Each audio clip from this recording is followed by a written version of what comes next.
Good morning, everyone, and welcome to the day 2 of the Cerc conference. I hope that you enjoyed the yesterday with the inspiring speakers from UK, and we are still thinking that you are enjoying this insightful discussion and the thoughtful, provoking talks and groundbreaking research shared by those extreme speakers from UK. We know that their contribution are, of high standard, and they are very much important for the academia and specifically for the industry here in KCST. We are going to have a very array of different events today for the day 2. I would like to start with the very keynote speaker, from the very first keynote speaker, which is from UK, and I would like, before I'm going to ask her to come to the stage and present, I would give you a brief biography of her.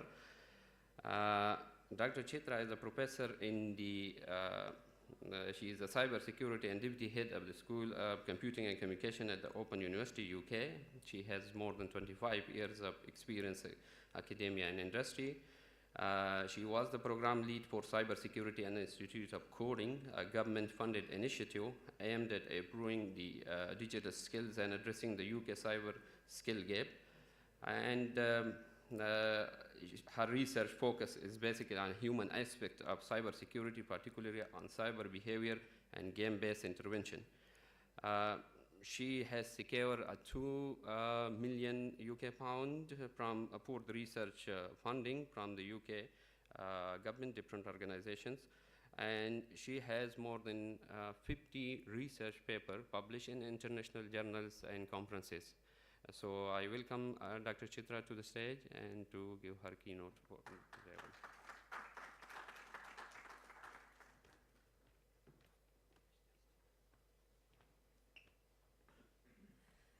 Good morning, all. Thank you for that introduction. And yeah, we start with a glitch.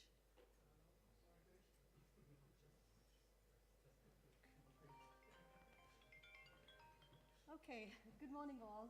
Thank you for joining me this morning. It's a pleasure speaking at the 7th Cybersecurity Education and Research Conference. And special thanks to Professor Khalid for inviting me. Let me start with a simple question. Is there a need for a paradigm shift in the way we teach cybersecurity? I believe we do. I think I speak quite loudly, but yeah, I believe we do, and I'll tell you why. The cyber threats that are increasing exponentially, they're becoming increasingly sophisticated, but the methods we use to teach and train our future workforce still largely relies on traditional instructional methods. And this disconnect is causing severe cybersecurity skills gap globally. Some of the pedagogic experiments and experiences that I've done in the past few years indicates serious games, or what's better known as the game-based interventions or game-based learning methods, can potentially change the way we teach cybersecurity, has the potential to change cybersecurity education from being merely informative to becoming a transformative one. In this talk, for the next few minutes, I'll speak about some of the game-based interventions that I've designed and implemented. The underpinning research is perhaps for another day. My talk is predominantly on the cybersecurity education aspect of the conference. The two main game-based interventions that I designed and developed over the past 10 years, and the impact it has had on cybersecurity education and training, and the possible addressing of the cyber skills gap is what I'm going to talk about today. I'm not going to talk about myself because I was done. Please do connect with me on LinkedIn. That's the QR code. Apart from being an academic and a researcher, I do wear a couple of other hats, and I'm very passionate about professionalizing this discipline called the cybersecurity, which is sort of emerging. There's an umbrella term, and a lot of things are coming under it, but there's a dire need to professionalize it, have a more streamlined pathway to how professionals grow within the sector. So I'm quite passionate about that. Some of my core keynote speakers spoke about where they come from, and I thought I'll take a cue from there, and I'll speak about Open University, which has been a pioneer in the distance learning education for the last 57 years. And the mission of Open University is open to people, places, methods, and ideas. And strangely enough, the mission that was stated 57 years ago still holds true and will continue to hold true in years to come.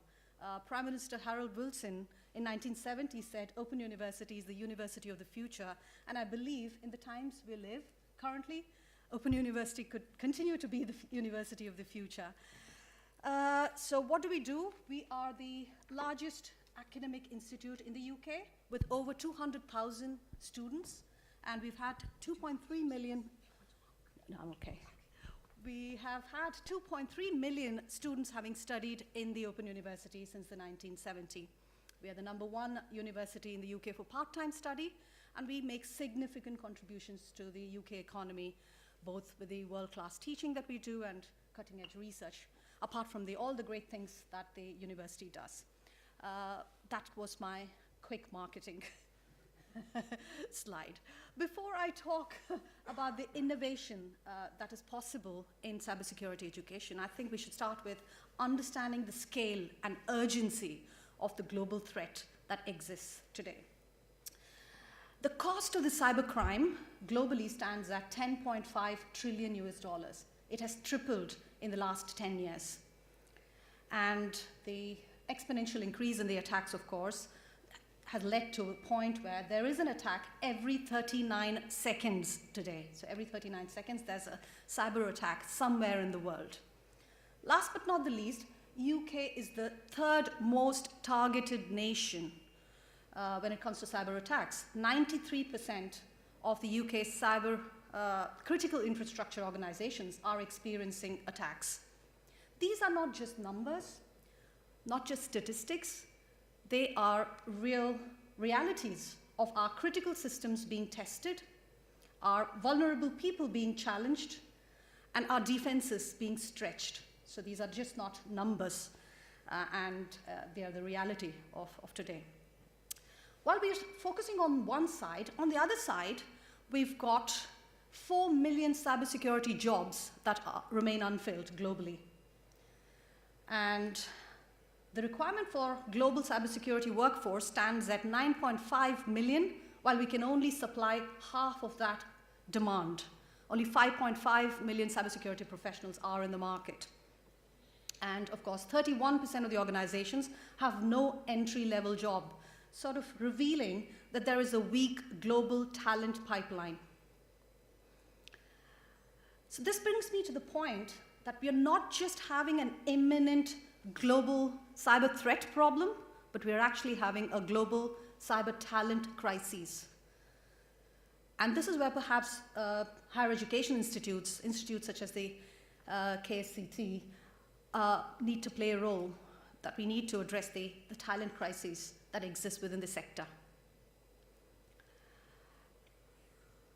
The Department of Science and Information and Technology, DCIT, published a report last year stating there are 22,000 students studying cybersecurity qualification in the UK across various higher education institutes.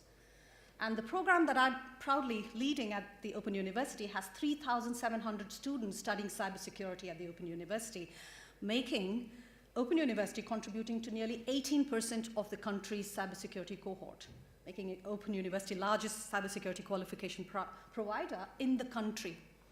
So we at the Open University are aware that building the large-scale cyber talent workforce is probably only half the job done. The job is not complete because we need to ensure if our cyber graduates are actually employable. Do they meet the skills that's required in the industry? Are they billable from day one? And this is a question we ask ourselves, and I think this is a question most higher education institutes are asking themselves. How do we make our graduates, cybersecurity graduates, billable, employable from day one? Make them acquire the skills that the industry demands. Okay. And how can we address these answers? These answers can be addressed by some understanding and some acceptance. No, I'm not moving into a theology lecture. I'm still speaking cyber. Stay on with me. We need to accept what we call as the internet paradox, and we need to understand cybersecurity as a discipline. Cybersecurity as a discipline which is different from probably all other disciplines we've had all along. What I mean about the internet paradox is basically starts with this perpetual question: why is the internet not secure?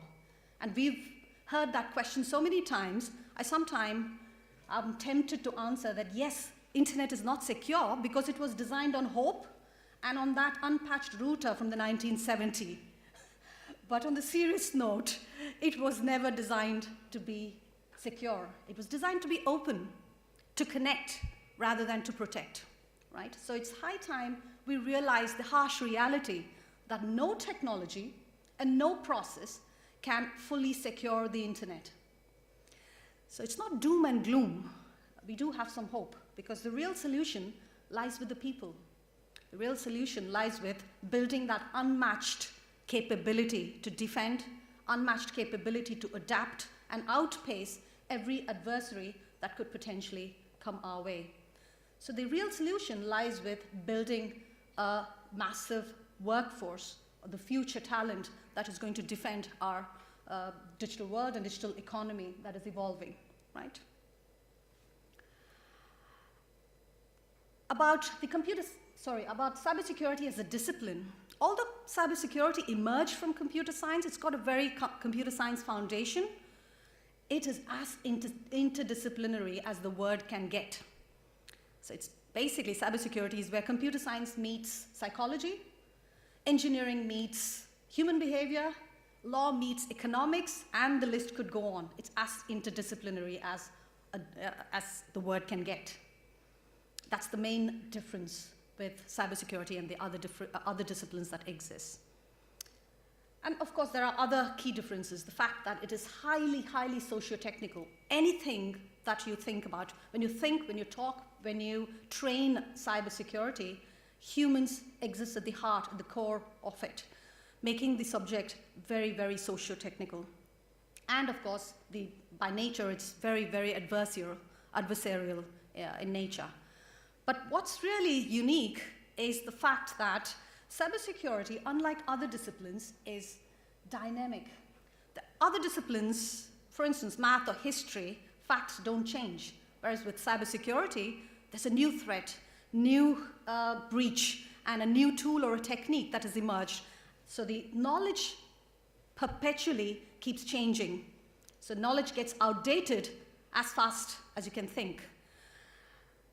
And the fact that math problems don't change as you solve it, whereas cybersecurity problems are dynamic because the adversaries are constantly trying to outpace and outsmart the defenders, right? So the problem is dynamic, the solutions are dynamic. It's the most evolving discipline you can have.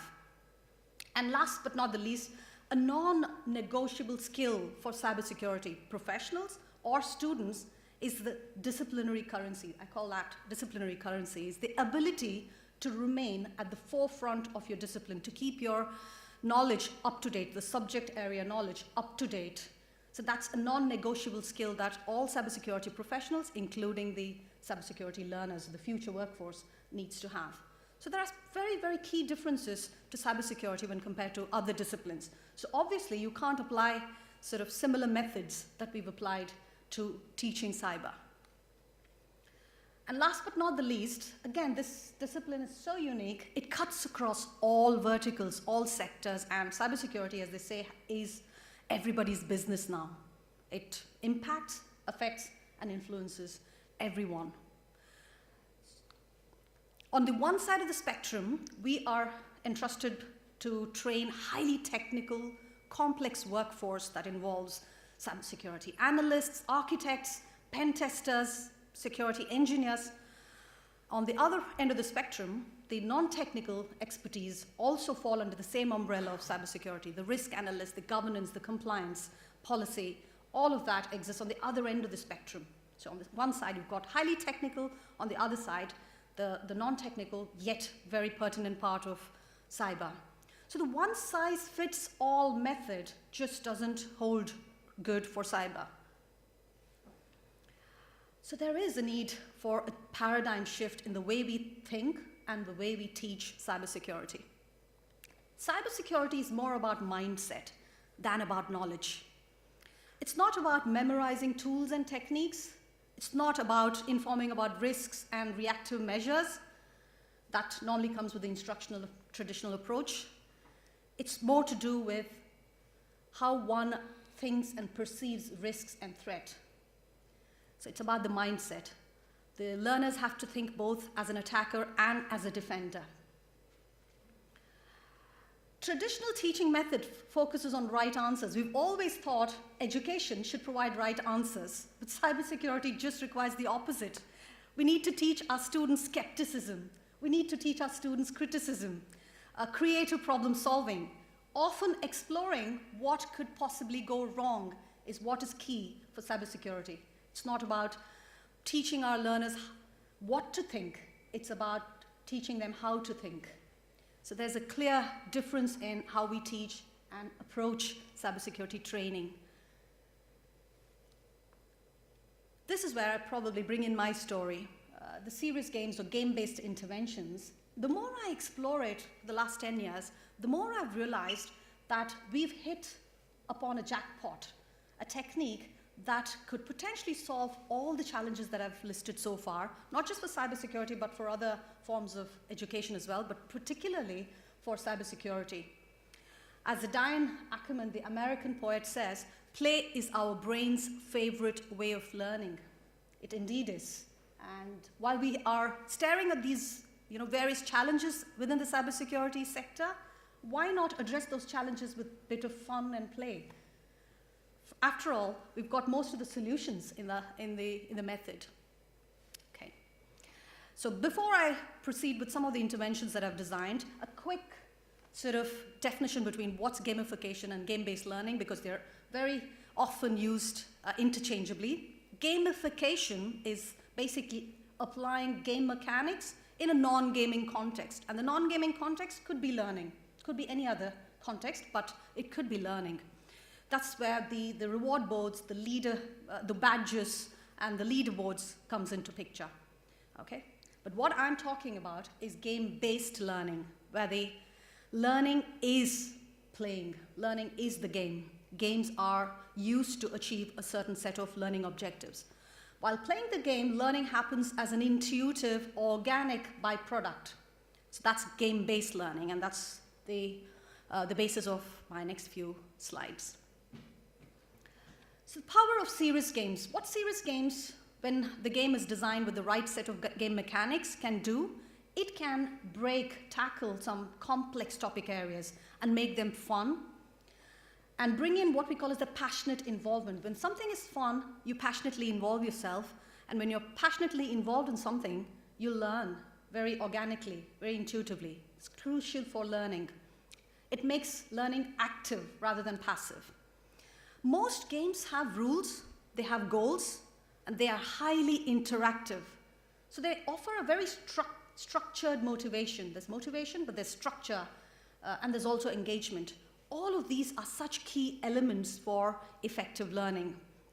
And last but not the least, of course, story-based narratives makes the gamer or the learner experience some of the real-world scenarios and understand and associate with the cybersecurity concepts that could potentially be demonstrated using these story-based narratives. There's a bond that's created between the gamer, the learner, and the game through these story-based role-play narratives. That brings about intrinsic motivation. Intrinsic motivation is wanting to learn without somebody asking you to learn.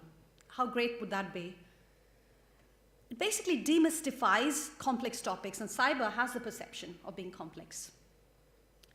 Last but not the least, what game-based intervention does is it offers a space for safe play. You can try new methods, new approaches without the risk of failing, without no negative consequences. One of the biggest barriers for learning is the fear of failure. I'm sure the entire generation that we've learned and the generation before may have experienced it. The fear of failure is the biggest barrier for learning, and game-based learning breaks that barrier. It takes away the fear of failure and offers a safe environment to work without negative consequences. One of the early pieces of work that I did 10 years ago, funded by the Higher Education Academy, was build, design the Cybergate. Cybergate is basically a training environment, a virtual training environment, built for undergraduate students to introduce pen testing or ethical hacking techniques gently into the curriculum. Okay, I'll probably play this video. You will be hired as a penetration tester to see if Edgecoin and its cryptocurrency are vulnerable to any cyber threats. In this pilot game, you will conduct information gathering, the first phase of pen testing. You will gather the required information using common techniques such as dumpster diving and social engineering. This will be used to create a successful phishing email to gain additional details from the Edgecoin employees, thus proving that Edgecoin has several security loopholes to address.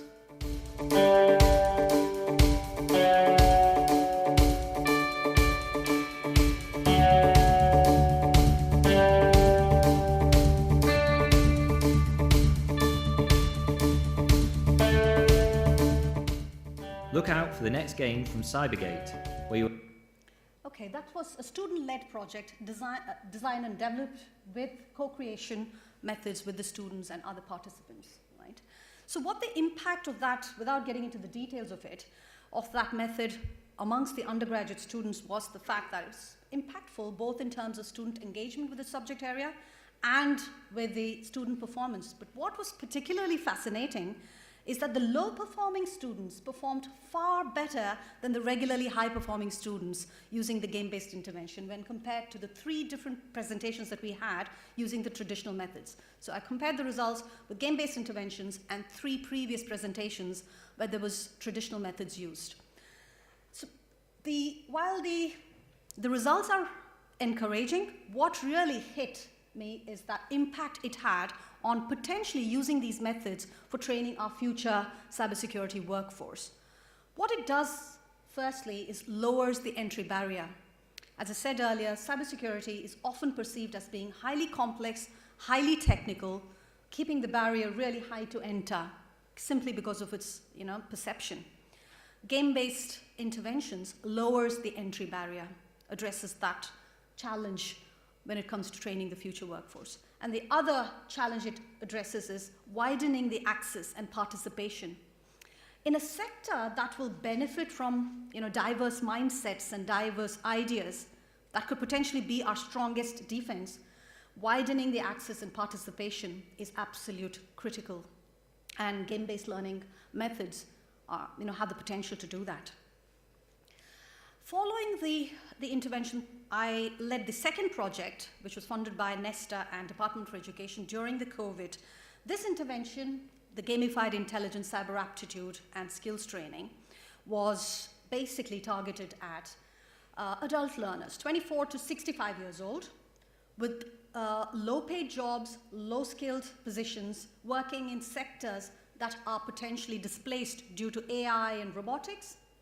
And how could we bring in intrinsic motivation and bring them a bit of confidence to learn cybersecurity, a sector that's got a lot of jobs. So from a sector that's losing jobs, people who are working in supermarkets, retail sector, hospitality, who are losing jobs due to AI and robotics, can potentially train, upskill, reskill themselves into a sector where there is millions of jobs unfilled. So there was a need to break that barrier and bring in that confidence amongst the low-skilled, low-paid workers within the UK, and which was funded by, as I said, Department for Education, particularly during COVID when there was a severe hit on those job sectors. It's a 24-hour learning, free for anyone. I'll share the details for those interested. Same as the previous games, that they're all free and publicly hosted, accessible for any educator, online. And I've got several educators across the globe using some of these resources successfully in their curriculum. So that's the GCAST. But what's novel or innovative about GCAST is we use our AAA model, Assess, Analyze, and Adapt model. Each week in the GCAST course, the learner plays a game. And what does the game do? Game has story-based narrative, parallel analogies to security concepts. It assesses what the learner's current knowledge, current aptitude of cybersecurity is. So the game is used for assessment, not just teaching, but it's used for assessing your current intuitive knowledge and aptitude about cybersecurity. Using in-game analytics, you're then directed to an adapted learning pathway. So a learner on GCAST doesn't follow a same one-size-fits-all pathway. You play a game each week, and based on how you perform in the game, you are directed to a personalized learning journey.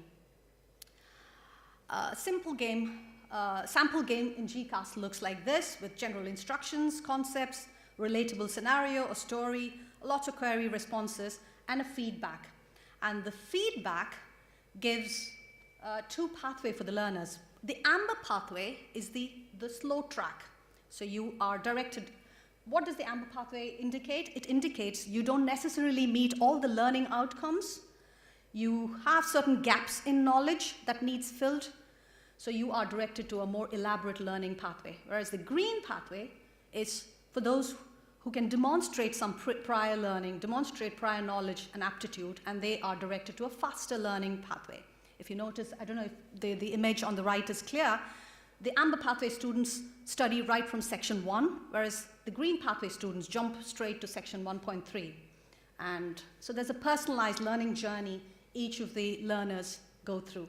And personalization is absolutely critical for cybersecurity because the cyber aptitude, the mindset, and the general perception of what you think as a risk, as a threat, differs from human to human. So the way you are taught how to address those risks and threats should be personalized to your current perception, to your current belief and aptitude. So personalization is absolutely critical when it comes to cyber education. The impact, as I said, GCAST was one of the most impactful projects I've led. And I do have a strange to listen from Professor Yerna from Surrey, who've had one of the testimonials for having used GCAST within their university. Currently, the GCAST has been accessed over 100,000 learners over the last 5 years. We've had more than 87% of those learners claim that they know more about cybersecurity after the course than they did prior. 72% of those learners have continued the learning journey. Many of them have even got an entry-level cyber role. 80% of, there have been 14,000 completions of the course, and this is probably the global highest average for completion when it comes to e-learning packages. Self-directed e-learning is never successful when it comes to completing those packages. And GCAST has achieved a 15% completion rate when compared to the global average, which is only 5%. Again, as I said earlier, GCAST is an open course. Although developed for adult learners, it's an introductory course for all learners, so can be easily introduced to any curriculum. And I'm happy to sort of share the details for you to access this free. The key takeaways, of course, GCAST again helped do one of the key requirements for training our future cyber capability, demystifying cybersecurity for all. As I said, humans who are probably the center, heart and soul of the sector cannot be the weakest link within cyber. They need to become the strongest allies. And how can we do that? By demystifying what cyber is for all of them, by lowering that entry barrier, by enabling casting the nets wider so we can attract a wider pool of talent, diverse mindsets into the sector. So these are the key takeaways from the two interventions that I've designed and developed and some of the impact they've generated over the last 10 years. Very little information I'm going to provide on the ongoing work because there's a lot of scientific four publications in the pipeline. Two of my PhD students have just completed 8 months ago and 6 weeks ago on the very same topic, so I can't reveal much, but the ongoing work is mapping game behavior to real-world cybersecurity skills. There are various genres of games. Those of you who play games, the younger ones here in the audience would know, there are various types of games: multiplayer, real-time games, puzzle games, strategies, stealth mission, and survival games. Each of these genres offer a specific game behavior that maps to a real-world cybersecurity skill that's required, that maps to a real-world cybersecurity role that exists. So the work that we've done in the last 3 years is to map those game behaviors to the real-world cyber skills, real-world cyber roles.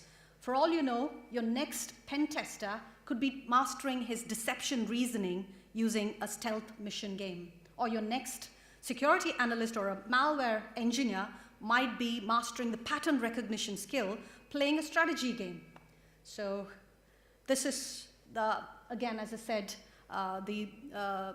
findings, some fascinating findings and results will be published, and I'm hoping there'll be an opportunity for me to speak about that in another occasion, but this is the next piece of work that's going on. There's plenty of open and free resource for those of you who want to, especially cyber educators in the audience. Please do use plenty of open and free resources that exist, including the resources that I've designed and developed.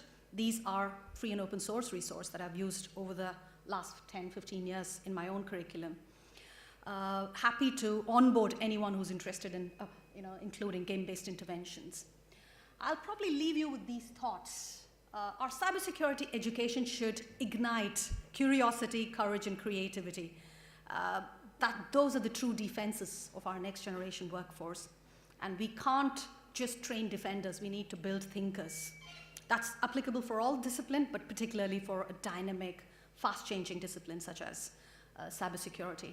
Lastly, we need to reimagine cybersecurity education. There's a dire need for that. We can't continue with the old wheels and methods to make our education transformative. Thank you. Thank you for the opportunity.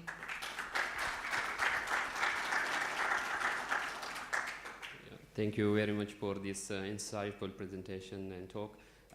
We will now open the floor for the question, if there is any question from the audience. Yeah, so I'll have, thank you so much for the very nice presentation. I'll have like more a comment than a question. A really very, informative presentation when it comes to the gaming as raising awareness. You mentioned the comment about that cybersecurity is evolving, but the math problem solving is the same. I will say that, even probably in a comment in terms of the education, I think one way to raise a very good generation of cybersecurity experts is to focus on mathematics. Because when you look even at countries that are really good in attacks, these are it has very good mathematicians. So when it comes to the gamification in terms of game theory, in terms of cryptography, quantum, yesterday we saw Professor Ioana with the formal representation. We talked about holomorphic functions. Absolutely. So I think one main key success to build really very, very good cybersecurity is through math. Huawei recently they are developing math center. They're developing a center of mathematics in Paris, in Ireland. They were able to build really good technology with semantic communication, telecom, GPT. And so my main idea, we should focus more on mathematical tools to build real, very good cybersecurity experts. Absolutely, but we need to use newer methods to teach mathematics. There are several mathematic games that are available. And I know as a youngster raised and educated in India, I played a lot of games that sharpened my mathematical brain. So you can't use traditional methods to teach mathematics. Mathematics is foundation of cybersecurity, as you said, rightly said. But you need to teach it differently for our next generation. You can't teach it in the same way that has been taught for centuries. That's the point I'm trying to make. The intervention that we use, the method we use, need to change. We need to reimagine how we train mathematics, or how teach mathematics, or teach cyber, or for that matter, any other subject area for the next generation of learners. Hi. Thank you for the very lovely talk. So for the context for everyone, together with colleagues from psychology at the University of Surrey, we used GCAST in a government-funded project to study how learning happens and so on and so forth in the context of cybersecurity. In fact, on cybersecurity fears. It was quite an interesting project, so thank you for allowing us to use GCAST. It was instrumental. But in so doing, I realized that, for instance, we had a problem with people continuing to engage with the game. So we paid some of the participants to, and the more we paid them, the more engaged they were to actually finish the game, which is only natural, right? Extrinsic incentives always work. Are you doing any sort of psychological tricks in these games, such as to improve attainment, to hook people in and let them continue, or make continuation more likely? Absolutely. In fact, that's without revealing much, there's a concept called, based on the game-based learning, we've used learning-based game. So what happens with game-based learning is we use learning at the heart and sprinkle game mechanics around it, which means the association to the game comes as an afterthought rather than as the initial design. In the learning-based game, we pick up games that has worked popularly. For instance, Tetris. I don't know how many people play Tetris. People continue to, or Fruit Ninja for that matter. We pick up game logic that has been popular already, use those game mechanics, and then build learning around that. So that's the concept. We call that as learning-based game rather than game-based learning. So there is work going on into bringing that association and engagement intrinsically rather than as using extrinsic methods. Yeah. Yeah, but then just for everyone, I'm not criticizing GCast. You can also customize things inside it and so on. So it may be our feeling of how we customize things. Absolutely. And how enticing we have made it. It's not that is your feeling. But yeah, no. Thank you so much. Thank you. Sorry, can you hear me? I can, yeah. You can, okay, great. So I have two very quick questions. So fantastic talk, by the way, really wonderful message, 100%. I was thinking, where the platforms that people use, like Roblox or Minecraft. Yeah. Sorry, thank you very much, thank you. So I was wondering, what would be maybe taking some of these ideas and embedding them as games within Roblox, rather than creating a separate environment for gaming. Because then you will already have, Roblox has, 500 million active users. Absolutely. And so the question, that was one thinking, and the other thinking was that how about getting AI to play with AI as attackers and defenders, and then understanding what strategies AI would use to integrate into the game. And I just wanted your thoughts on that. So there's plenty going on. AI has got, just as in all the other disciplines, within the gaming context, is going to be instrumental, particularly in understanding game behaviors and game intelligence, as we call, to be able to then build those naturally impactful games for people to acquire those behaviors that we want them to acquire. That's one. And the first point you made about Roblox, I'm collaborating with, can't reveal much at this point in time, I'm collaborating with an esports company to create an esports style cyber hacking competition where the spectators and the players are stakeholders within the space. So if you're watching the game, you're also benefiting from it. If you're playing the game, you're also benefiting from it. They are key stakeholders within the cyberspace. So probably that's all I can reveal at this point in time. Yeah, you can't sprinkle game mechanics and then say we're gamifying things. We have to actually make them as a game to attract the Generation Z.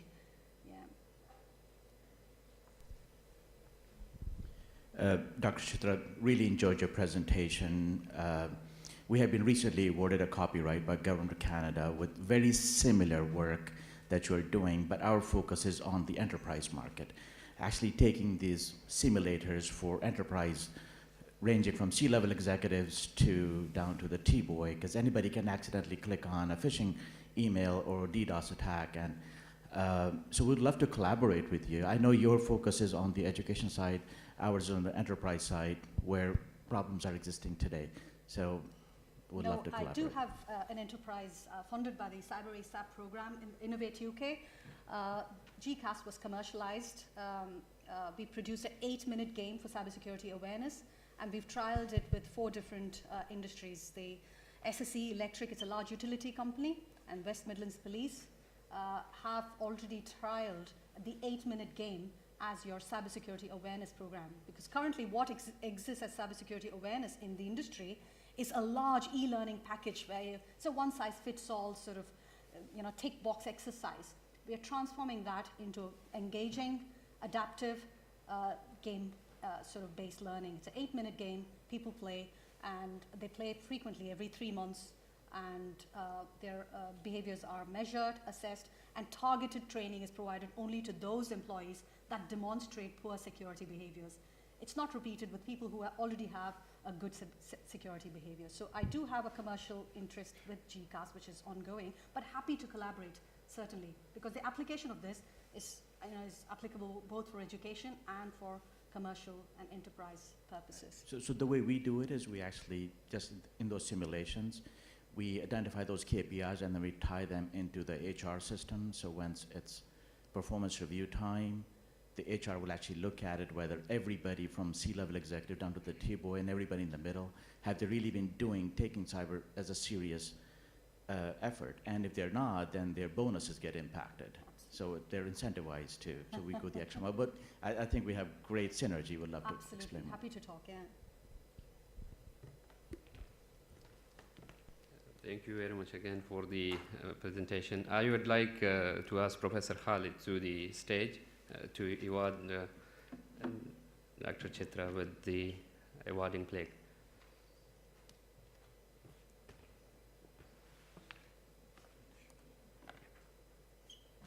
This is not the first time I do award Chitra. Last time I did it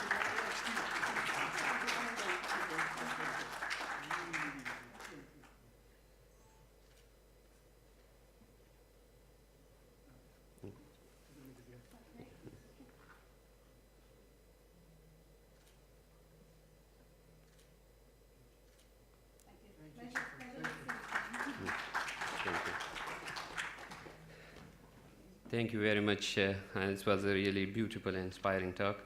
I would now to start with the very first technical session, which is be moderating by Dr. Iana. So I would like to ask her to come to the stage and let's start with the first technical session.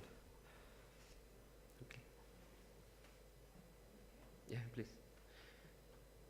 Talks from people that submitted to this conference, to present their work. It's a very exciting session that has everything from cloning, chips in payments to blockchain security. So without further ado, I'd like to invite the first speaker, who's Isa Wadan, to present her work.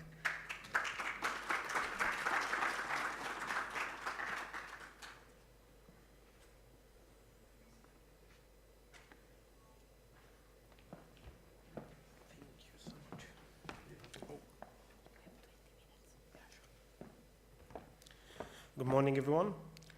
Today I'll present our project which called Towards Post-Quantum Resistance Blockchain Ledger to Mitigate EMV Chip Cloning Attacks.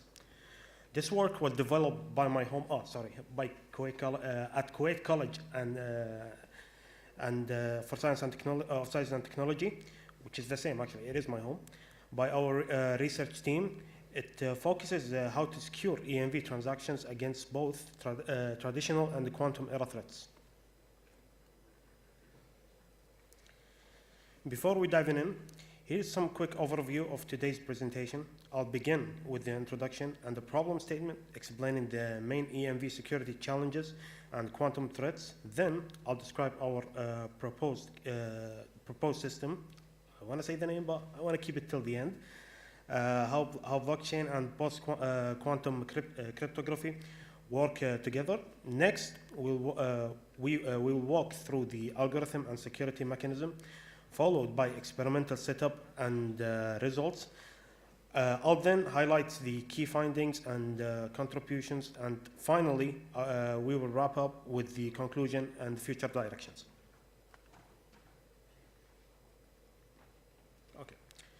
We all rely on EMV chip cards, from our ATMs to our civil IDs, which is our civil IDs. But cloning and jamming attacks remains a major problem. As quantum computing advances, classical encryptions like RSA and ECC will become breakable. So our proposal introduces a private blockchain that integrates a post-quantum cryptography for transactions protection. We use Kyber, which is a specific algorithms. We use Kyber for key establishment and dilithium for digital signatures, combined with a behavioral analytics for a real-time anomaly detection.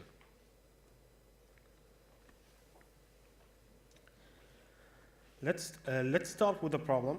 Current EMV systems rely on centralized databases that can be tampered with. Their cryptography isn't safe against the future quantum computers, and EMV data lacks an immutable audited trail. Once quantum computers can run Assure's algorithms, RSA's, ECC, can be easily broken, meaning stored transactions data could be decrypted later.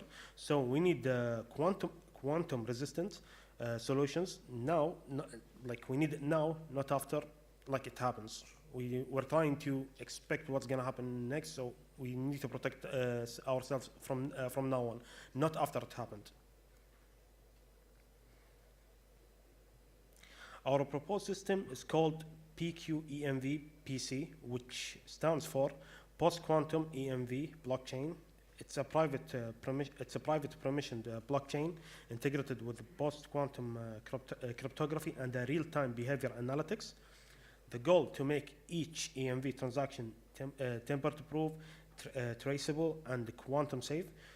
We use PBFT or a raft consensus to ensure that even if some nodes fail or are compressed, the system remains consistent.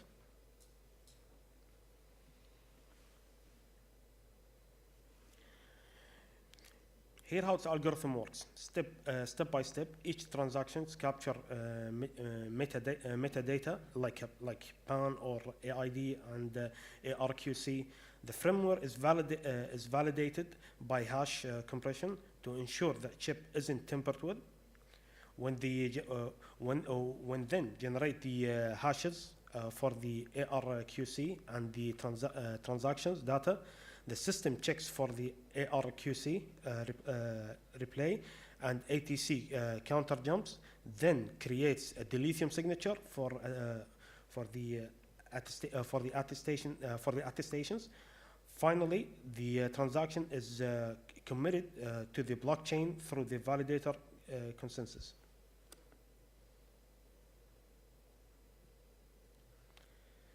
Each common attack is directly mapped in the countermeasures. Pre-play or replay attacks prevented using the ARQC uniqueness and time to live. Chip cloning detected through the ATC moneticity check shiming blocked by verifying framework hashes. Tempering impossible due to the blockchain immobility and the course and of course the quantum attacks are mitigated through the Kyber, which is algorithm, and the lithium cryptography. We tested the system in KCST Cyber Lab, which is most of the time you'll find me there actually. The setup includes ASC. The system includes ASC ACR39U smart card reader and an ATM emulator is in a controlled environment. We used IEEE cloning. We used IEEE CIS fraud detection dataset containing over 2,100 transactions and injected synthetic cloning anomalies. The experiment had a 7-stage pipeline to evaluate the detection accuracy. These are the detection results. Firmware validation achieved nearly perfect recall, meaning every modified firmware was caught ATC related anomalies, such a rollback or excessive jumps were effectively detected, indicating cloning behavior. Overall, around like 4,000 cloning events are identified. The system shows strong reliability in identifying fraudulent activities.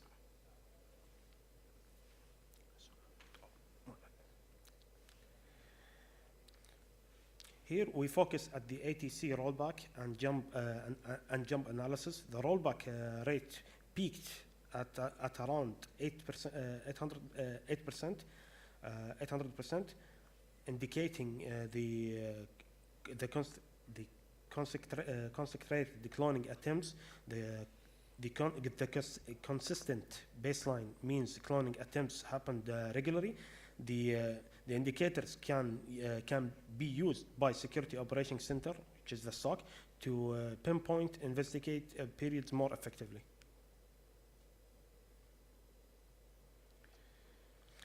The precision's recall results shows that firmware check perform best with 100 recall ATC.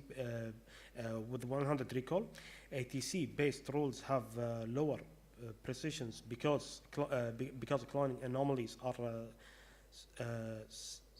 subtle cross-checking with the IEEE CIS label. We are achieved a recall of 0.74, meaning the system catches most anomalies, though precisions can be improved with the AI, with the future AI models. Here, what makes this work unique? It's the first combined post-quantum cryptography with EMV auditing.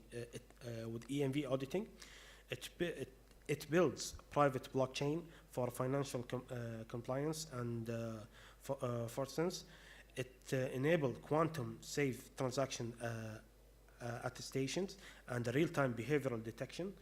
Practically, it provides a temper resistance audited trail and the future ready defense mechanism for the bank for a bank of regulars.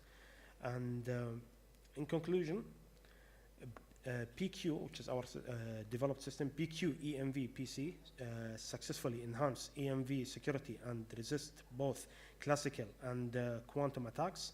It has proven effective detection, cloning through the ATC analysis, and can be deployed in the financial system. For future work, we aim to test it live in live banking environments, integrate machine learning for a smarter anomaly detection, and expand it to a multi-bank blockchain networks. Thank you.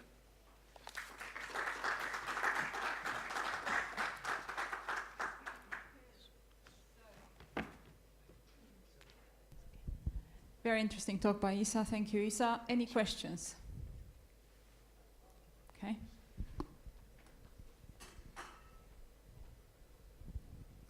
How does it compare with the classical algorithm, and how scalable you think? Have you played around with other algorithms to see this is the optimized one you should use? Good question. Yes, we have did it, but I prefer you to read the paper, which will be launched soon. So for more details, I prefer you to read it, so you have a bigger idea about the whole project. So do you think practically, you have looked at the smart card, do you think it will scale to other, you said for interbank transactions, like, something like? From my opinion, and the number that I've seen, yes, I think so. Thank you.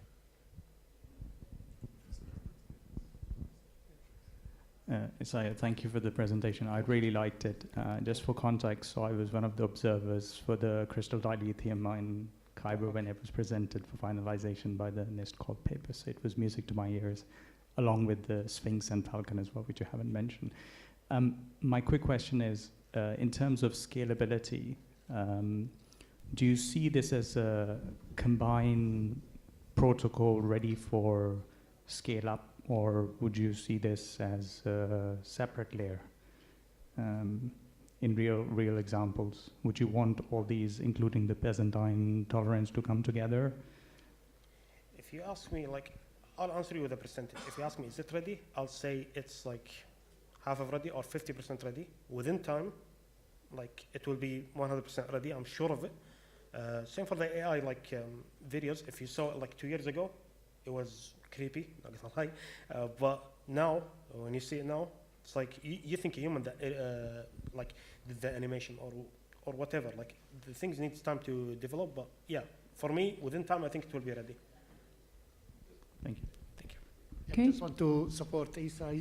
That this team, the newly formed team, to do this, and this is a really pioneering project for the college. Professor Basra Othman leading the project, and regarding scalability, as many other projects that you start, this yet to be proved about scalability. This is the most difficult part of the concept is proven to be working, and it's worked really to a high level in a private blockchain environment.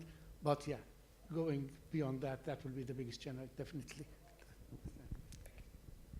Do you have any other question from the audience? I think you also need to look at the way it'll interoperate with the other algorithms, because you won't be just able to do with one of them. So I think this is where, if you go for interbank transactions, you need to, it's a good area. That's why I'm just giving you what feedback you can get to improve it. Yeah. Noted, and we will. Thank you. Well, you certainly got lots of interest from the front row, so that's a very positive That's good. development. Any other questions? Okay, so if not, I have a question. So Isa, it's a very valuable work, and as our distinguished organizers and speakers said, probably interoperable, probably extendable. But how about cloning EMV chips? Do you think that that's something that is actually feasible at large? For me, the risk is risk in the in the end. We still haven't let's say we're still facing a danger of cloning. Me myself, my bank account card got cloned 2 weeks ago, so I know the danger is still there. With the whole idea is with the quantum computing. Okay, well, the defenses will increase, but does that mean the attackers will stop learning or stop learning new techniques? Doesn't make sense to me. That's why we're trying to improve our defenses, not only in the cloning attacks, in several ways. We're trying to make as much as possible strong defense that can at least defend us while we're not knowing. When we know it, we need to take an action, which is. That's a very good answer. Cloning EMV chips is very hard. Yeah. I'll tell you that. Okay, so thank you so much, Isa.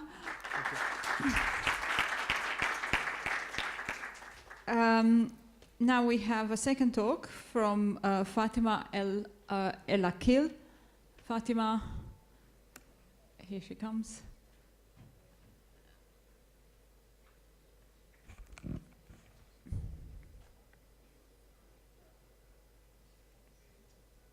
Assalamu alaikum wa rahmatullahi wa barakatuh. This is Fatima Al-Akil from King Saud University, Riyadh, Saudi Arabia.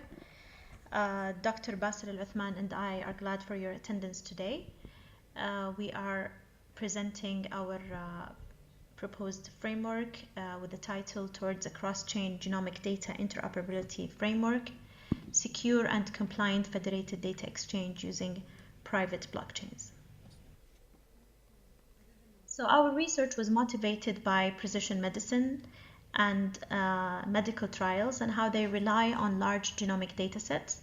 There are certain challenges that face handling genomic data in terms of security of the data sets, where data integrity, availability, and confidentiality are at concern. In addition to that, the privacy of the patients sharing their data across institutions, and the challenges of the interoperability of different systems, platforms, and organizations where they require seamless exchange and the use of data. Last and not the least is the compliance with different regulations across different institutions and countries is considered one of the biggest challenges that precision medicine is facing.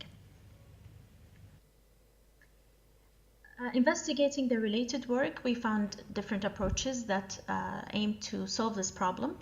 These approaches are either focusing on single chain, where single blockchain is actually used for managing the genomic data. And when cross-chain approach is proposed, it's either conceptual or lacks practical and technical information and implementation, or sometimes it lacks certain features such as interoperability and cross-chain federation. So there is an evident lack of interoperability between institutions. Therefore, there is a need for a compliance-aware, quantum-resistant, and federated exchange. Therefore, we are proposing the cross-chain genomic data interoperability framework. So the framework considers the following aspects. First of all, the hybrid post-quantum key encapsulation to ensure future-proof confidentiality, light client proofs for interoperability across ledgers, sovereign verification, no reliance on trusted relayers. Also, the policy enforcement integrating the HEPA, GDPR, and GCC regulations in general. In addition to that, the federated auditability using Merkle root mirroring. During the design of the framework, we consider the adversary models to address the potential adversarial risks such as network, storage, and insider threats. Also, we looked at into the mutual TLS and redundant relayers to mitigate the attacks. There's also consideration for fault tolerance for future iterations. And as you know, since we're trying to build a cross-chain solution, it is important to ensure the performance, and we are considering the following measures: the scalability, where it handles more data sets and institutions; the interoperability, where it actually standardizes the exchange of data and the protocols used for that. Also, it optimizes the request handling by looking into the latency and the throughput. In addition to that, the overhead, where smaller institutions usually find it too costly to implement such frameworks. So these measures are considered during the design of the conceptual framework we're presenting today. So for the framework to be implemented, we propose an algorithm of different stages or phases, each of which considers the properties that we aim to achieve through the following. First of all, the registration. The custodian encrypts each genomic artifact with a unique key, which is the genomic data sets. Phase B, the access request initiation. The requester operating an on-chain specifies the data sets, the purpose of use, and the jurisdiction. This is very important for us to be able to enforce the compliance later. And phase C, we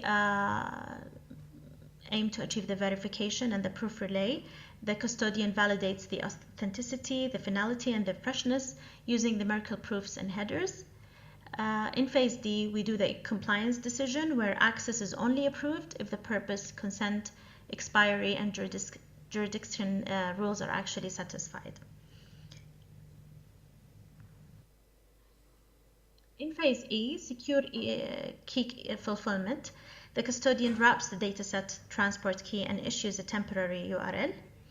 In phase F, we conduct the data retrieval, where the requester retrieves a ciphertext, unwraps it using the transport key, decrypts the dataset, and verifies its integrity. In phase G, audit anchoring, where both chains periodically batch the logs into Merkle roots and mirror them to ensure that there are audit trails. And in phase H, the performance bound, where stability is guaranteed when the request rate remains below the system throughput. This is one of the things that we try to manage by providing queuing analysis to predict the latency and the scalability. So the main contribution of our approach, or the novelty of our approach, is the ability for it to combine the cryptographic rigor a private cross-chain architecture, and compliance-aware enforcement. The framework introduces interoperability across permissioned ledgers, ensures quantum-resistant confidentiality, and provides regulator-verifiable audit trails. These advances directly support secure, compliant, and federated exchange of genomic data across diverse healthcare systems.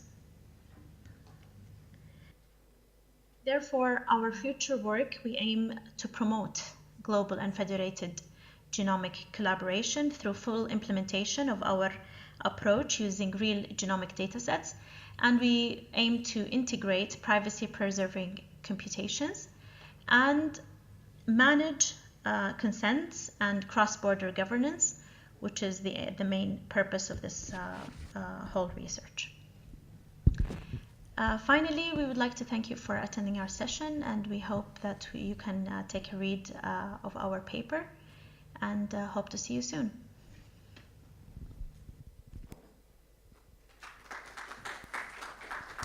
Okay, so thank you for listening to Fatima's talk. So obviously Fatima is not here and she's not able to join online.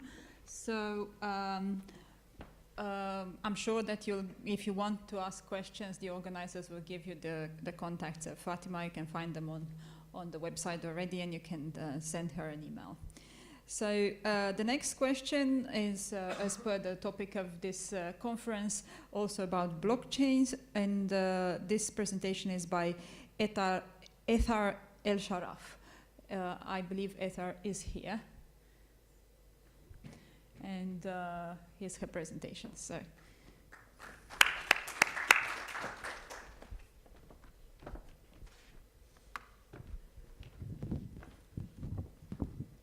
Hello, good morning. My name is Ethar El-Sharaf.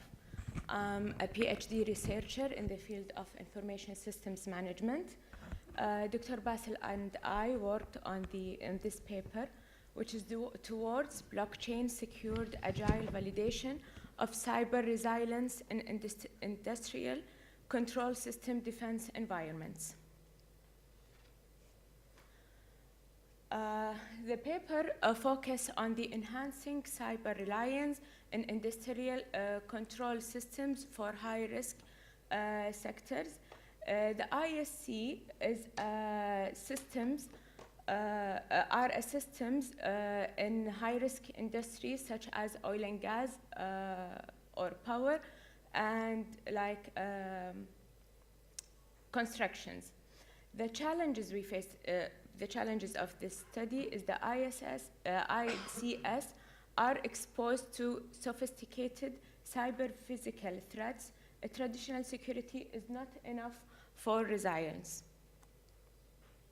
The motivation of this study and the problem statement, the ICS must anticipate, absorb, adapt, and recover from incidents, not just detect them, because the existing solution focus on the detection and prevention of the incidents and lack systems resilience validation. Need to be measurable, adaptable, and regulator verifiable resilience. The proposed solution is the blockchain-enabled agile cyber resilience framework. It integrates the blockchain as a timber-evident trust backbone.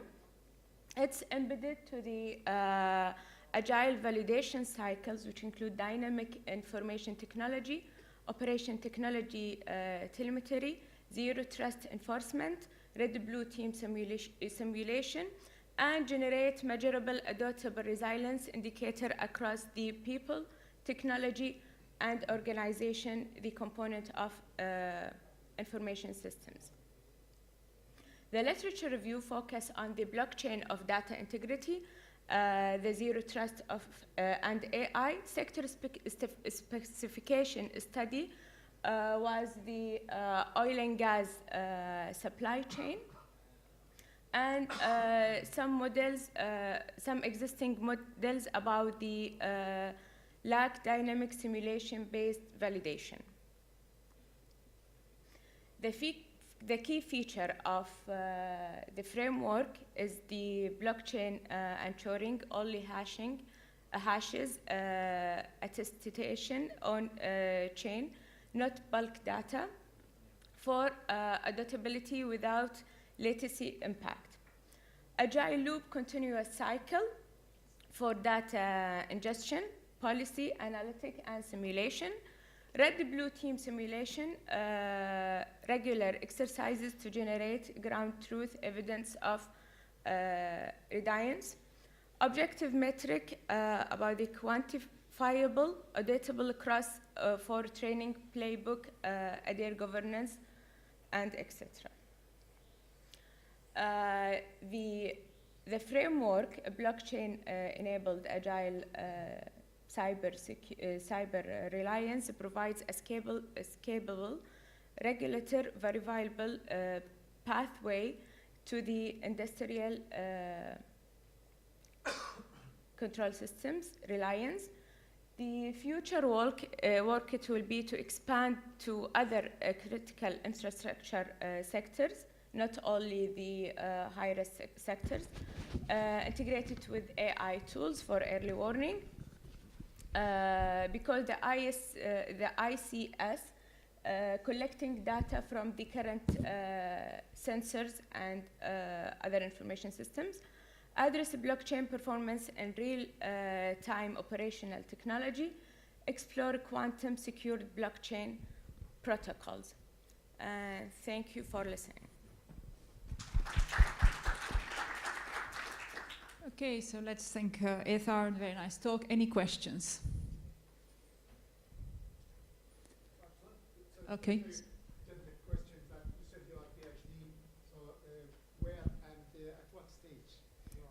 Okay, now in the beginning of the third year in data collection stage, I'm PhD student in the National University of Malaysia. Thank you. Can I ask one question? So how did you benchmark your results? Because I haven't shown any results to show how did you implement. Did you use a test net to validate? How are you implementing your hypothesis initially? It's algorithm, about the algorithm. But for the algorithm base, you can refer to Dr. Basil. But for federated learning, you somehow have to have federation of systems to test. How will you go about testing your federation? I will test it with the system with the oil and gas, but it haven't been tested in the real world yet, the data. There's any other question? Okay, if there's no other question, let's thank Ethar again.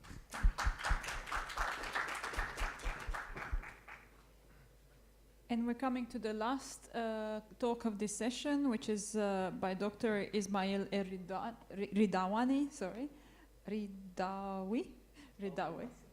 Sorry, Ismail El Ridawi. Yes, and again, I talk about blockchain and energy. So.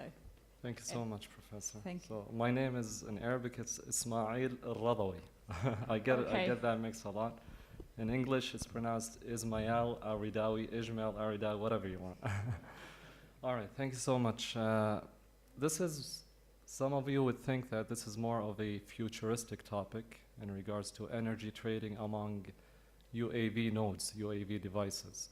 I mean, today you've all heard about energy trading at the housing sector. So houses can buy energy and sell excess energy back to the grid. The same concept, we're extending it to the SAGAN network, the space, air, and ground network. So that is more of a type of network that is supportive for 6G. And so basically, we're applying the concept of energy trading at the aerial sector. And in order to do that, we have to focus on decentralization. And for that, we have to use blockchain and some sort of trustworthiness. And this is the topic that Professor Raj has mentioned yesterday. How do you ensure that devices are trustworthy? So we'll touch part of that today. I'll go through the problem and motivation, and then the key contributions of our work, the proposed framework, which is mainly targeting three main parts: energy trading, the use of blockchain and smart contracts, as well as reputation-based scoring. Today, UAV devices are becoming or are becoming a major part of the services and applications that are being provided. So we see UAV devices are being part of the monitoring, whether this monitoring is at the urban area or the rural area. We see UAV devices are delivering services and packages. In the next generation network, when we're talking about 6G, UAV devices and specifically UAV swarms will become a pivotal part of the 6G network, the SAGIN network. In addition to the normal services and applications that they provide, they will enhance the 6G network. So they will be more of a supportive network, support to the 6G core. It will provide enhanced sensing mechanisms as well as monitoring mechanisms. Now, UAVs are obviously constrained by their battery capacity at the end of the day. They either cannot complete the task that they have been assigned, or they are able to complete the task but in sessions. So they have to go back to the base station, recharge, and then continue back forward. Now, the process of regular battery charging would create an issue right here, so we would have inefficiencies in terms of operation, and this would prevent any large-scale aerial operation at the end of the day. We do have alternative technologies. Renewable energy is one of the alternative technologies that can be adopted to UAVs. So we can have today UAVs equipped with solar panels in order to recharge their energy. But again, we do have some issues in regards to renewable energy in the form of solar panels within UAVs. So they cannot recharge with the amount of energy that they need in order to complete the task.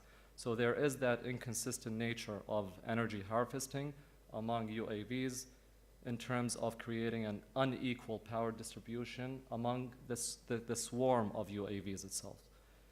Today, most of the energy management systems are centralized. So we rely on a centralized solution. We have a central controller that would manage the energy trading process. This central solution cannot be adapted to a decentralized structure, which is the UAV swarm at the end of the day.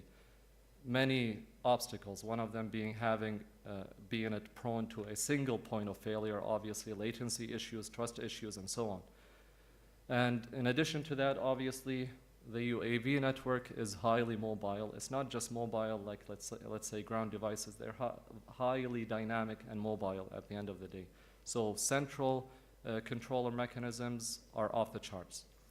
So we do need a decentralized solution, a decentralized system that gives us the capability of incorporating low latency and ensuring that this solution is trustworthy at the end of the day. The solution for energy trading, energy sharing among UAVs.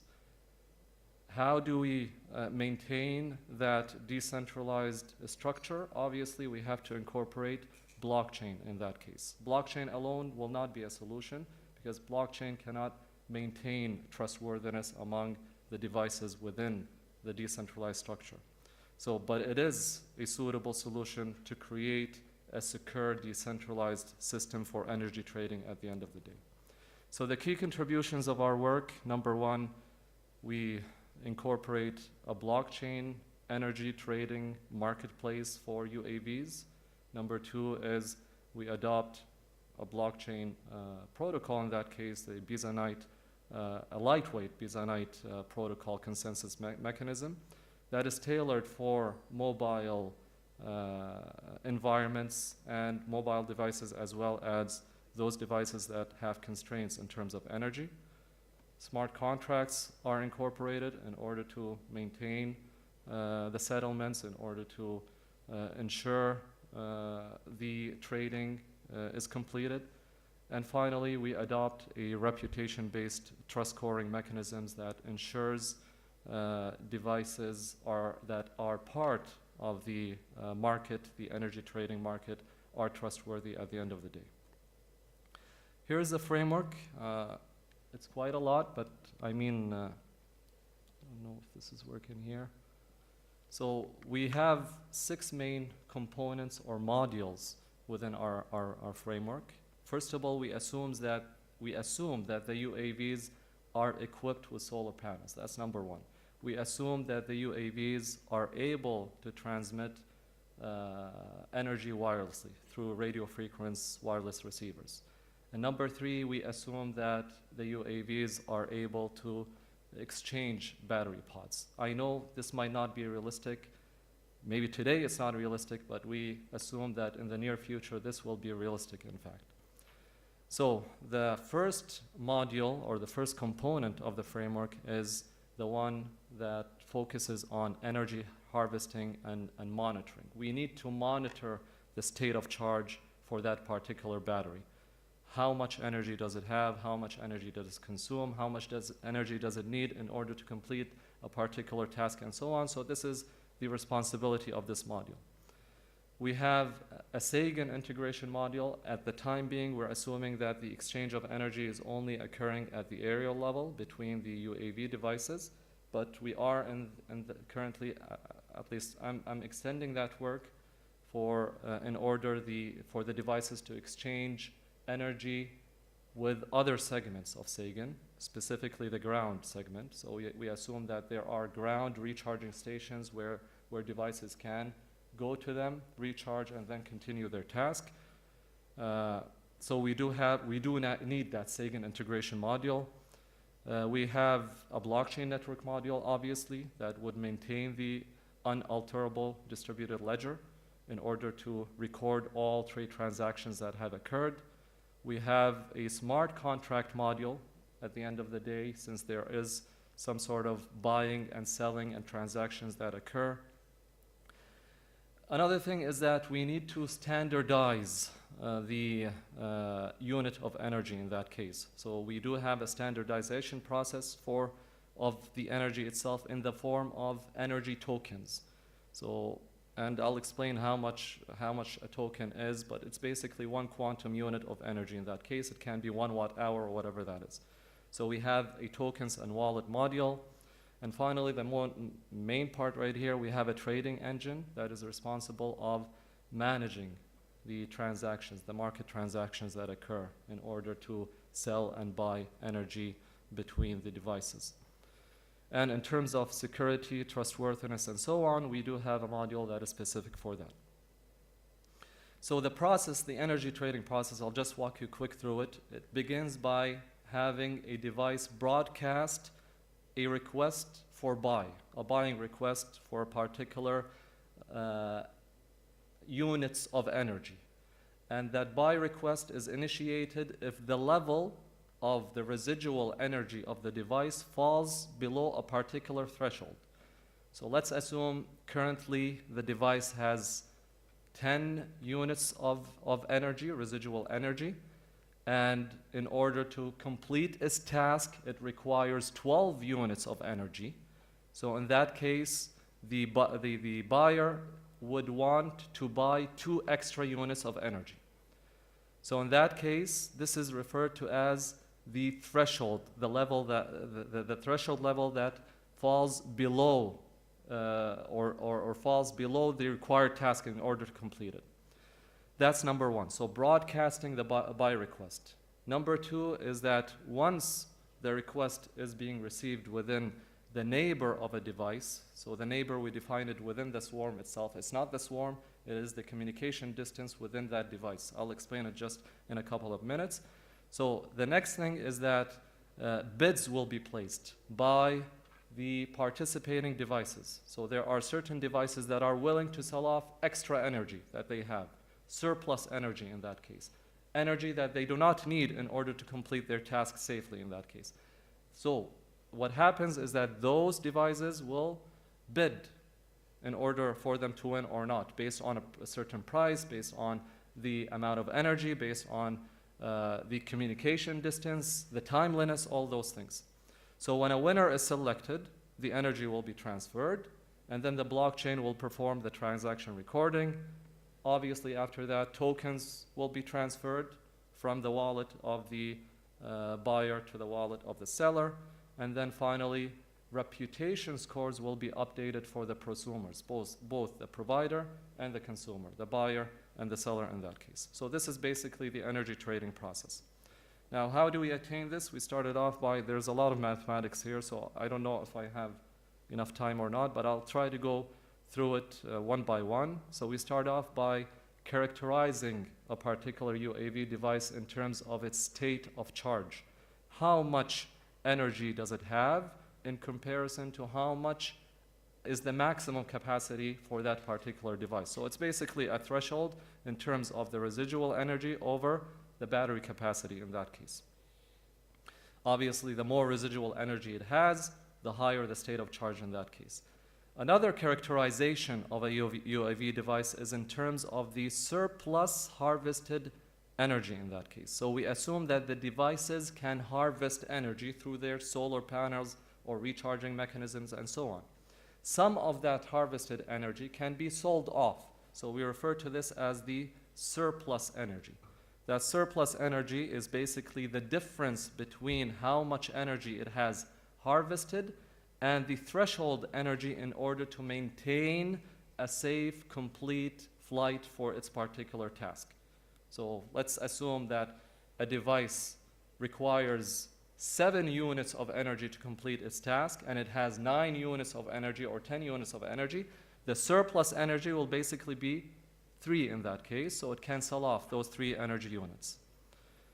Now, as we mentioned, the first process is broadcasting the buy request. So who can participate in the bidding in that case? The next step, which is bidding to sell off the energy. We assume that only UAVs in a neighbor set of the buyer can participate in the exchange of bid, as well as the validation process in terms of the transaction within the blockchain, as well as executing the energy transfer. So who is in the neighbor? The neighbor are the ones that are within a one-hop communication range. So the device, the UAV device, has to communicate directly, not through another hop in that case. A direct communication indicates that the device is within the neighbor of that particular buyer. All right, we adopt a lightweight PBFT consensus protocol in order to maintain the ledgers. And then in addition to participating, obviously, in the exchange of bits, we need devices that need to participate in the validation process. So we refer to them as validators. Those validators are the ones that will validate the transactions and then update the blockchain ledger and so on. Those devices as well should have enough residual energy at the end of the day. So we cannot have a validator that would process the transaction or validate the transaction without having enough energy to do so in order to complete its flight.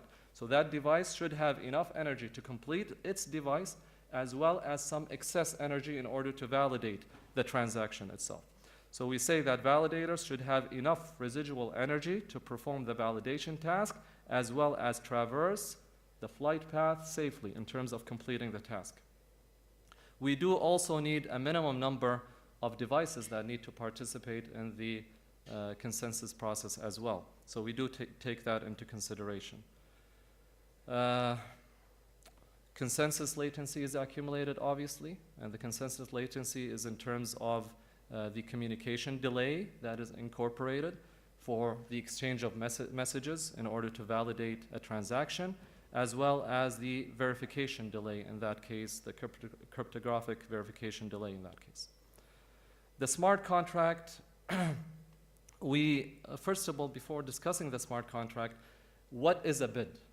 When a device would like to sell off its energy, it's gonna send a bid.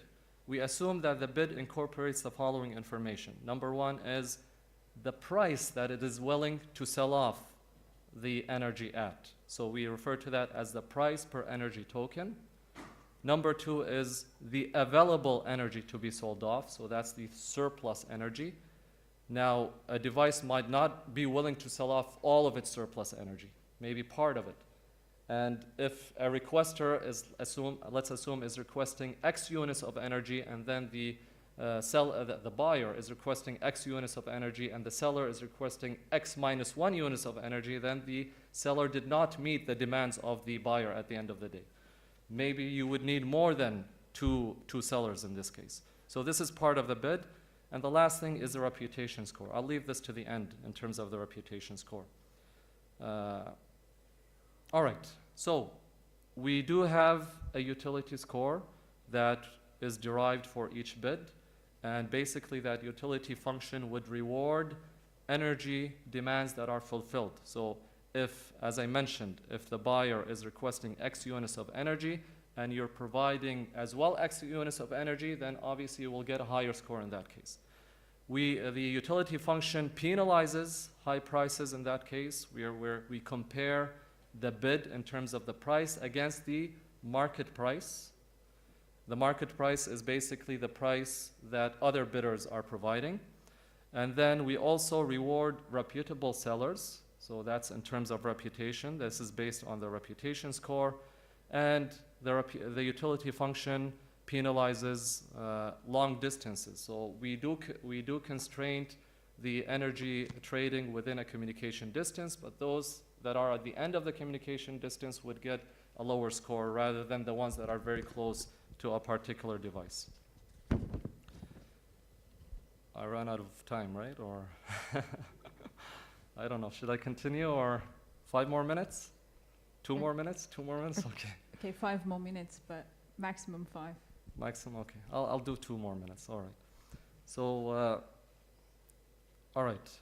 We do keep a token balance. So the token balance is basically how much is the current balance in addition to how much incoming tokens. If you are a seller, you will have incoming tokens. If you are a buyer, you will have outgoing tokens in that case. In terms of the ledger basically records information in regards to the buyer and seller's energy status, the buyer and seller balance status, how much energy was sold, and a particular identification for a transaction. In terms of reputation, this is what I just want to mention right here. Blockchain cannot guarantee at the end of the day that the UAVs will provide a reliable and honest energy trade commitments. So let's say a seller says, I'm going to sell you this much energy, but at the end of the day, did it commit to selling that much energy? So we have to provide a reputation score. That reputation score is based on 3 criteria. Number 1, its past trading behavior. So we do need to have some sort of past history for that node. The malicious actions that the node can take towards other devices, and any fake bits. This is in terms of attacks that can happen in decentralized architectures. So those devices that have improper behavior will be penalized. Improper behavior is characterized in terms of the delivery accuracy. How accurate did you deliver your commitments? The timeliness, did you deliver it on time? And the fairness in terms of the price. And those that are caught cheating would be penalized even further in that case. Cheating in the form of reporting. They report that we have this much energy, but in reality, they don't have this much energy. We are willing to give you that much energy within this time, but they don't do that on time. So this is referred to as cheating. All right, I'm not going to go through this, obviously. Simulations, we did implement a very lightweight simulator, and we assumed that each UAV device has a capacity of 240 watt-hours. We assumed that the devices are moving at a speed of 25 meters per step. The communication distance, we assumed either devices can communicate at 500, 700, or 900 meters. The token size, the energy token size, was set to 1 watt-hour, and we assumed that buyers request less than 60 watt-hours of energy. And the seller prices are defined at either 0.09 tokens per watt-hour or 0.17 tokens per hour. In the simulations, we compared three algorithms. One of them is the one that we have proposed that uses blockchain and reputation scoring against one that does not use reputation scoring but blockchain, and a central broker mechanism in that case. We evaluated latency and price fairness, and in comparison we see that our solution has provided somewhat of a fair price, I would say, in comparison to the market price. And in terms of latency, as we see in many blockchain solutions, that the latency increases as we have more devices join the validation process in that case, obviously.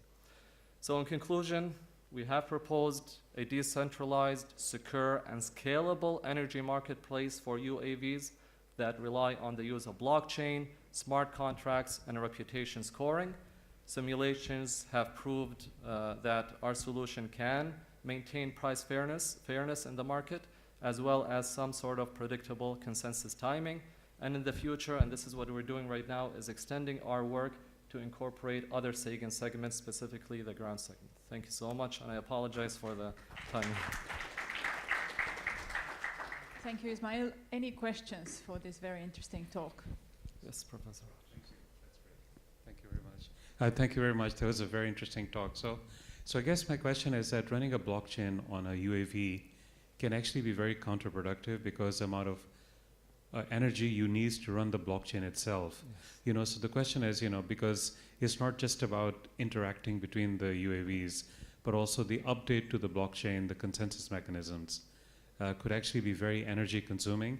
So I was wondering whether there are, there's a whole bunch of IoT type blockchains. There's IOTA, there's a Hedera Hashgraph, which are very low. I was wondering whether you've tried those or whether this would be a good application for blockchains, or whether there could be some other way to do this? To be honest, I did not try any other mechanism on the simulation environment that I have implemented, but I assume, I have that assumption that devices, in order to participate in the validation process, they should have enough energy to do so. And we do provide, this is something that I didn't consider right here, those devices should be rewarded for the time and energy that they have consumed in order to validate the blockchain itself. So this is not yet considered within our model right here. Number one, we have not yet compared it to other protocols, blockchain protocols, and the other thing is we have not yet considered the rewarding part as well. But this is something that we are or should be working on in the future. Okay, any other questions? The front row continues. No, interesting work. So you said one hop. So what happened if there is no energy to be released? So you don't want the UAV to fall down. Yeah. So how many hops can they do if they can't find the neighbor? Well, right now, in our work, in our model, we assume that there is a neighbor. We cannot assume that there is no neighbor at all. Okay. And in terms of normally prosumer-consumer models, you normally define pricing dynamically, not with the market. So normally you sell the surplus energy you have, but you are just assuming you compare to the market rate and then. No, when I say the market rate, I don't mean the actual grid market rate. The market rate within the UAV swarm itself. This is how much they're willing to sell off their energy. Now, if we have a central broker, that central broker might define its own market price as well. But now I'm assuming within the UAV swarm, each device, a device might say, I'm going to sell it off for one whatever, and the other would say for 5, and so on. So this is, in terms of fairness, is how close are you to the marketplace, that's all. So they can monopolize the market together if they decide. Can, but I mean, within a very highly mobile, dynamic environment, this is not really the case. Okay, any other question? Yes. Thank you for your presentation, interesting work. Actually, I have 2 questions. First one, do you consider the RF energy conversion ratio in this model? No, again, these things, I mean, I know you're talking about it from the electrical engineering background and so on. Because this will affect how much token are received by the... Those things are not considered. That's the first thing I said within my talk, is that we assume that those UAV devices have the capability to wirelessly transmit the energy. How much does it consume for the wireless transmission? This is out of the scope. Okay. Yeah. Second one, what distribution you assume for your Gaussian distribution. Gaussian distribution? The Gaussian distribution. Gaussian distribution. Yeah. Okay. Thank you. Thank you so much. Okay, that is the last question we can take. Okay. We have one. All right, one more question. Okay. From the front row, there's allowance for another question. Just assumptions. Yeah, we are talking about futuristic. One of the points that I was looking at that time, when we go to this kind of level of swarms, we go to these mobile taxis or traffic in the air. It's coming that co-pilots or something flying cabs, that there will be a need anyway for making regulations about tracks where these drones and whatever vehicles, flying vehicles will fly. Definitely when we reach the level where this assumptions that you made are reached, there will be a large number of those. So maybe help in solving the problem that Prof. Raj mentioned about finding is if we create a road map where these kind of drones, self-driven drones, and with taxis that will be self-driving, is that you define certain infrastructure, road infrastructure in the air, and this will help, of course, with avoiding collisions, avoiding a lot of issues.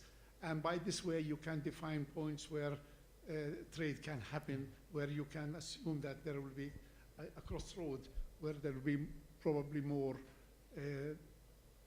this kind of flying things happening.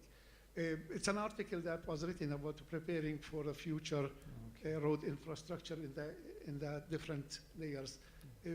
We started it based on long time, very old paper we wrote about overlay, underlay infrastructure in the air.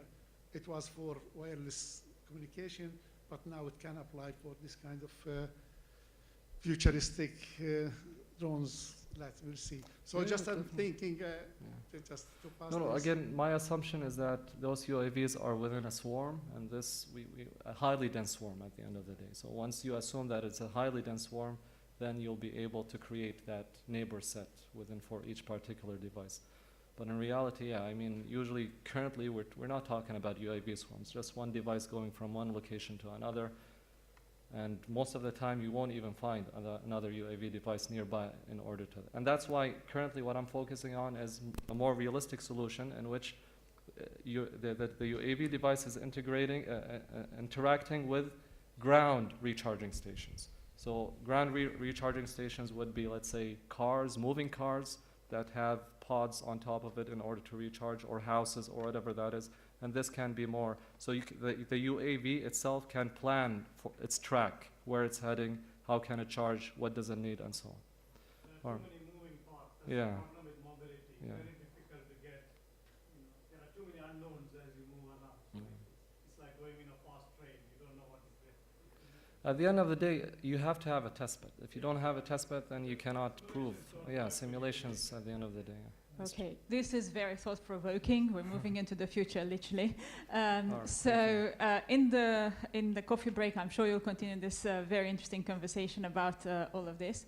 So I'm sure I cut it short, but it's with good reason, because now we have a small session in which I invite Professor Khaled to award the people with certificate for their presentation. So we have Isa, Etar, and Dr. Ismail again to receive an award for having presented at this conference.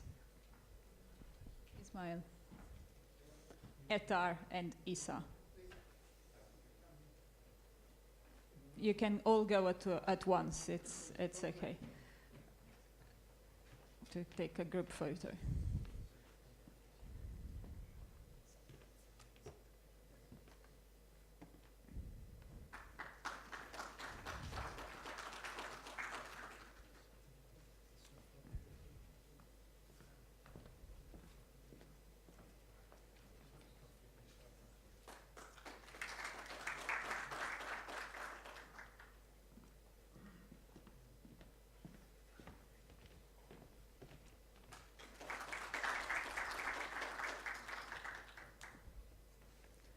Okay, so that concludes the session. Let's thank the speakers again. It was a really thought-provoking session, and now we have a well-deserved coffee break until 11:20.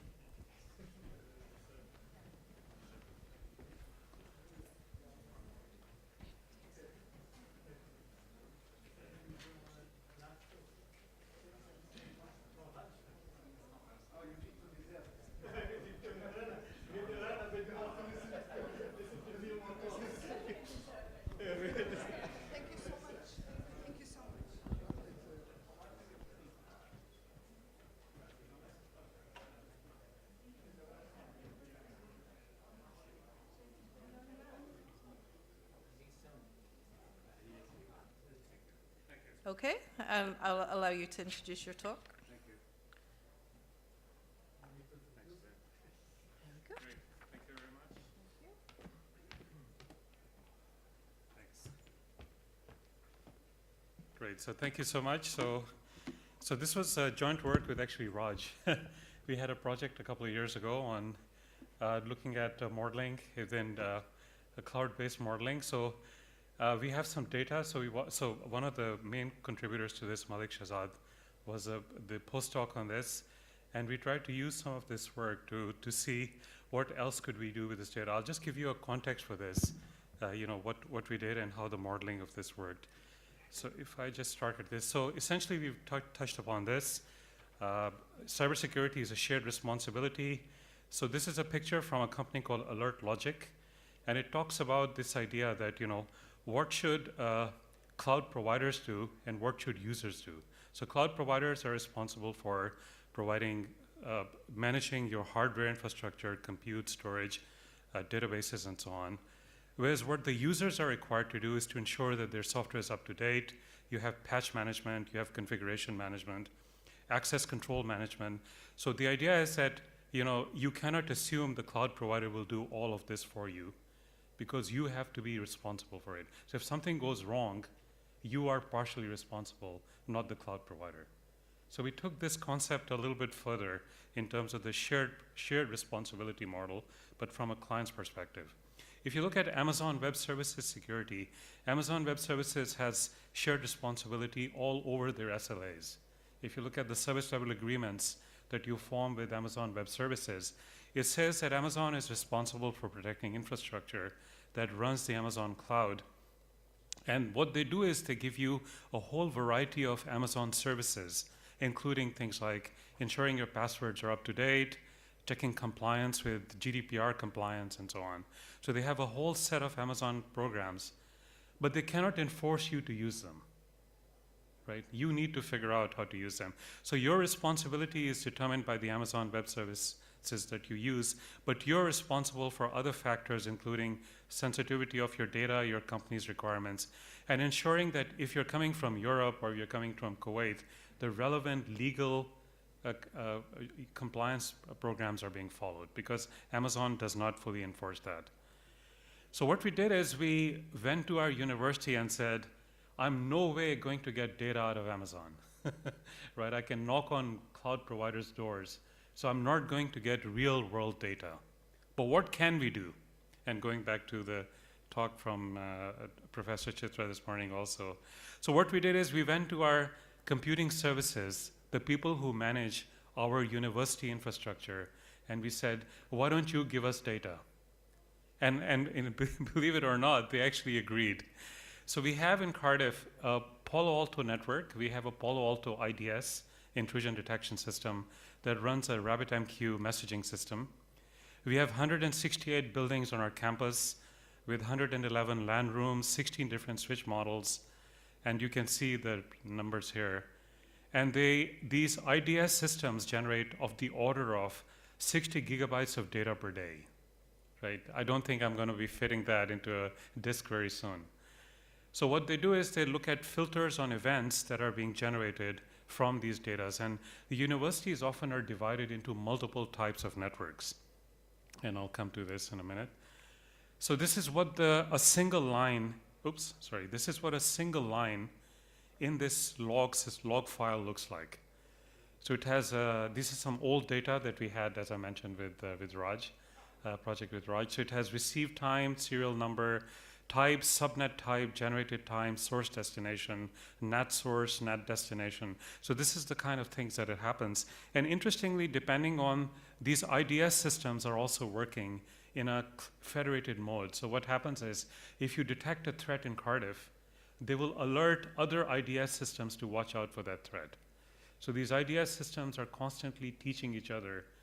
So that means that any zero-day threats can be sourced out to other third parties. So what they did is they do this threat ID and severity classification as part of the IDS threat. So here, for example, you can see the log. It's what people are trying to do is they're trying to break into the Microsoft RDP protocol. It's a brute force attempt. It's been generated from some client in Brazil. So it will tell you, for example, that there's a threat from China, there's a threat from Brazil coming in, and it constantly is updating these threats for all the other federated IDS systems that they're connected to. So what we can do is we can do some very simple analysis of this. So what we can do is we can build a risk signature. So what happens is that in a university network, you don't just run one software, right? You run a variety of software. And the university's network behind the IDS, behind the firewall where the IDS is often generated, you can have a number of subnets in the university. You can have a research net, you can have a teaching net, you can have a Wi-Fi net which is open to the public, you can have a network that is for students in the residential networks. So you have a number of subnets that can be provided within a university. And what you can do is you can identify the severity of threats that are associated with each of these networks. And over time, you can look at the probability of the likelihood of attack by looking at the data from the IDS. So what we did is we tried to build a model that tries to estimate this. So it says the behavior of the frequently targeted software, type of IDS, you can map into a scale based on severity, and then you can define a weighting factor that it says, you know, these threats are more important, and you can build a risk signature for your particular network. Okay, so here's the interesting part, right? Going back to, again, great talk by Professor Chitra. We recorded continuous data for about 144 hours. In those 144 hours, Cardiff University network was attacked 400,000 times. Okay, I'll just let that sink in.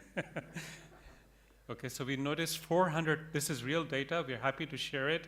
Anybody who wants to do more stuff with it, no problem. So the idea was we had incoming data, there were 278 unique threats identified, and at 5 different severity levels by the Palo Alto network, and we had a log file, and these were the biggest attacked.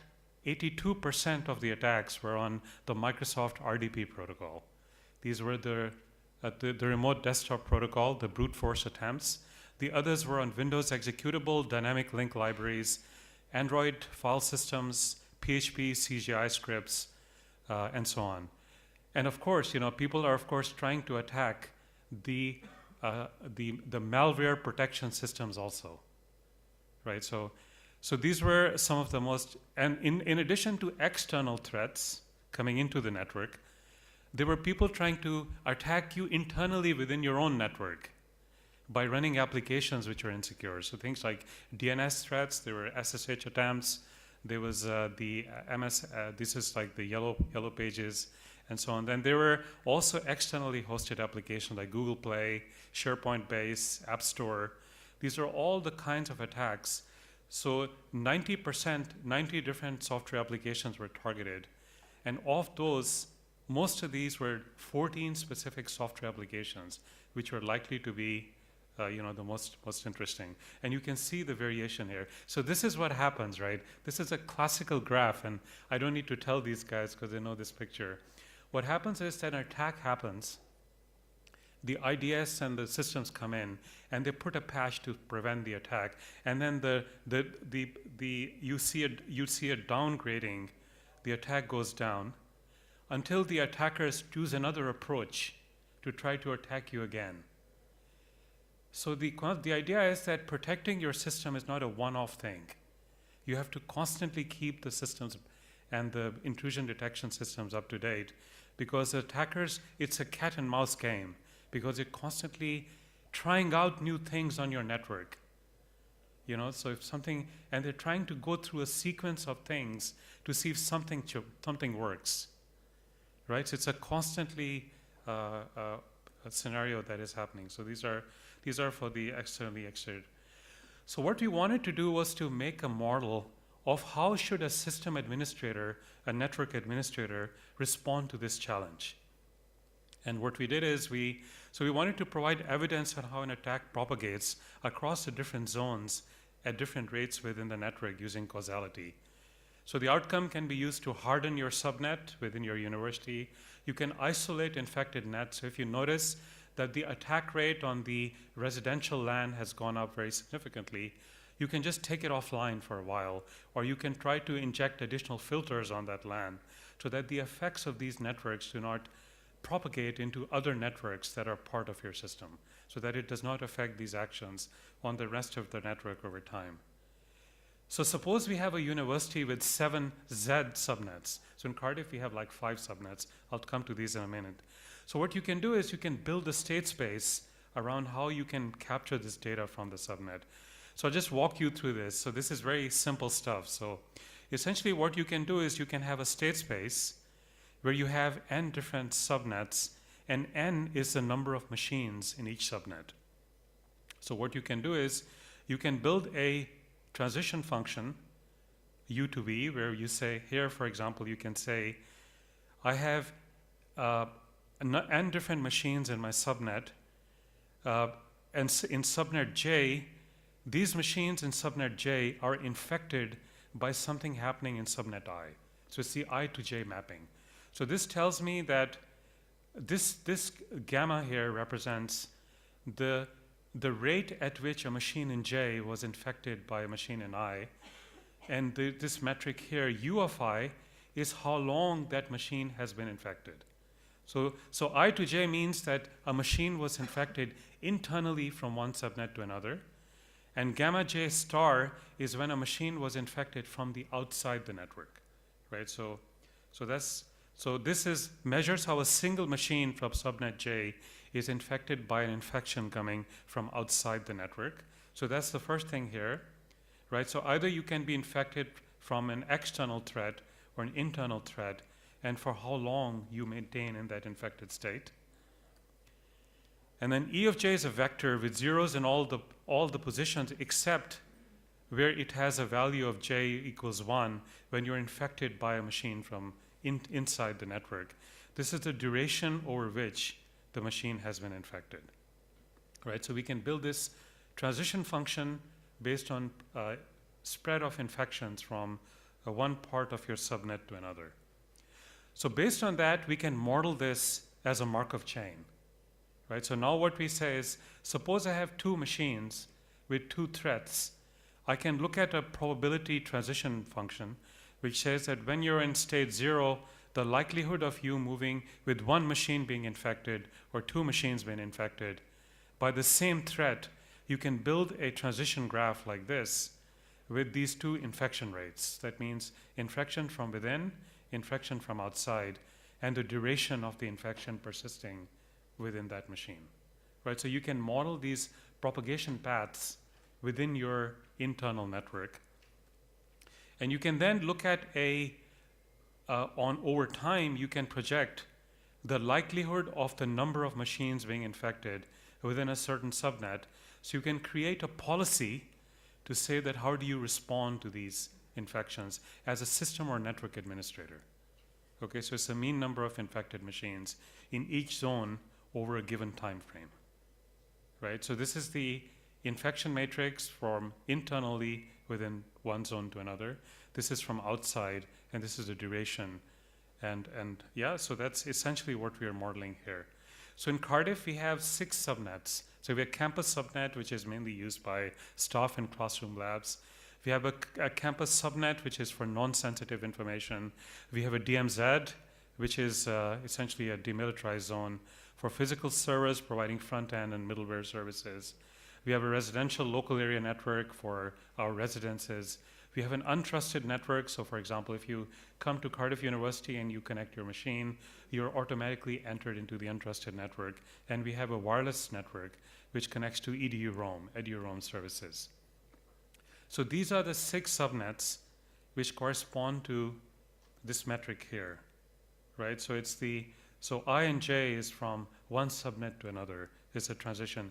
So what we did is we did this model, and then we coupled this with the data that we have, which is the real world data that we have, to see how we could build a network policy based on this. So we monitor each individual machine for infection spread. It requires a lot of computational. So what we did is, for this modeling, we can say that a machine can spread 2 or more threats to multiple distinct machines within a subnet. And we model this infection spread over this 144-hour time window. And we assume that the worst case scenario is what happens when things start with the untrusted network. So somebody comes in, so we can regulate these 4 and this 5th network. This 5th network is more or less controlled by the UK government, because edu-roam managed by Janet and so on. But the untrusted network is the biggest source of potential attacks that could happen.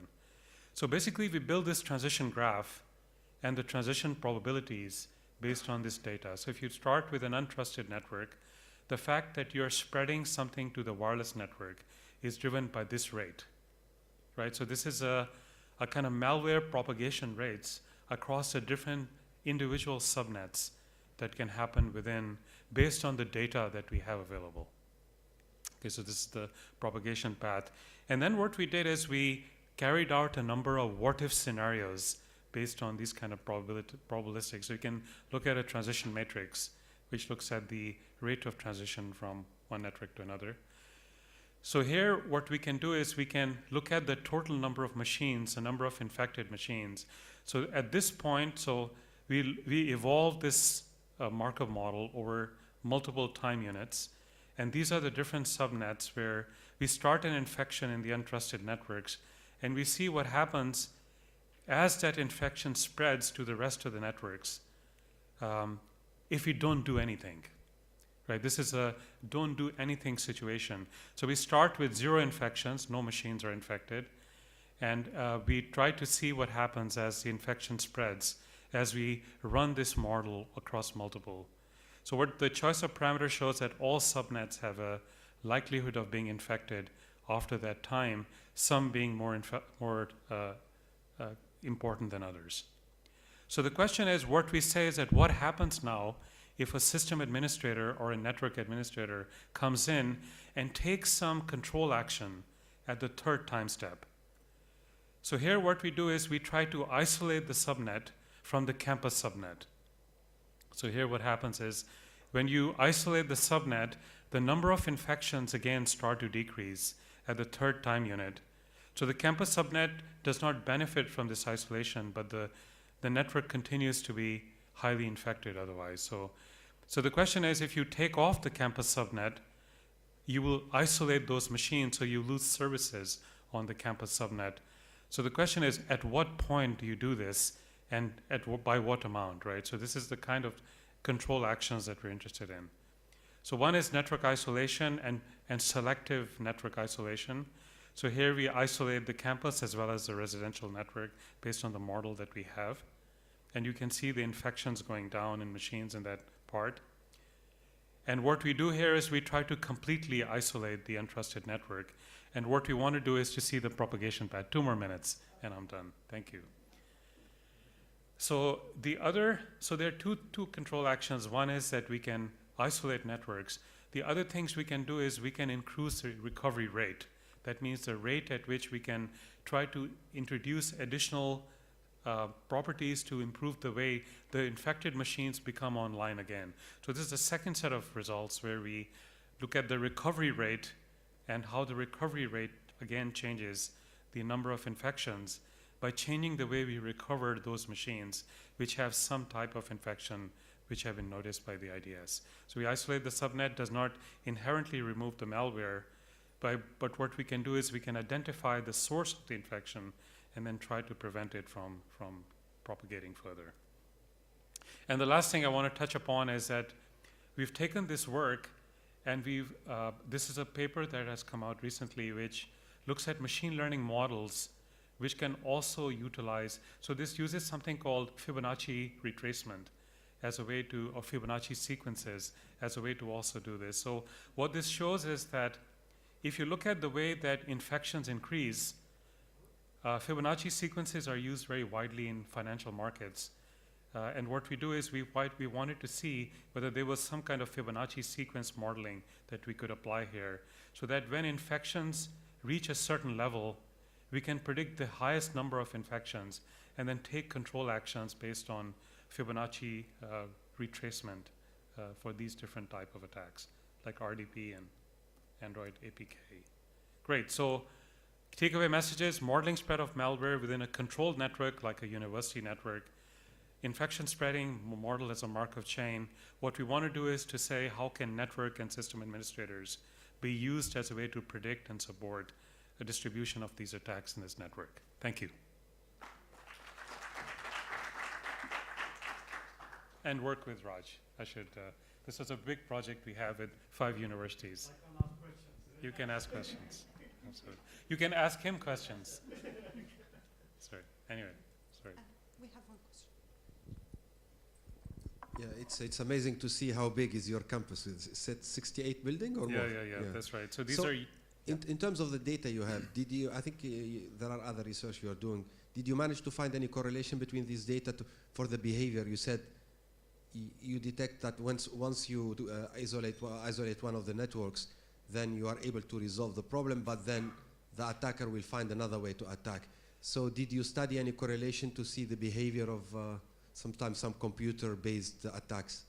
Yeah, so this work here talks a little bit more about essentially what we wanted to do here was to identify how we could work with this system. So there's some part of the network that we can control through our system administrators. So for example, we can create a small subnet which we can actually manage through the use of our information services, but it's a level of control that you have on your subnet. So of course, one way you can do is to create a test net within your university where the system administrators will create another network for you. So in addition to having a campus net, you can have an experimental network. And that we did with, so we have some other work that reports on how we manage the work on that, experimental. So on that, for example, we ran honeypots and other type of things. With honeypots, we could run honeypots on this very controlled network. There is no way they're going to let us touch the rest of this network. So we have some honeypot data with HoneyD, which is a honeypot daemon services, that where we can actually look at the type of attacks we observe.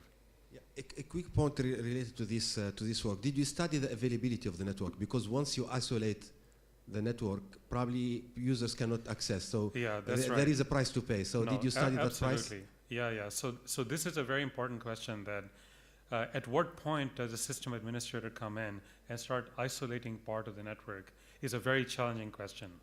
So again, the question here would be that depending on the severity of the threat that you observe, so one possibility is you can try to do partial network isolation, or alternatively you can find ways to fix the problem by focusing on, so if you know that 90% of attacks are on Microsoft RDP, you can switch off the RDP service until you find a fix for it.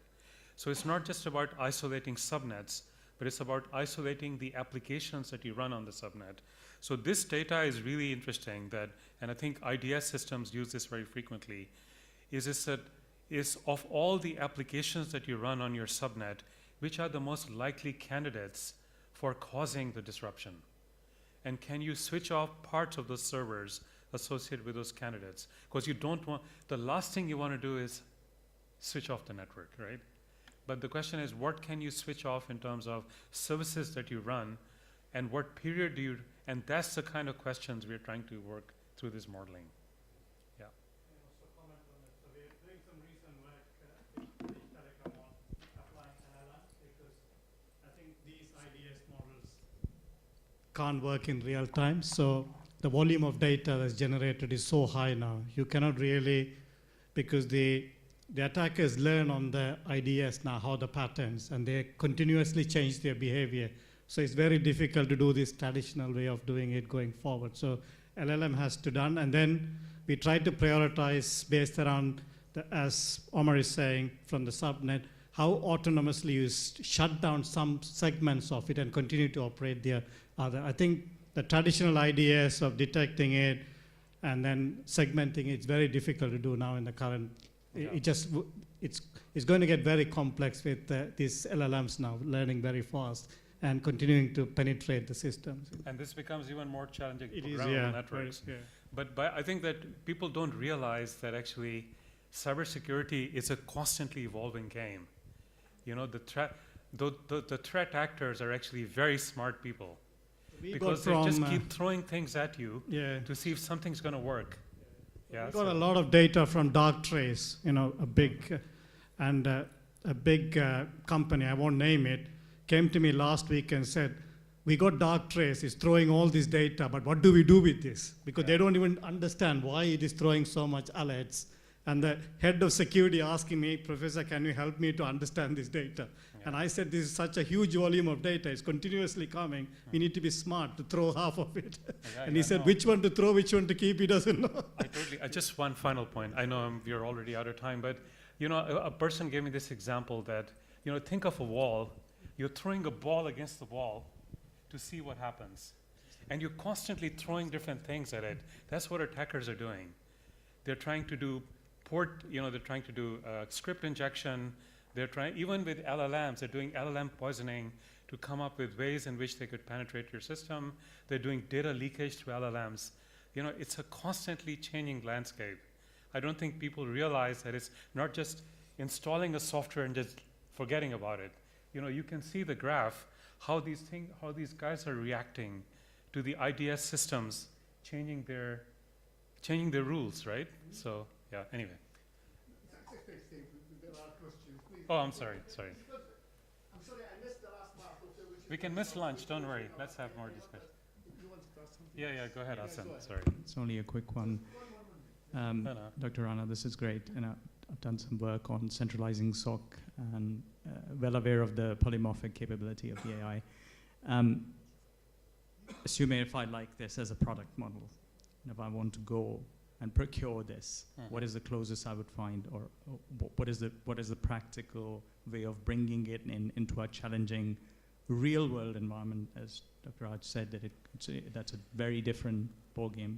Yeah. Because ultimately that is what I personally would be interested in. I think somebody would be interested, but really, really like this. So we're trying to commercialize some of this work through the Cyber Innovation Hub, and I know that Raj has much more, commercial work. So essentially the question here is that can we do real time, what we call, so what happens is if you have a trader in a bank, what the trader is doing is their trader is trying to make a buy or sell decision on a stock, right? You say, should I buy, should I stock, should I hold? What we're trying to do is use the same concept of Fibonacci retracement and say that if the threat level is here, what action should I take? Should I terminate the subnet? Should I isolate the subnet? Should I terminate the application? So a system administrator working with an AI engine can make a decision on what actuation to carry out. So what we're doing here is we're using models like LSTM combined with moving averages, moving average, exponential moving average, Fibonacci retracement, what we call an ensemble of machine learning models to create a confidence score that can help the decision making for a system administrator. So all this work is something we call autonomic security, where you do autonomic management of security credentials. So that the last thing you wanted, ultimate security is where you shut down everything and just sit in a room, right? So the question here is, what can we do without doing that at different levels of severity, but supported by an AI engine? So this is something we're trying to commercialize, but happy to talk further. I know Raj has lots of hats in this also, so yeah. Sorry, Prof. Lynn. Yeah, I love using my power as president. Sorry, Lynn. But we don't have Professor Omar Rana every day here to learn. So I'm just attended recently a kind of presentation by a company selling something they called cyber intelligence. And I wonder if such modeling, because this modeling makes you understand, and maybe you can predict where this is going and share this. Yeah, they do all Bayesian belief network. That's what most of these guys Yes. use dark trades. So now they integrate Bayesian with AI to do learning of different types, and then That's it. Bayesian as the Exactly. baseline. Yeah. So putting AI on the top, Predicting, the yeah, so- AI learns. Yeah, but the problem is even predictive modeling because it changes so fast. Yeah. Prediction doesn't work as well. You have to. There is no zero-day attack and all that going because it changes so fast, and the volume because of you have devices like all these IoT devices picking in, and you don't understand the traffic because some of these devices you don't know the pattern of the traffic to start with, and that also throws as anomaly in your network. So then you have high false positive, and you are like, is it really an attack or is it really false?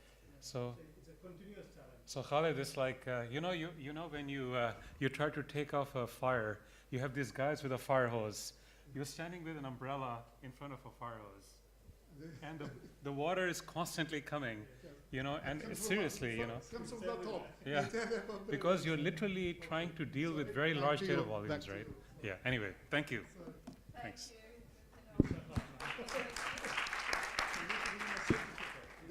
The naughty front row, I know.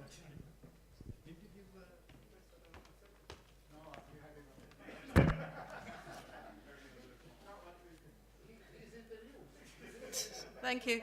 So now we know why our system administrators are so grumpy all the time when we ask them to do anything. Our next talk is online from Eduardo Palmieri. So I'm just going to play that.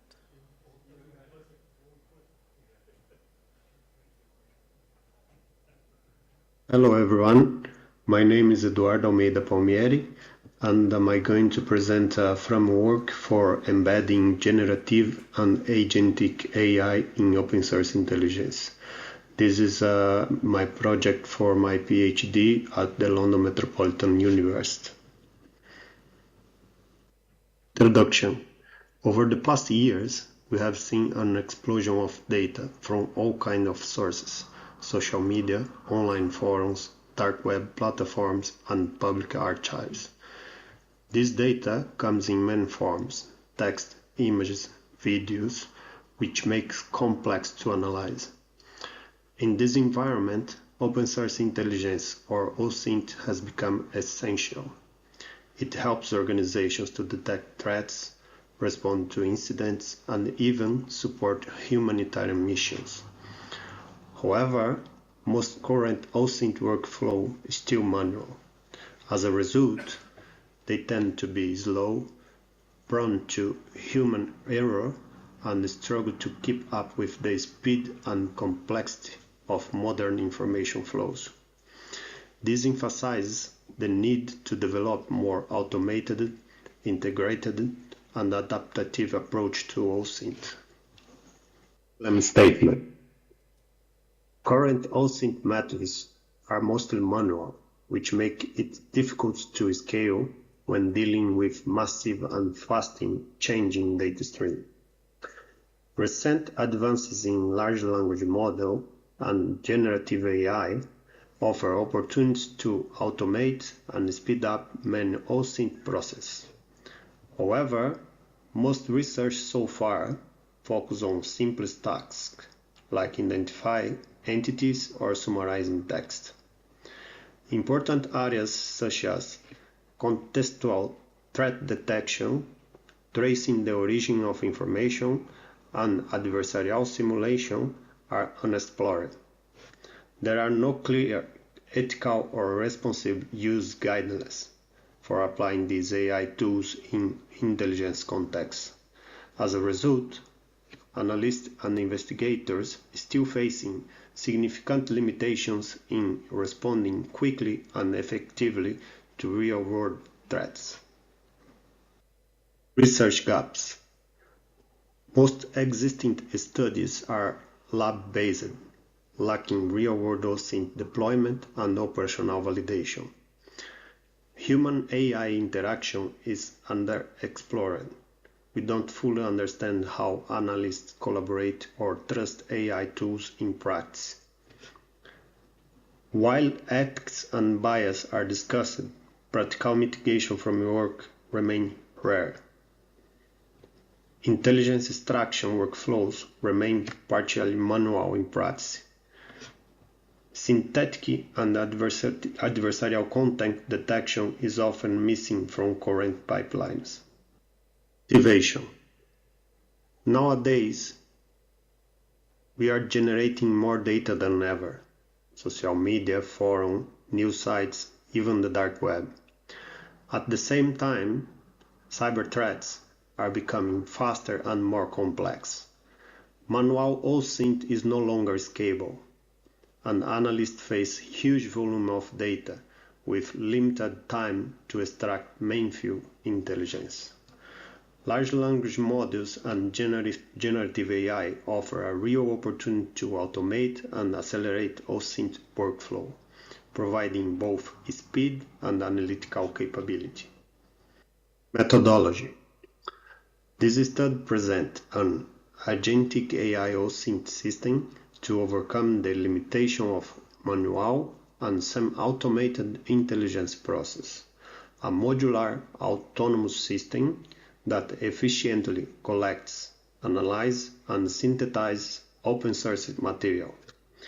Ethical and legal compliance ensures responsible AI use in intelligence operations, making this approach unique.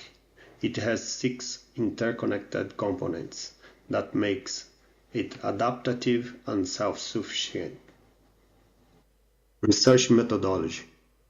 Our methodology has 5 phases. Phase 1 involves reviewing literature to identify limitations in OSINT.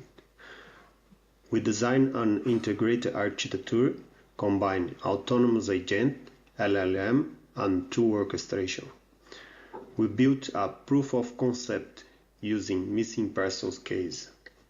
We evaluate performance against traditional methods, showing improvement in accuracy, speed, and adaptability. Finally, we embed ethical safeguards to ensure compliance and accountability through the system.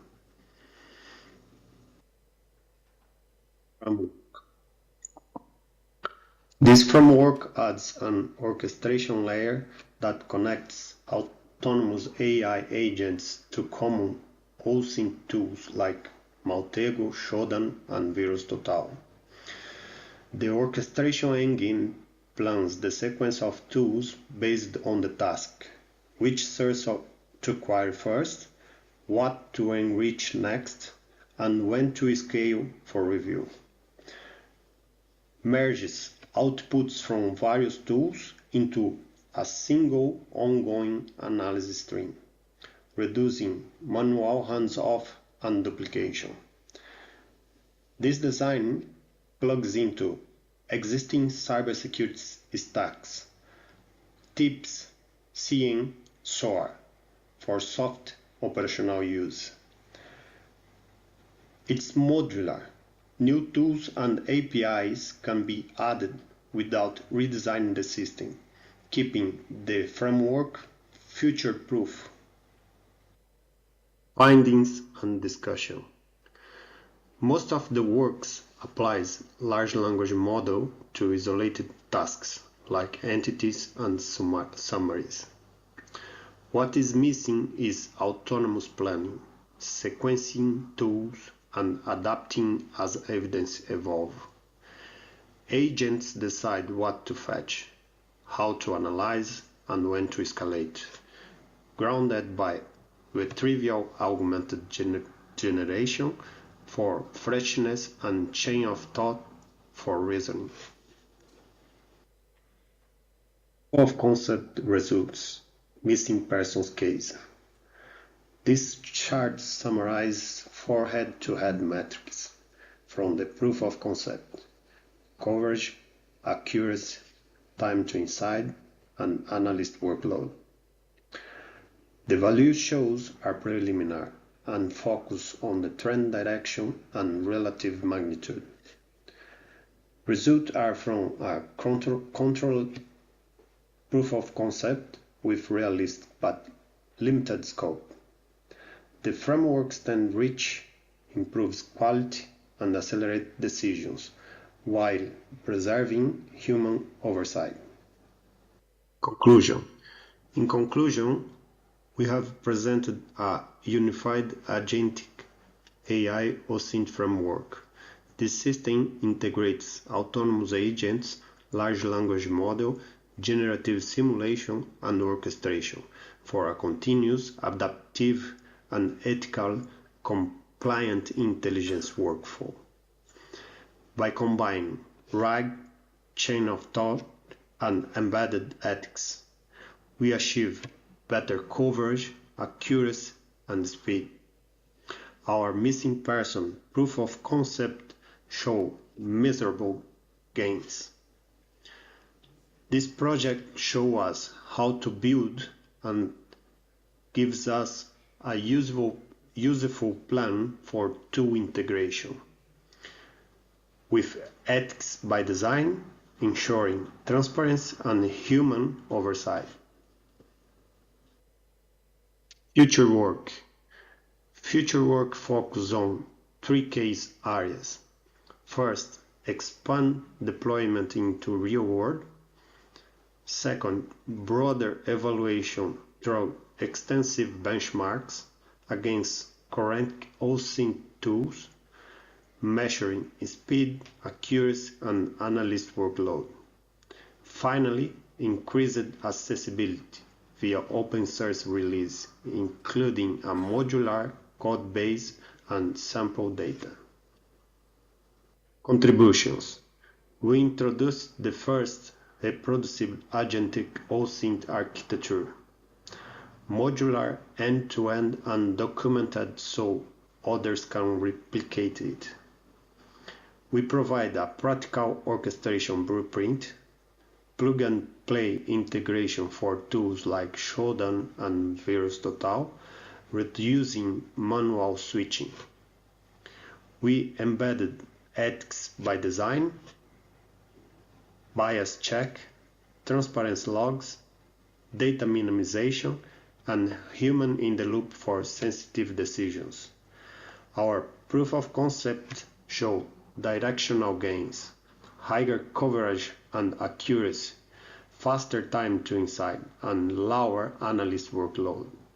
Figures are preliminary but consistent.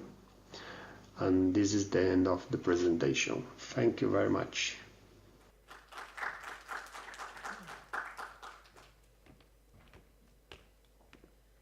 I believe Eduardo is online with us, if there are any questions.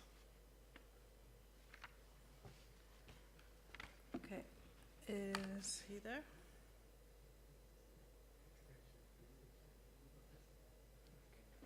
Is he online? Is Eduardo online? Could I ask a question if you're online? I would like to understand a bit more about the type of ethical questions that your system is dealing with.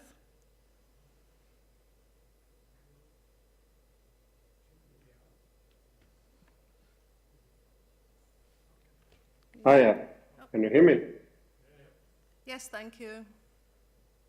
Sorry, can you repeat the question? I would like to understand a bit more about the ethical questions that your agentic system is dealing with. So the ethical question is for so far the projects I have saw on my research, they don't explain fully how they approach the ethical issues. So my plan is to develop a framework for the ethical compliance. Okay. Is there any specific areas that you want to look at? I have some ideas, but nothing concrete yet. Okay. But it should be in accordance with the GDPR. Okay. And lastly, I come from a very human perspective, so I have another question, which is, how do you ensure that your system has sufficient timely transparency so that the human in the loop can have meaningful oversight? With training, we have to train the human in the loop.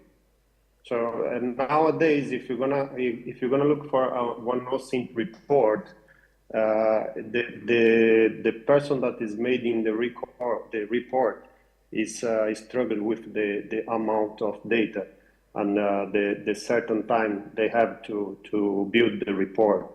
So the agent TKI is going to be something just to help to validate the data. So we have to train the model to get the true data, and then the human that has to analyze just the output of the data. Okay, are you making sure that that's understandable for the human and not just for the system? No. We have to train the human in the loop.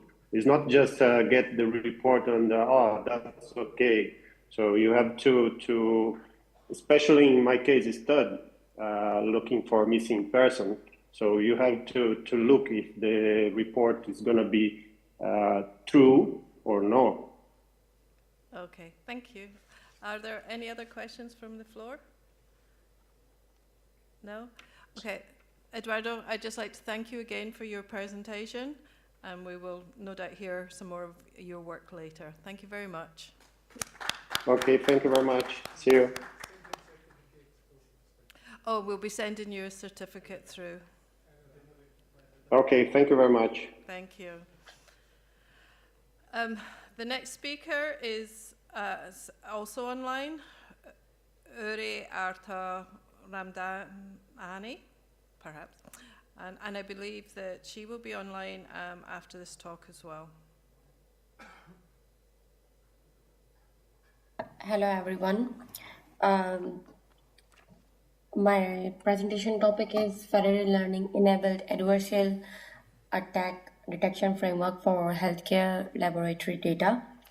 I'm Dr. Kuratlan Mastoi, currently serving as a senior lecturer at the School of Computer Science and Creative Technologies, University of the West of England, Bristol, United Kingdom. So the idea behind to use this technique and propose a framework, because as we all know that adversarial attack deliberately manipulates data or model input to deceive a machine learning models. So it makes incorrect predictions or classification when we implement any machine learning algorithms with adversarial attacks. So so the basic motivation of my this research paper or my research is to just focus on those machine learning algorithms which we are going to implement to detect any disease in the medical application, and then adversarial attack will modify those inputs and then provide us a biased results. So yes, we do agree that this research is based on that adversarial attack deliberately manipulates the data.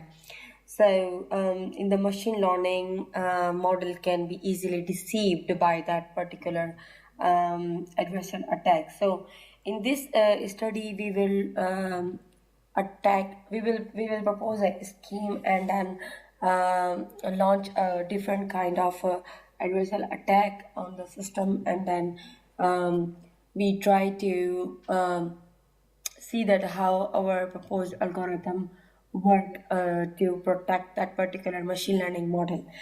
So yes, if we talk about the simple motivation, this is the basic motivation of this research is to protect medical healthcare applications where the bias classification is not tolerable. So the basic contribution of my research is that we designed a federated learning enabled adversarial attack detection framework, and then we do some create a simulation environment using the real world and the synthetic data to evaluate our framework performance against the different kind of attacks, including data poisoning or middle invasion attacks. So this is the basic framework. Like we do have the hospital laboratory data trained by the CNN, and then another hospital laboratory data trained by CNN, and we do have the synthetic data here as well. So if we discuss about this model, that we do have 3 to 4 kind of inputs in the healthcare application, and then we are trying to do the federated learning, and the attacks are already we have put the attacks between this connection between the federated learning and then the different healthcare repositories. So all the laboratories are connected based on the federated learning environment, where each node process the training in a horizontal federated learning way. So the node identify the pattern of adversarial in federated learning nodes during data sharing and training on different algorithms. So we all know about that how the federated learning works.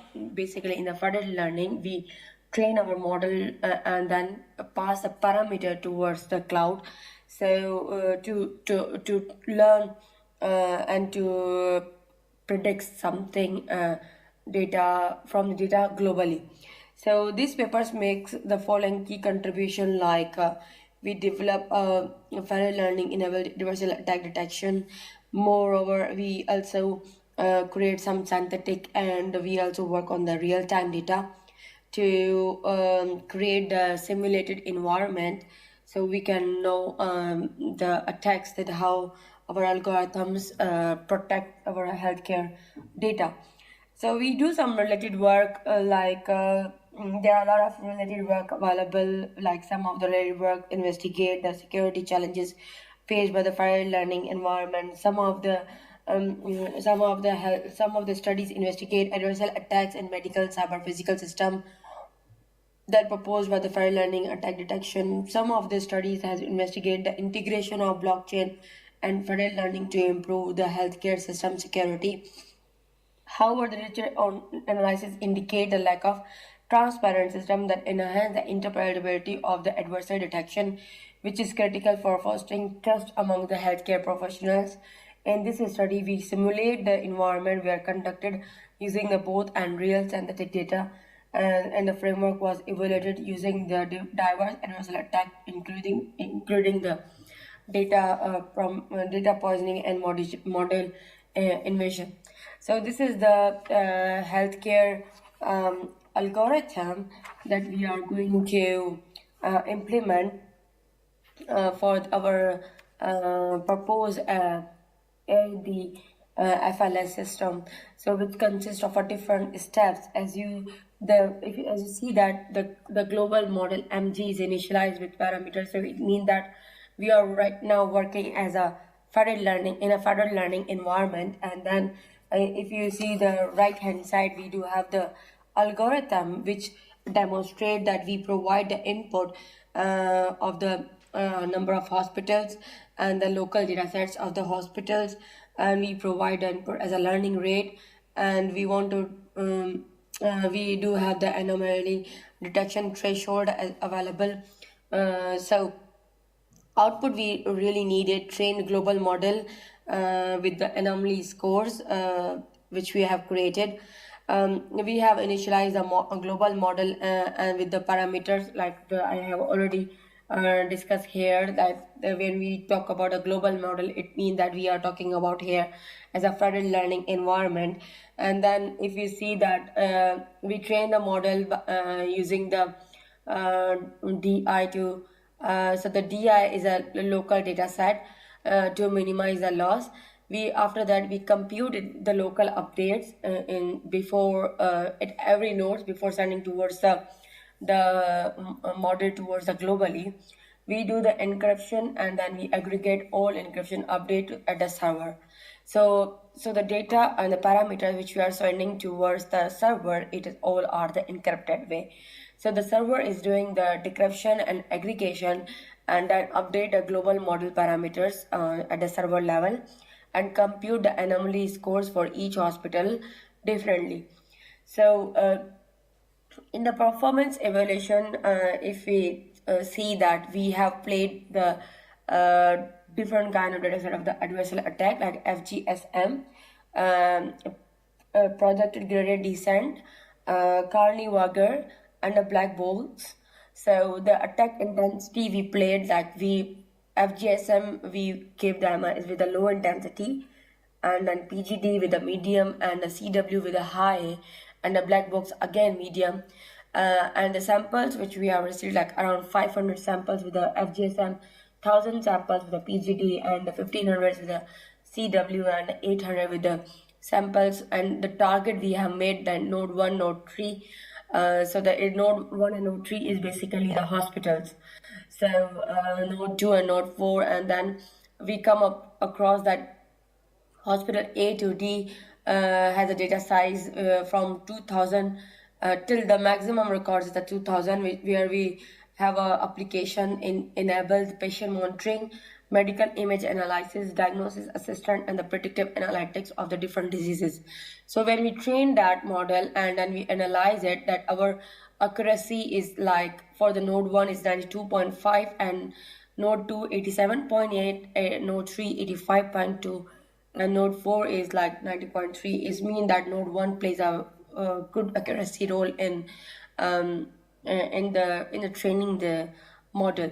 So the adversarial score we have analyzed it, that 0.45 we received from the node 1, which are more lesser than other models or other nodes. So the status we have analyzed that is a normal, and then node 2 have the potential attack, node 3 has an adversarial attack, and then node 4 again is considered as a normal attack. So so if we more think about the adversarial attack detection comparison, so we received FGSM accuracy is more better than the other adversarial attacks. So if these tables compare the detection accuracy of the 3 adversarial attacks, with the 3 adversarial attack with the ADFLS, and ADS is a already existing studies. Again, is a different adversarial attack which is already is existing, but our scheme is the more considerably outperforms both with the AIDS and AFL in detecting all types of attacks, with achieving the highest detection accuracy among the other schemes. So AFL performs better than the AIDS, but it still lags behind the AFLS. So in some of the scenarios, like the in CW, you can easily see. So if we just concluded, the proposed adversarial attack detection for learning scheme provides a practical framework for securing healthcare data across the distributed laboratories and hospitals. So it ensures that the data is securely aggregated at a central hospital for disease prediction or image analysis, or the prediction based analysis, or the diagnosis based. So while detecting and mitigating the adversarial attacks, so the result demonstrate that our proposed scheme performs very well among the different kind of schemes available existing in literature. So the approach enhances the reliability of the healthcare systems by preventing adversarial manipulation and ensuring secure data processing.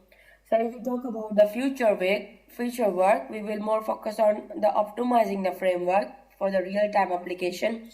So additionally, we will validate that effectiveness of the AIDS in diverse real-world healthcare environment. We will be essentially to strengthen the robustness against the evolving adversarial attack and improve the deployment in the practical settings. As right now we are working on the synthetic data as well. So the future we will focus on more healthcare environment with a real-world data set. So that's all. And that's all from my side. If you have any questions or any concerns, my email is already available in the research papers. I'm happy to receive any questions if you do have. Thank you.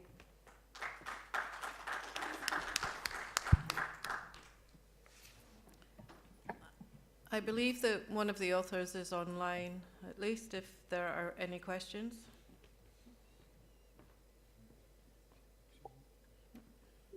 Hello, good morning. Yes, I'm online. So if you have any question, please, I'm happy to answer those.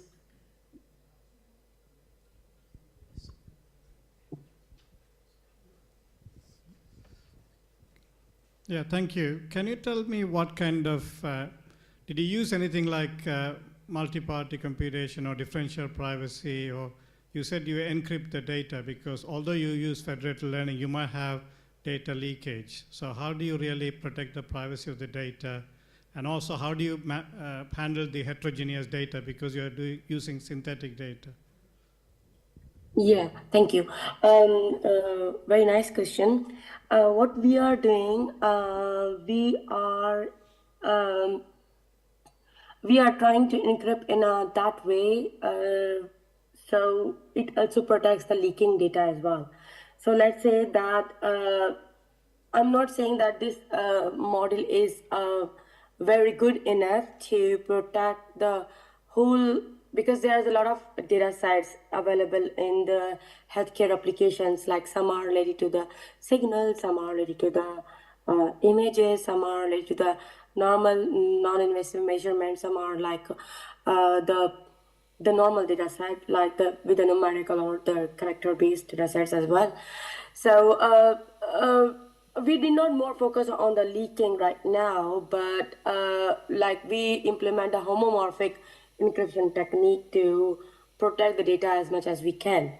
And then we use a similar kind of decryption technique at the server to decrypt those data, which is moving forward to the server.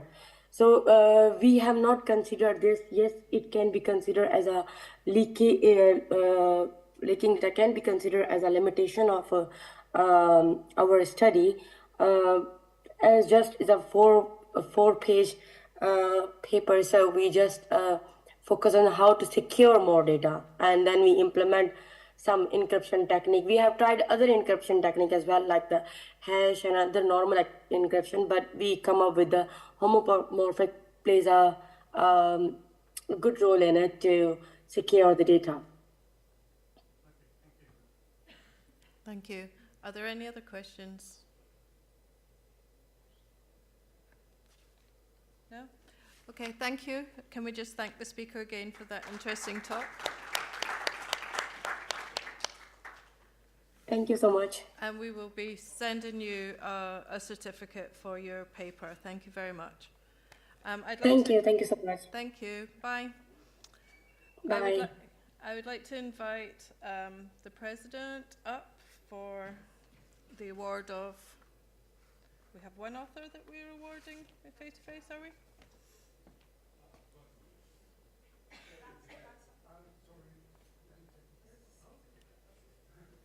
You're getting two. Okay. Okay, so are we on time? I think we're going to move directly on to the panel discussion now. So I would like to invite Dr. Huda Al-Rashidi to moderate this session. And then can I invite Mr. Nasar Al-Ostad onto the stage, Dr. Saraj, I've lost your name here, Fayad, and Professor Ana Burano.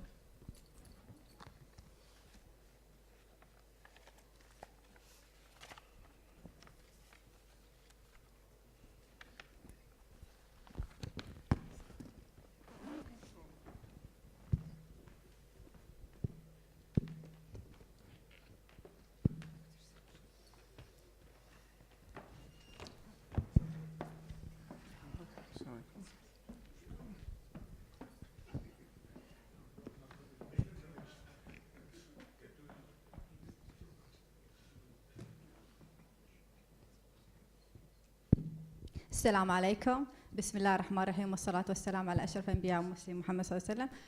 Good afternoon, ladies and gentlemen. Today we are going to start our panel discussion, Innovation in Cybersecurity. It is a real pleasure to be here to present this amazing, our distinguished panelists for today, and we are looking forward for the excited outcome we will have it in this conference. To discuss the future of the cybersecurity, we will focus today on the innovation of the cybersecurity. As Professor Omar Rana mentioned yesterday, if you haven't been attacked today, you will be attacked later. So from this statement reminds us about the cybersecurity is no longer optional. It is a fundamental pillar of innovation, trust, and national resilience as well. So we need to adapt with what we have and to deal on how to deal with this. This is Dr. Huda Rashidi. I am an assistant professor at KCST. And I am delighted to present this, to be a moderator for this panel discussion. Before we start, I will ask the panelists to introduce themselves. Shall we start from Engineer Al-Istad? Hello, my name is Engineer Nasser Al-Istad, and I'm a computer engineer, have a background in cybersecurity.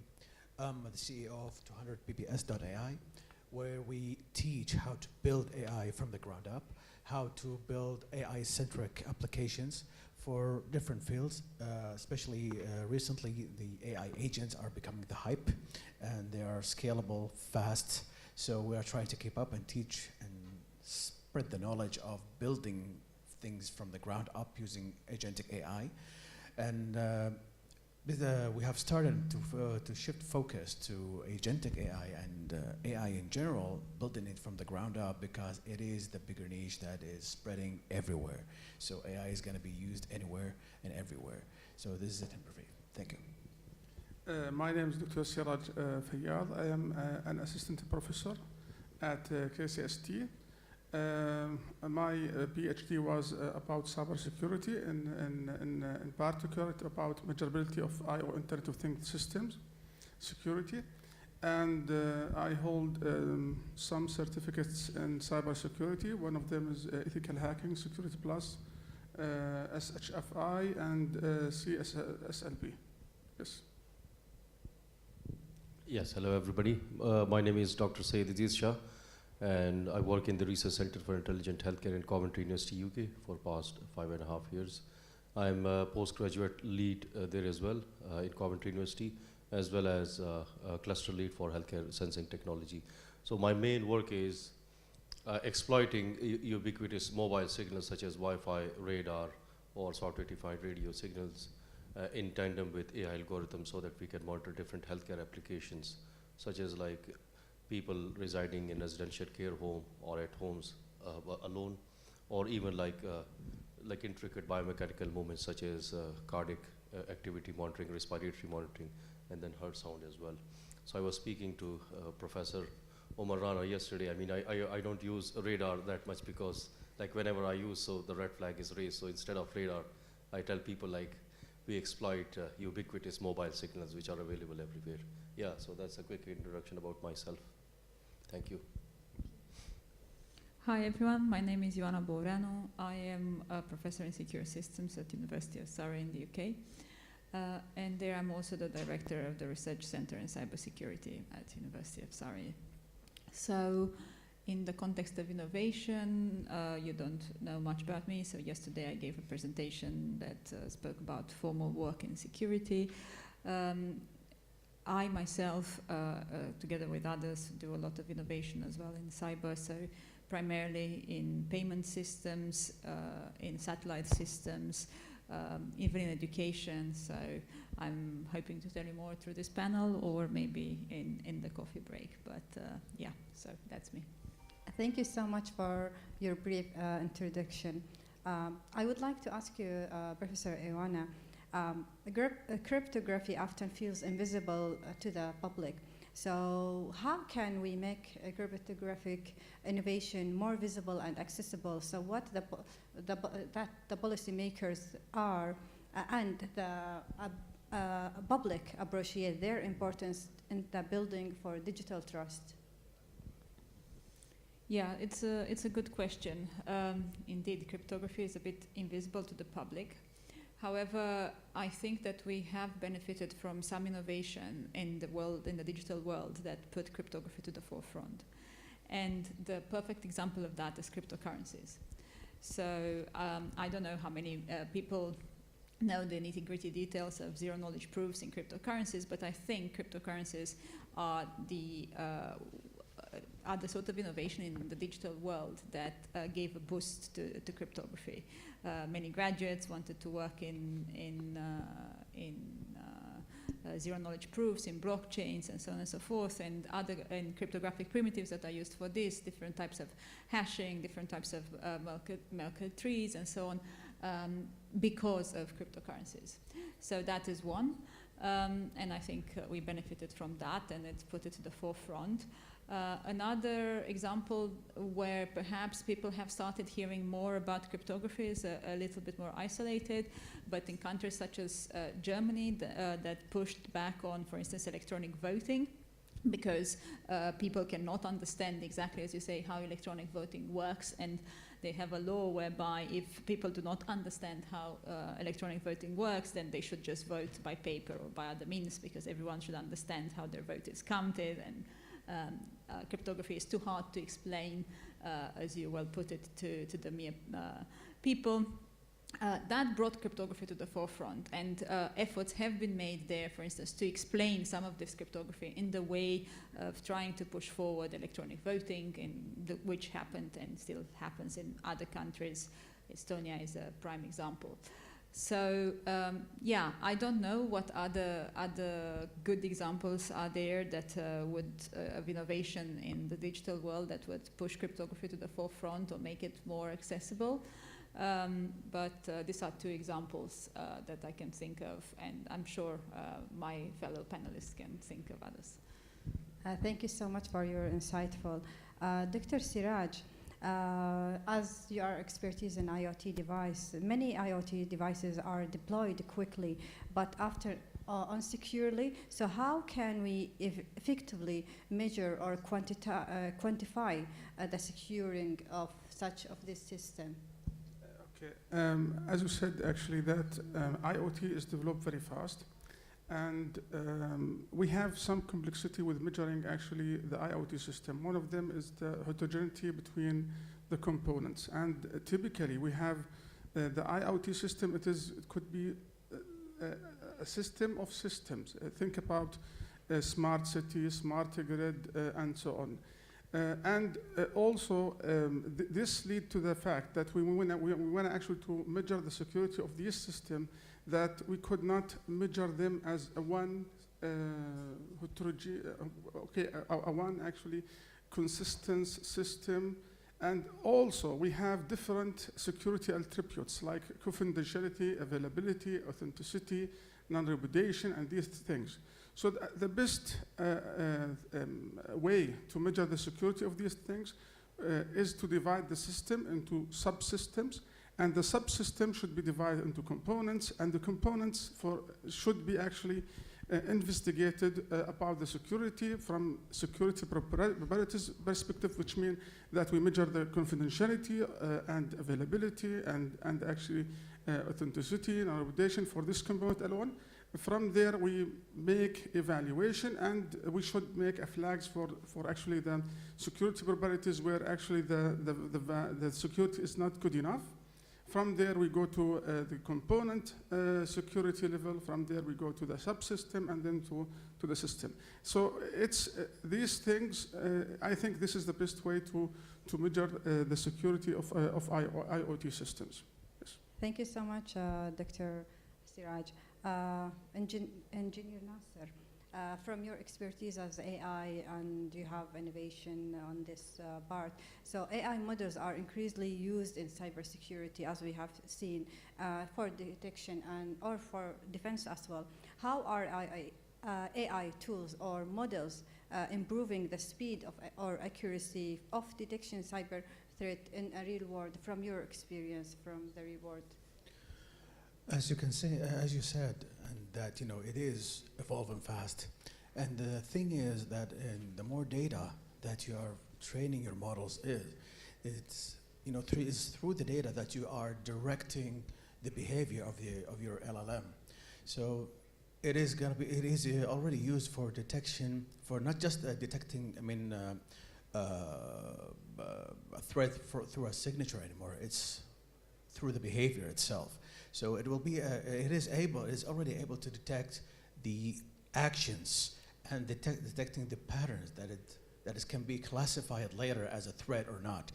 So it all depends on the data, and it all depends on how are we directing our models to act, to classify, or even to predict what's going on, because it is now we are shifting our abilities using AI from being protective to being predictive. So this is, in brief, it is. Thank you so much. Dr. Sayed, your research integrates sensing and analytics in healthcare. How can the radio frequency sensing reshape the secure healthcare monitoring while maintaining privacy and reliability? Yeah, this is a really interesting question. I mean, wherever I go, so before answering to your question, can I ask a question from the audience? I mean, is anyone here like who doesn't use mobile phone here? At home, not in this hall, like generally. I don't think so, yeah. So the work we do, like specifically in healthcare, answering to your question with regards to privacy preservation, previously specifically using the idea of using RF sensing in homes, in residential care homes, or even in hospitals as well, so that like we do not rely on acquiring images, video, or audio from the patient, and so that like we can monitor them, say, like using mobile signals, because all of us use mobile phone these days. So all we do, because each body movement, it induces a unique change on the radio frequency signals. So what we do using AI algorithms, we analyze these signals and then infer those changes to like specific body movement, like how long the person has slept in a room, like, or as the person like falling down, specifically in elderly, like in West, where we live, because people, they reside alone at home or residential care homes. So these radio frequency signals are mobile signals. It doesn't rely on visuals, it doesn't rely on audio, it doesn't rely on video as well. All we need to do, we just need to analyze the patterns and then infer it. So intrinsically exploiting radio frequency signals, it preserves one's privacy. So so it automatically adds to like the cybersecurity concerns, addresses, yeah. Thank you so much. I would like to ask you, I'm interested about the healthcare security, because it is very sensitive information, and always we heard about a sad story about it. So what the lesson can cybersecurity educator draw from the healthcare field about the balancing between the innovation with the ethics? Yeah, so ethics, like first we do there, like in UK, because they're quite strict on ethics. So what we do, even so the experiment that we are doing, exploiting the Wi-Fi signals, software-defined radio signals, or even like mobile signals. So when we acquire data, so the first thing we do, we take the ethical approval, so that like before the collecting data, and even if we have participants, say like, and the first thing that we go for the healthy participants, so that like we don't recruit people who have any underlying disease or going through underlying like physical or mental health issues. So this is the primary thing that we look for. Another thing is, even when we collect data in the Excel sheet or something, so what we do not reveal their name. We just like keep all the information anonymous, so that like no one recognize like which person's data is collected. So like the privacy should be preserved like from start to finish. Like you mentioned, yes, the work that we do specifically in healthcare domain, it automatically like preserve privacy. But even when we collect data, we need to be mindful, so that we do not reveal anybody like sensitive information. Yeah. Thank you so much. Professor Iyana, informal security and cryptography, how do we prove the trust awareness rather than just we assume it? For example, can the formal verification methods be simplified or adapt for educational and industry use? Yeah, so I think there are two parts to this question. So first, the question of trust and how do we deal with trust formally. So there are two ways to deal with trust formally. One is simply to make assumptions about the trust. So you would say, this party is trusted, or the hardware is trusted, or I have a particular root of trust, which may be, for instance, some biometrics or anything of this kind. So you can take it as assumptions. Or you can particularly formally model trust. So there are formal models for trust based on graphs, based on dependency graphs, and not just that, on access control type theories. And those can be verified formally themselves, together with other properties that we look to verify, for instance, security modulo such trust settings. So that is part one of the question. Part two of the question is how formal tools can be, perhaps, if I understood correctly, adopted more in education and in industry. So for the industry part, I don't think we have a problem anymore. So when I started working in formal methods in maybe 2003 or so, all the tools that we had were pretty much for academics. We were developing these tools, we were trying to make them work, but they were working on toy examples. Fast forward to whatever year we are in now, 2025, these tools are capable of verifying in industrial scale protocols and systems, and even systems of systems, someone mentioned. So depending on your set, I don't know, car ECUs, or the entire car, if it's a smart car, we can go to systems of systems and verify the entire car, if you like, avionics and so on. So there are standards that govern this, and as part of standards, different manufacturers would be mandated to carry out, not themselves, but to have someone carry out software verification and system verification for them. Similarly, in all the big companies, from Microsoft to Facebook to Google, formal verification is used routinely. So we do not have a problem in adopting it in industry. I think in education it's been adopted before. That's how it ended up actually now with graduates working in such roles that are actually quite well paid in various companies. But it's true that formal verification is probably the sort of module that is an optional module on a late year in your undergrad or a graduate program, and it's not something that is taught routinely. And I think that that's correct. I don't think that formal verification should be at the forefront of computer science education. It should remain still something specialized. We do need this verification, but we also need very good programmers, very good system engineers, very good hardware engineers, and I think that comes first. Thank you for your insightful. Dr. Said, again, to the ethics, and as you are dealing with more about the medical data and healthcare, how do you ensure the privacy and the consent in contactless sensing technology? How we can make sure? Do you have in UK some specific policy you are going through, or is that policy can be adapted in any, generalized, I mean, in any other countries? Yeah, with regards to privacy, right?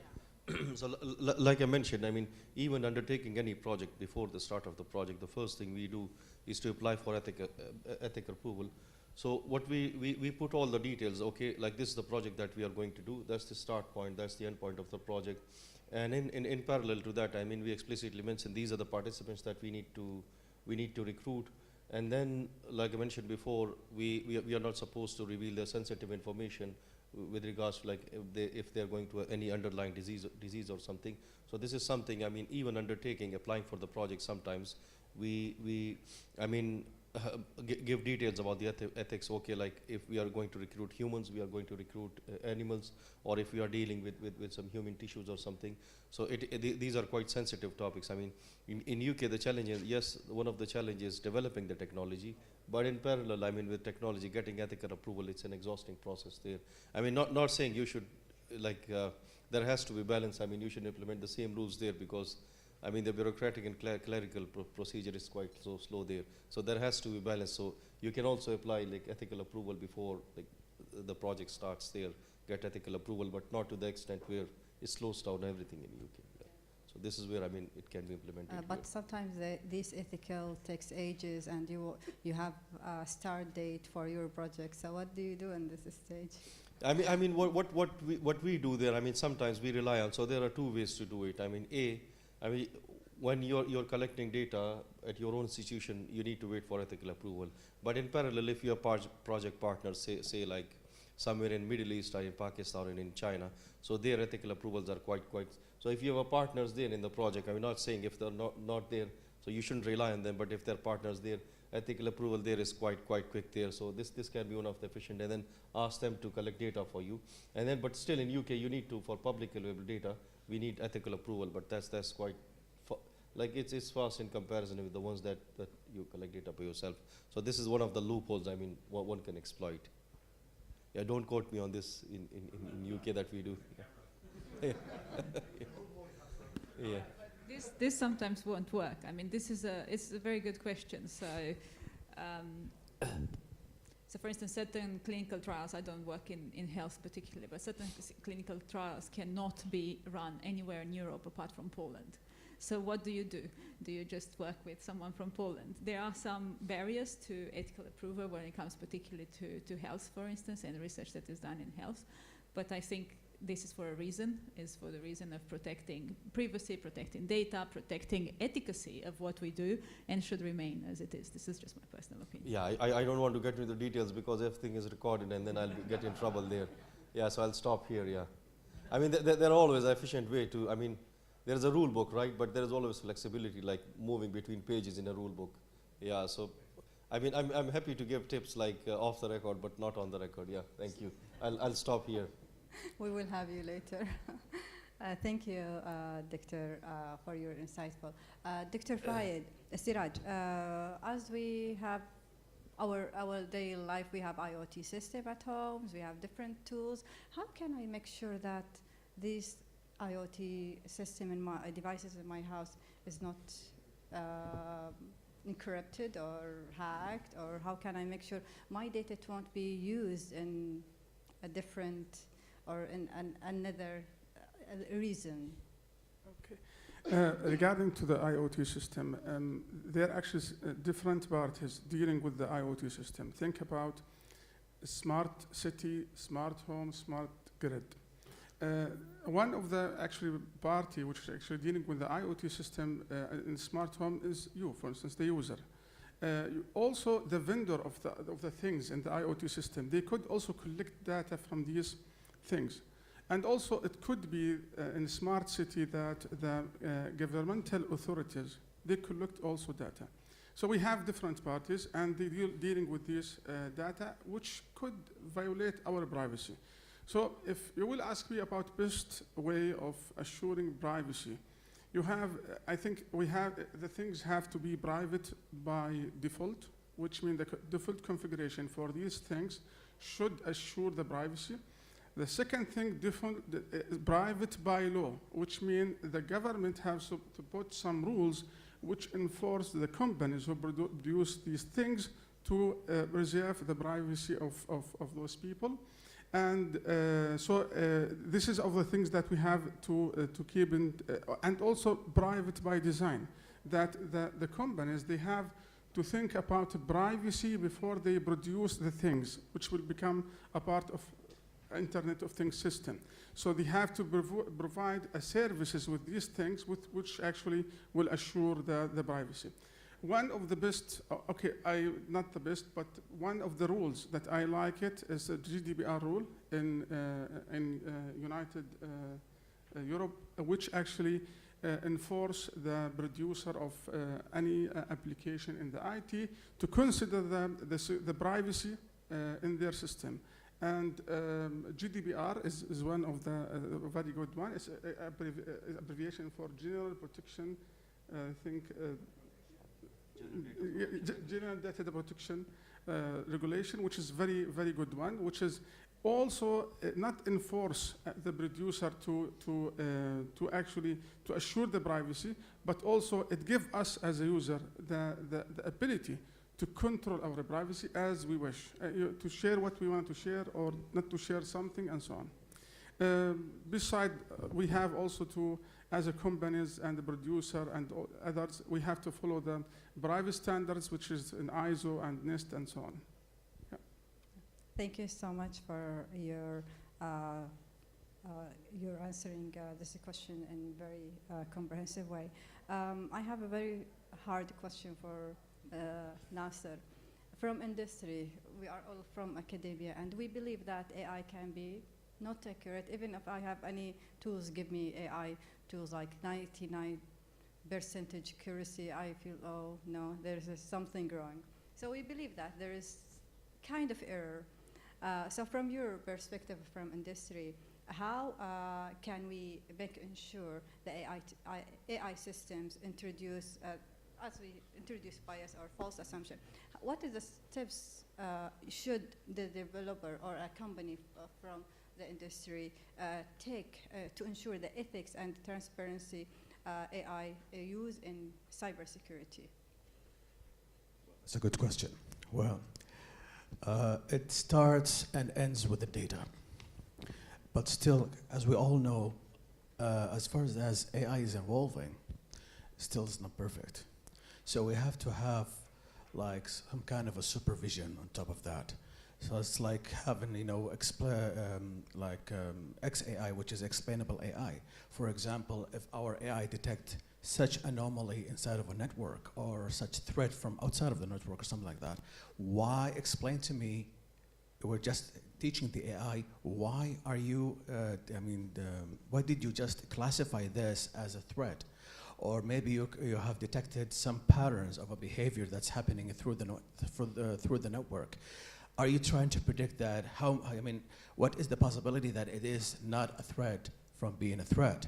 So, plus, when it comes to bias is always there, because by logic, if I'm developing an AI to serve a purpose that I want to use, it has to go through what I'm trying to direct it to.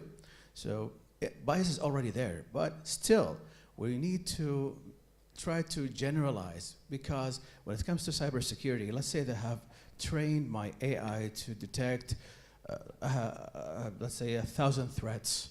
What if there is 1,001 threat that didn't occur from the data set? So it has to have the ability to be generalized, to detect that, okay, there is a probability that these kind of patterns of action, they may lead to be a threat. Maybe a 0 day that we had never heard of. Maybe it's something that is not from the data set itself.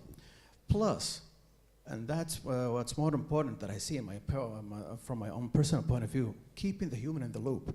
The supervision of humans have to be there in all the stages, because who knows? Still, there are imperfect. It's AI as sophisticated it is, and it's still evolving fast. It's still not perfect, but still, we need to keep humans in the loop, and using as much as diverse data, and how we cleaning it, and, just to embed to ensure and to enforce our ethics, and that through the data and through the training phase, because let's be frank to ourselves. How can we measure that the AI itself is going in line with our ethics? So we have to have some supervision. Plus, it's not just that. We need to know even more. Is the data that we are trying to manipulate in a way that the AI understands through the training phase, this kind of manipulation, is it ethical or not? This will govern us as builders and as users to see is it the right outcome that we're trying to get out of the AI that we are building or not. So this is the whole picture. That's how it's, that's the whole picture and how it's challenging us these days. If we have similar to his mindset in industry, we can bridge the gap between us as academia and the industry, because we have a very huge gap. They want 100% accuracy, and we cannot have that accuracy for any system. Well, still, nothing is perfect, because still, we need to make sure that academia is getting involved, not just academia, but the market itself. Because the first and the last word is the market's needs. Not just us as trainers or just as our academics, but we're trying to evolve through the needs of the market, right? We're trying to get outcomes from our graduate students to be fit mentally and with applicable knowledge. I mean, just to be fit, not just for the market needs right now, because if they are investing 5 years of their time and money now, after 5 years, are they? That's the bigger question. Are they adaptable for the market's needs after 5 years from now or not? And what if the market's needs in 20 years is totally different? And they're still on the market Agreed. because the life expectancies has grown. So what do we do about the needs of the market that we don't know about? Well, still, it's about being adaptive. If they have the mentality, it's all rests in the mind. If they have the mentality to start applying what they have learned, plus, and that's the most important skill, to learn and keep learning and keep exploring and innovating for what's, or at least to anticipate one or two steps ahead. What's going to happen, this will be more than enough for us. Yes. Absolutely. Moving from the ethics theme to the future skills and collaboration and real-world impact theme, I would like to start with you, Professor. What are the top skills or mindset for that the future of cybersecurity professionalism should develop to stay relevant? I cannot say 10, 5 years, maybe for the next 2 years, because we are extremely changeable. So what about the next 5 years? I don't know. So the true answer is I do not know. So I am not entirely convinced that we should prepare people entirely for the market. I think we should prepare them for the market somewhat, because of course they have to work in roles in industry and so on and so forth. But I think we should leave quite a lot of space for innovative thinking, for blue sky research, for training people to think about the things that are not there already. And for that, I believe that we need to invest a lot in foundational skills, in foundational mathematics, foundational computer science, foundational cybersecurity, which in the end is foundational mathematics and foundational computer science. Now, this is what I believe. And of course, we have to also teach them practical skills. So it's not possible to just teach them foundations, because they need to be embedded into the industry, and therefore they need practical skills. But we need some solid foundations in order to be prepared for a future that is a bit uncertain. We speak about the speed of AI, we speak about the speed of cyber development. In order to be prepared for that, I think we need very strong foundations, perhaps stronger foundations than we needed about 10, 15 years ago, when things were quite stable. And it seemed that then we had reached a sort of a peak of development, and we were staying there for a while. But what happened with particularly large language models and generative AI proved that it's not the case. The same what happened with cryptocurrencies and so on. So I believe we should invest in that. As for immediate skills that you asked me about, I could enumerate a few, but surely it will be a biased list. So I will just leave it to whoever wants to think about the particular cyber skills. I will leave it open. So you are more with the old school, the mathematical background. Yeah, perhaps I'm with the old school, but I insist, I do not say that everyone should study theoretical computer science. I think that we should study foundational computer science with practical skills in mind. I think there's a huge space for interdisciplinary research, so we saw how important it is to blend in gaming, to blend in psychology, sociology, all sorts of things into cybersecurity, because cybersecurity is not purely just mathematics. But I believe that we need foundations in all of this, foundations of psychologists, foundation of game theory, and so on and so forth, that help us harness all this value back into cybersecurity. Thank you so much. Dr. Siraj, how can IoT labs or hands-on learning experience make the cybersecurity education more engageable? We need to have our students to be more engaged. So how can we keep them? Actually, I think the best way for this, from my point of view, it could be some of colleagues will not maybe agree with me, but it's to teach the students the theoretical part and on time apply it. I mean, in the same lab. I mean, to speak about the things from theoretical perspective, open the tools for them, run the tools, give them practical example if there is not actually a tool which is installed in your lab. This is actually keep them engaged and also break the ice between them and the frightness from cybersecurity things, which is sometimes they will consider it like complex things, because you know cybersecurity is if you want actually to practice cybersecurity, you have to understand several things like networks. If you were speaking about IoT system, you have to understand IoT systems, the protocols, the communications, and these kind of things. So the best thing is give them the theoretical part and then the practical things, the tools and so on. This is my point of view. Maybe some of you will not agree, but this is, yeah. I'd like to add something to this. Actually, I agree entirely with this. But I think there's something to be said about the question that you asked me and also this question. And that is the gap between what we teach and what is actually needed. There's a huge gap between the practical skills that we may teach and theoretical, but particularly the practical skills that we teach and the practical skills that are needed. And when I say we, I speak we as a huge average, we, the academia at large. There's a huge gap. And I'm going to give an example, and I'm sorry if I offend anyone with this example. There are lots of cyber courses in the UK that teach digital forensics. Now, lots of them. I can even give you numbers. I'm going to ask you, how many forensics experts do you think they exist in this country, in the UK, sorry, and how many are needed? It's a very tiny percentage. Even if the police needs further skilling and so on and so forth, even so, it will always remain a tiny fraction of what's needed by the market. Yet, there's an inflation of this type of modules or courses in the UK curriculum.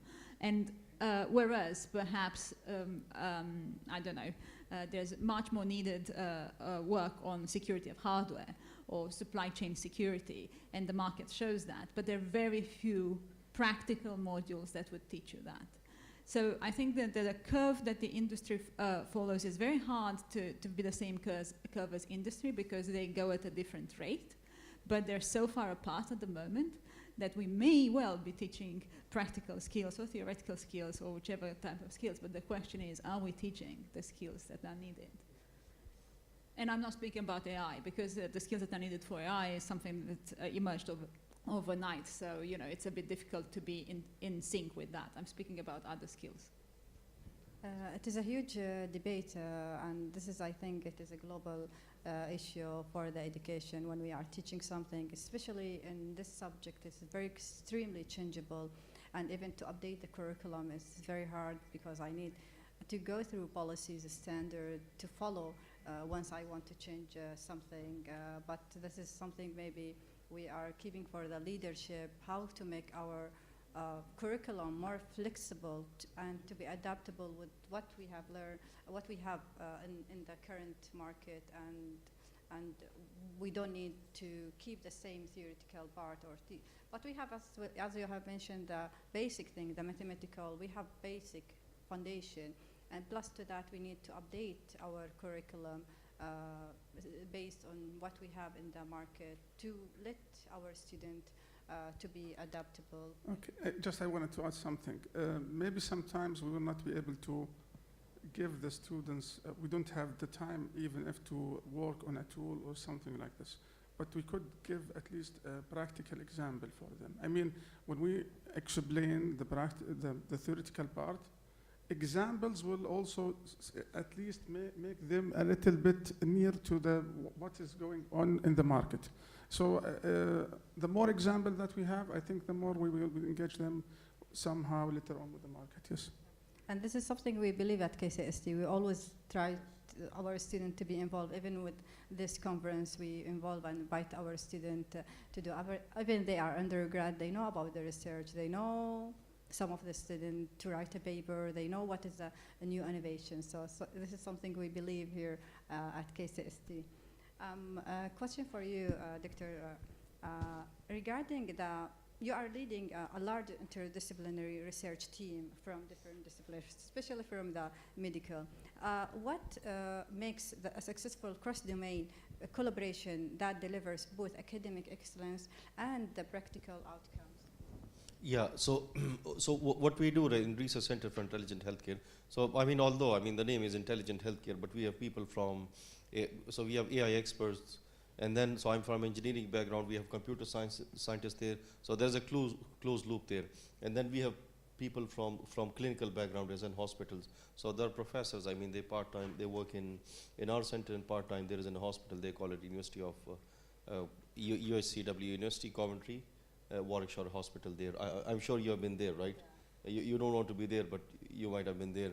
So there are people there, like people coming from multiple backgrounds. So when they come together, so like they have different aspects and different angles, ideas, and then when we agree on one idea, say a project or something, so then this is where, I mean, people coming from different background, and then so in my team, because I lead a healthcare science and technology team, so we have people from different backgrounds, and then from international backgrounds as well. So this is where each of us, like, we bring our own expertise and our experiences, and then when we come together, I mean, multiple minds are better than one mind. So this is where, I mean, yeah, the success kicks in. Thank you so much. Yeah, and I think all of us, we have that similar to do the right collaboration between, and we believe the interdisciplinary. Now there is no only one study or one discipline alone. So we are a collaboration, especially when we are working with technology and this kind of innovation. I would like to ask you, Nasser, if we could give an advice. We have some students here, I can see them, to the student or early career researcher who want to innovate responsibility in cybersecurity or AI, what they have to do first. Well, first, they have to go through the basics. I mean, just like the professor said, basic mathematics, basic computer science, basic generative AI, or AI in general. They have to know where to start. They have to know where to start, and then they have to aim where do they want to head, because it's just like medicine. When you just get into medicine, there are many subfields inside there. So what you have to do is first go with the basics, start them, and apply them, because now nobody's waiting for you just to give theories. You know the theories, apply them right away. Challenge yourself always. Always seek help. Always go for somebody who knows better than you. There is always somebody who knows better than you. Always go and challenge yourself with something that nobody did. Even if it was like ridiculous for you as an idea to apply, just do it. Wrong or right, now is a good time to go wrong. But later, when you hold a position or when you face a real threat, there is no way for you to give yourself an excuse why you let this go because you don't know. At least you have done something. So it's all about having the right mentality, equipped with the right basics and the right skills. Thank you so much. Thank you for our panelists for sharing their rich inspiration. If you want to add anything before we open the floor for the audience. So the floor is for you. So anyone has a question, please. Yeah, so it's really amazing to hear, or very terrible actually to hear, yesterday in one of the talks, Professor Lin, she mentioned that some attackers, they attack hospitals and they put fake data in medical devices. People think they have, for example, cancer and so on and so forth, and they start having treatment for something they don't have. So these people can go, I mean, it's terrible where these attackers can go. So my idea is, and probably it sounds funny, but it's time to start involving these people in conferences, in the education. You know what they did, the US did with Frank Abagnale, the famous person who plays with the checks. So they hired him to detect if the checks are, so it's the right time, I think, to involve unethical hacking in education, in conferences. I'd love to see one criminal or one of these people in the next. Yeah, I mean, it's time to learn from the experts of the field, because these are really the leaders. And as you mentioned, even for forensics, only few are experts. So I think it's time to look for, instead of putting them in jail, to rehabilitate them and then have them teach us. You know. Thank you. Can I comment on that? Yeah. Let me pass it to you. Just I would like to thank you very much for this interesting topic. I have economic background, and one of the research I've been working on is with the increased demand on AI, there is also a huge increase on human judgment. So I believe it's important, besides teaching students about basic applied sciences, it's important to also to teach them about human judgment, how to improve human judgment, including social intelligence, emotional intelligence, and ethical values, and so on. So I would like to highlight on this. Thank you.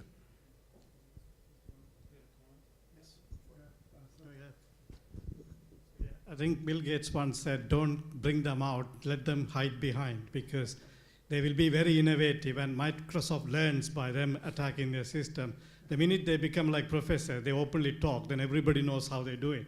So that's why they will always be underground, and we learn from them. So we are never going to bring them to any of these events. Hi, Dr. Iman Al-Shamir from Kuwait University. I would like to direct my question to Professor Yana, because I share with her the belief that we have to teach the basics, because the new generation is self-driven. I'm so interested in because I've been doing work in cybersecurity education, and due to the lack of data in Kuwait, I use AI agent and simulation with integrating behavioral modeling to understand the mentality of the users. And I published in that. My question is, like, as a mother also, and before being an educator, what's your opinion about micro-learning, and why we are sitting on hybrid? It's just not even using micro-learning in our curricula, in our dissemination techniques. And what he mentioned about the market, the youth is now getting certificates, so this could be covered. That's why I'm back to the fundamentals and basic. So I'm just interested in hearing your opinion about micro-learning and micro-education and how we can integrate that into our educational systems. Thank you. Yeah, thank you for the question. I have to admit I do not know what micro-learning is, and also, sorry. Yeah. Due to the social media, that how we have a very short attention span. So usually 1 minute skip, 1 minute skip. So now micro-learning is a direction in education that instead of giving a lecture for 1 hour, you minimize, you try in the dissemination, education dissemination is that to decrease, have short lectures, shorter information, very condensed but very short time. This is not in curriculum building, it's in dissemination. Like, how would you? So did you ever pass through this, Yes. or what do you think of that? Thank you. Okay, so I will answer this in 2 parts. So first, I assumed that this is micro-learning, but I thought that I should double check. I know that there have been there's been research being made on the young population and how they learn and how their brains look compared to the brains of someone like myself or even older that learned through different methods, through books and less screening, and then going forward, the very young generation learns exactly how you say, or not just learns, but interacts with information in the way that you say, with these small bursts, and their attention span is smaller. And apparently research finds that their brains are now wired differently and they do learn differently. So there will be some support, scientific support towards doing what you say, towards adapting the learning to that. However, I'm not a psychologist, and I do not know, in this sort of curriculum redesign, or even if it's not curriculum redesign, it's even just, as you say, delivery redesign, would have to be done hand in hand with cognitive sciences, with behavioral scientists, with psychologists. I'm not the right person to answer this question. I could pass the microphone to perhaps my colleagues that are psychologists. Perhaps you can ask this question to Lynn and even to Chitra, who have much bigger knowledge or specialist knowledge in this, or perhaps some of my fellow panelists. Personally, I think it's unavoidable, that this change is unavoidable. I think that younger generation doesn't have the attention span of a 2-hour lecture that is dry, and that to meet somewhere in the middle, we have to make sure that we make it as entertaining as possible without it being a circus, but as entertaining as possible, engaging as possible, with examples, like my colleague said, to try and draw them into the concrete, into what's exciting for them. Probably there's a space also in education for micro-learning, as you say, but whether that space is truly in the lecture theater, as I say, I'm not qualified to answer.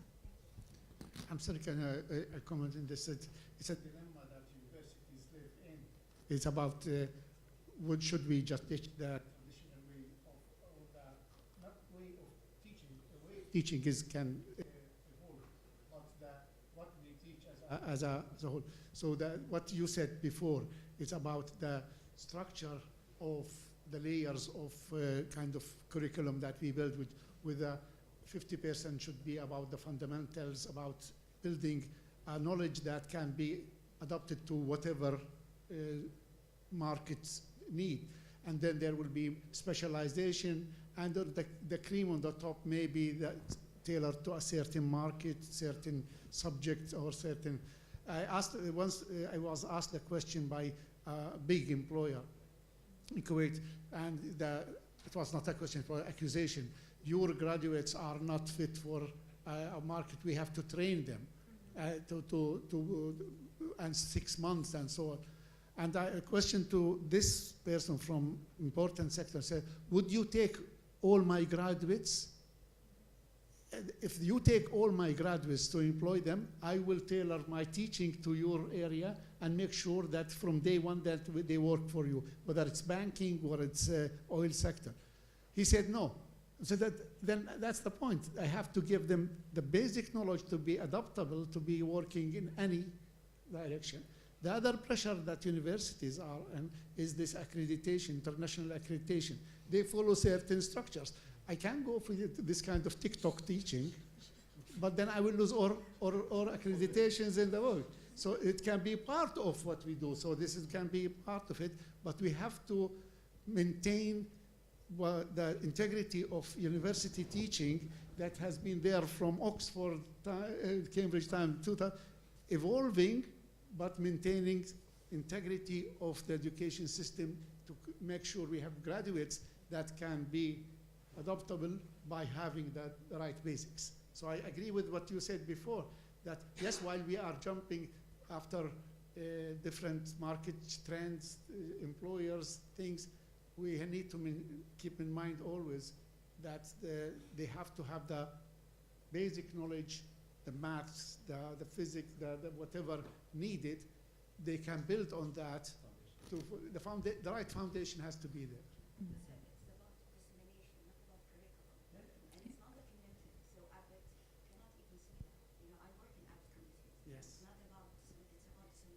No, that I agree with you. I said I totally agree with you. The method, how we get the information to them, but we cannot base our the whole thing on the Maybe I think Lynn probably heard that we were looking for her at some point. No, I have one question here about micro-learning. Do we prepare them to the work environment if actually we just make them, teach them like micro, based on, because in the work environment, they have sometimes to work 1-2 hours continuously. But I think which actually the manager will not accept. And sometimes overnight. I think that we have to teach. Sometimes overnight even. So she does not have a microphone anymore. I don't think she meant that we should change all our learning to micro-learning. Yes.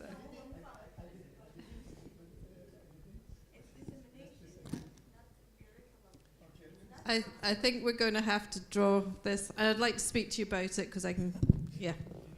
I know about how to make micro-learning work.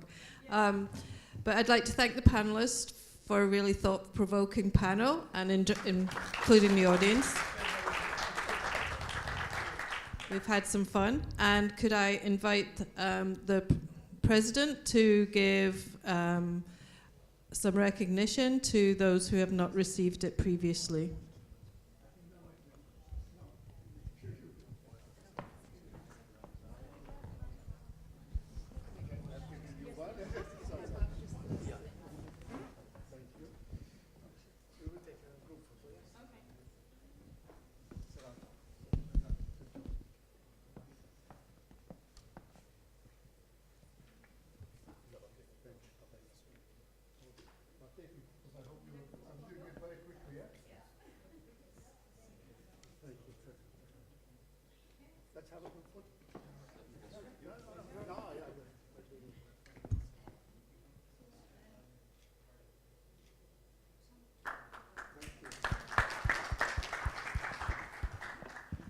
Now I believe it's time for lunch.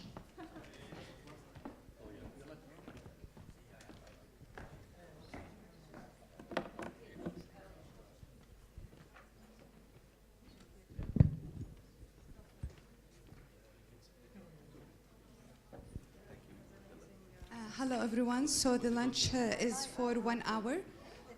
We are expecting everyone to come back at 2:30. Thank you. The lunch is on the same place yesterday, library, second floor. Thank you.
and all the amazing things that has been done here.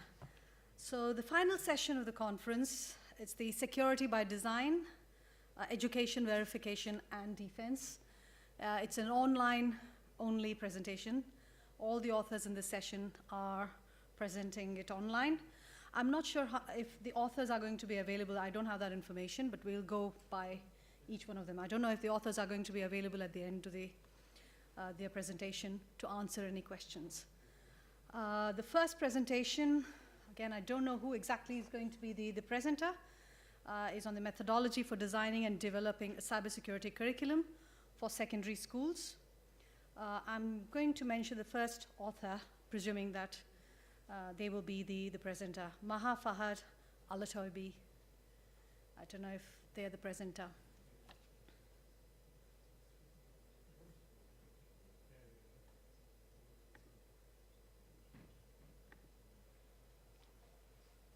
Everybody, welcome to my presentation. I am Mahal Utaibi. I am a PhD student at Cardiff University. Today, I would like to talk to you about my research topic, which is methodology for designing and developing a cybersecurity curriculum for secondary schools. To start with, I have divided my presentation in. First, the question is, what is the justification for developing a specialized cybersecurity curriculum methodology for secondary education? Second question, what systematic process and validation mechanism ensure the effective development, implementation, and evaluation for cybersecurity curriculum framework? The final question is, what theoretical and practical considerations support the selection for design science research methodology as the optimal approach for developing cybersecurity curriculum in education development? To start with the first question, what is the justification for developing a specialized cybersecurity curriculum methodology for secondary school? Why we would do this methodology? Why we need a cybersecurity curriculum for secondary school? There are three main reasons. First of all, student vulnerability. Today, the newest statistic shows that 9 of 10 younger European citizenships access the internet daily. That bring them to facing many threats and cyber attacks, including privacy breaches, stolen identification mechanism, software attacks, and unauthorized use of cards. Secondly, teacher preparation challenges. Research reveal gaps in knowledge, confidence, and resources among educators. Many teachers have never taught cybersecurity as a multidisciplinary or separated from computer science curriculum. Finally, education barriers. Cybersecurity is not systematically taught in most secondary schools. Teachers frequently reported insufficient training, outdated material, and lack of confidence in delivering effective instructions. So these gaps and these challenges bring us to look for a solution to fix these problems and to fill these gaps. The solution will be the methodology for designing cybersecurity curriculum for secondary school following design science research methodology. So today, on our presentation, we will discuss more about this research contribution and how we did develop our curriculum. To start with, what is design science research methodology? It's a structured approach developed for addressing technology addressing technology problems in real world and solve it with a solution in real world applications. This methodology is divided into 6 steps. First one is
These means problems in cybersecurity education, we lead to the second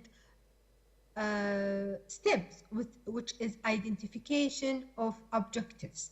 So in order to find out what is the objectives of solution, we interview 27 teachers in secondary school to figure out the optimal solution for the problems in cybersecurity education.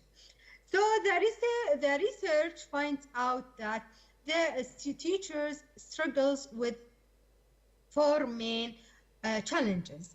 First of all, insufficient professional development and opportunity for cybersecurity. Second is lack of practical teaching materials among education. Third, assessment methods. There are teachers can't know how to assess students based on cybersecurity.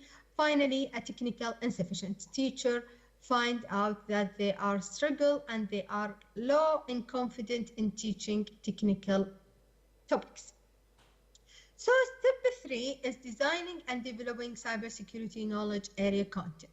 We find out that in order to solve problems in cybersecurity education in step 1, we develop cybersecurity knowledge areas for secondary school.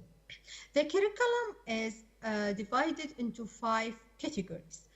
First category, as it shows in the graph, responsible use and cybersecurity. Second, technical risk. Third, information accuracy and reliability. Fourth, cyber ethics and laws. And finally, cyber health. These categories is mapping to topics in cybersecurity and topics mapping to progression steps and the progression steps mapping to cognitive level. We find out this structure of the curriculum will help teacher in teaching cybersecurity and much more confident, and this structure will be the foundation for cybersecurity curriculum for secondary school. The designing and developing cybersecurity knowledge areas content, it's mainly for in fifth strand. This strand is developing through systematic analysis of cybersecurity knowledge areas and a Ministry of Education key 12 strands. This approach is flexible in design, that curriculum adapts to institutional capabilities and students' knowledge level through customized learning pathways and teacher support. This curriculum, which is structured in 5 strands, and each strand divided in topics, and each topic divided in progression levels.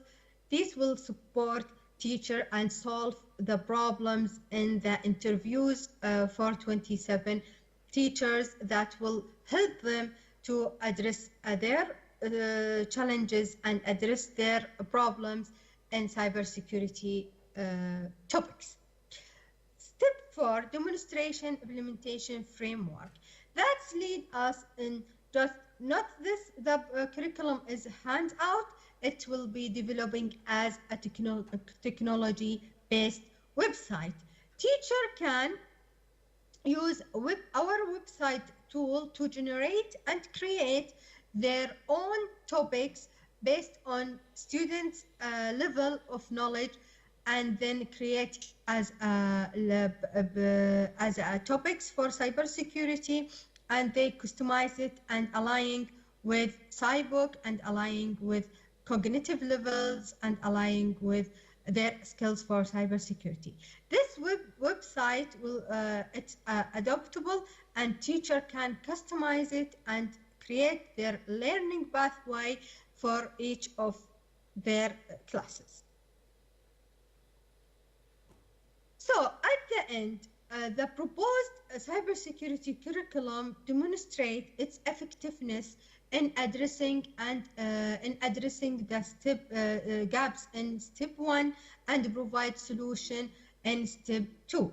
The main, as we can see in the graph, The main features of our curriculum is addressing the skills with knowledge. It's not just provide the knowledge and topics in cybersecurity, it addresses the skills. The skills is addressed based on cognitive level for each of their learning pathways. So teacher will take the curriculum and help them in increase it in knowledge and increase it in skills and increase it in their learning pathway.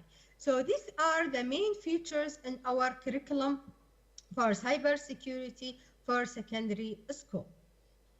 Step 5 is bring us to the second question of our research. What systematic process and validation mechanism ensure the effectiveness of the curriculum of cybersecurity?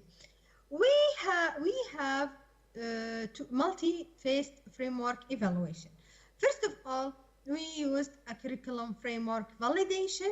We did a comparison between our curriculum and UK regulation alignment, like UK Online Safety Act, Ofcom, and we did it with Digital Competency Framework. Then we did a comparison against 12 international curricula. That the result of the evaluation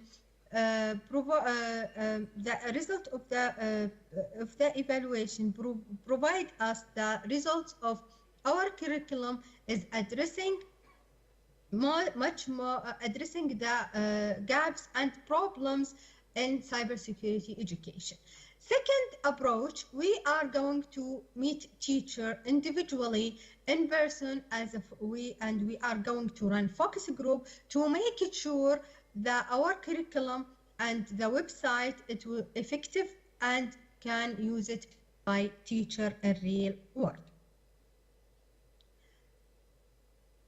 Moving to our third and final research question is what the theoretical and practical consideration support the selection of design science research methodology as the optimal approach for the education development. As we choose design science research methodology for developing our curriculum and our tool. But why we choose it and what makes it is more adaptable for our curriculum?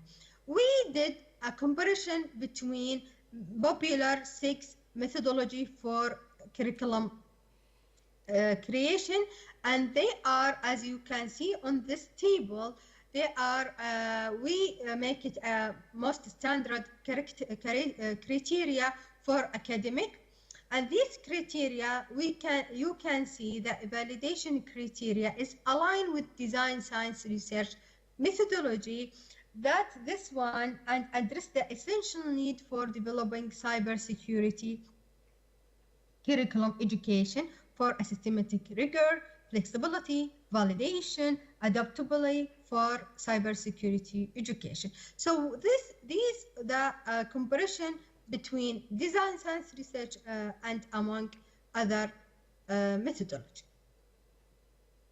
Finally, the step 6 is communication. For us as a research and for me as a researcher, I am going to, as today, I am talking about my research in a conference and I publish papers that makes me to see what's the feedback on my research and communicate with other academics.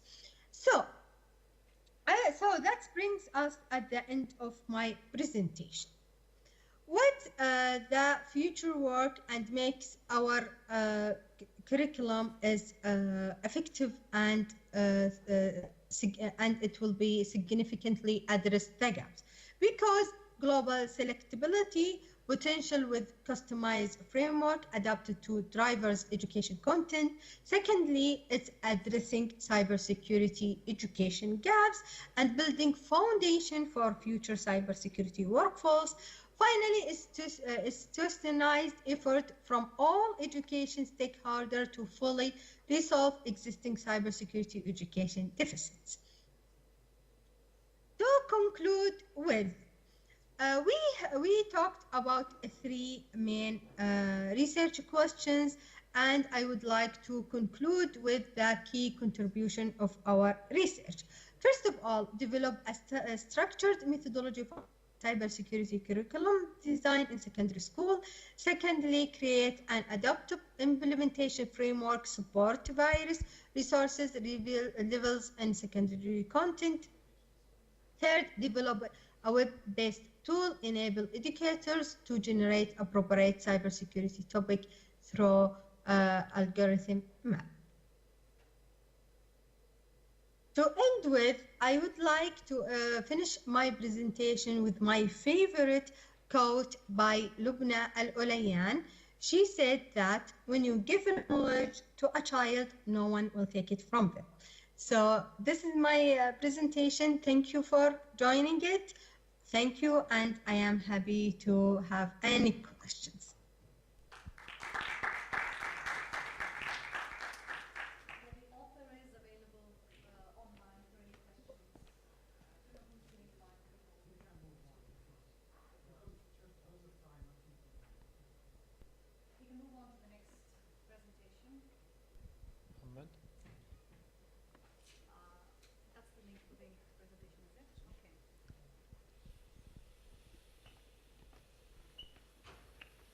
The next presentation is the Securing Automatic Speech Recognition with Attention-Driven Adversarial Detection.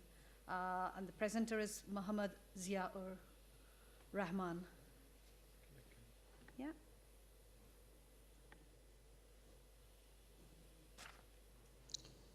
Good morning, everyone. Thank you for being here. I am Ehtisham Rashid, and it's pleased to present our collaborative work titled Securing Automatic Speech Recognition with Attention-Driven Adversarial Detection.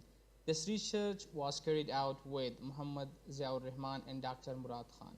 Our project focuses on one key question: how can we make speech recognition system more secure against subtle, invisible attacks that can trick them into hearing something entirely different from what was actually said. Over the next few minutes, I will take you through our motivation, methodology, experimental results, and future directions. Moving on to the second slide. So my outline contained introduction and background, where we will discuss the motivation behind this work and why we're securing speech recognition is so critical, the problem statement, explaining what adversarial attacks are and how they are affect ASR systems, database and pre-processing, describing the data and the feature extraction technique we use, related work, summarizing previous and identifying research gaps, proposed framework, and the conclusion and future work. So thank you. Wrapping up with acknowledgements.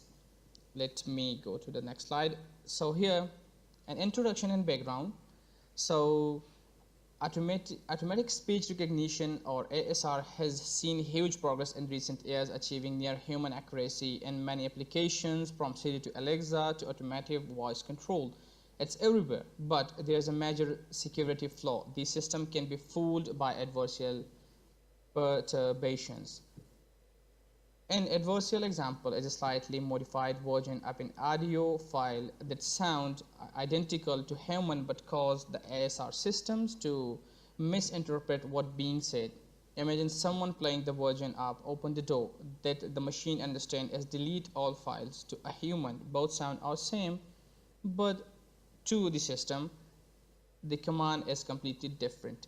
Existing defenses are often expensive or depend on knowing the board's internal structure, which isn't practical for commercial systems. This motivates us to build a lightweight, efficient, and black box detection model that doesn't rely on the internal model accesses. So the problem statement, let's break down the problem mathematically. An attacker takes a clean audio signal X and add a small, carefully designed perturbation to create an adversarial version represented as X adversarial equal to X plus designed perturbation.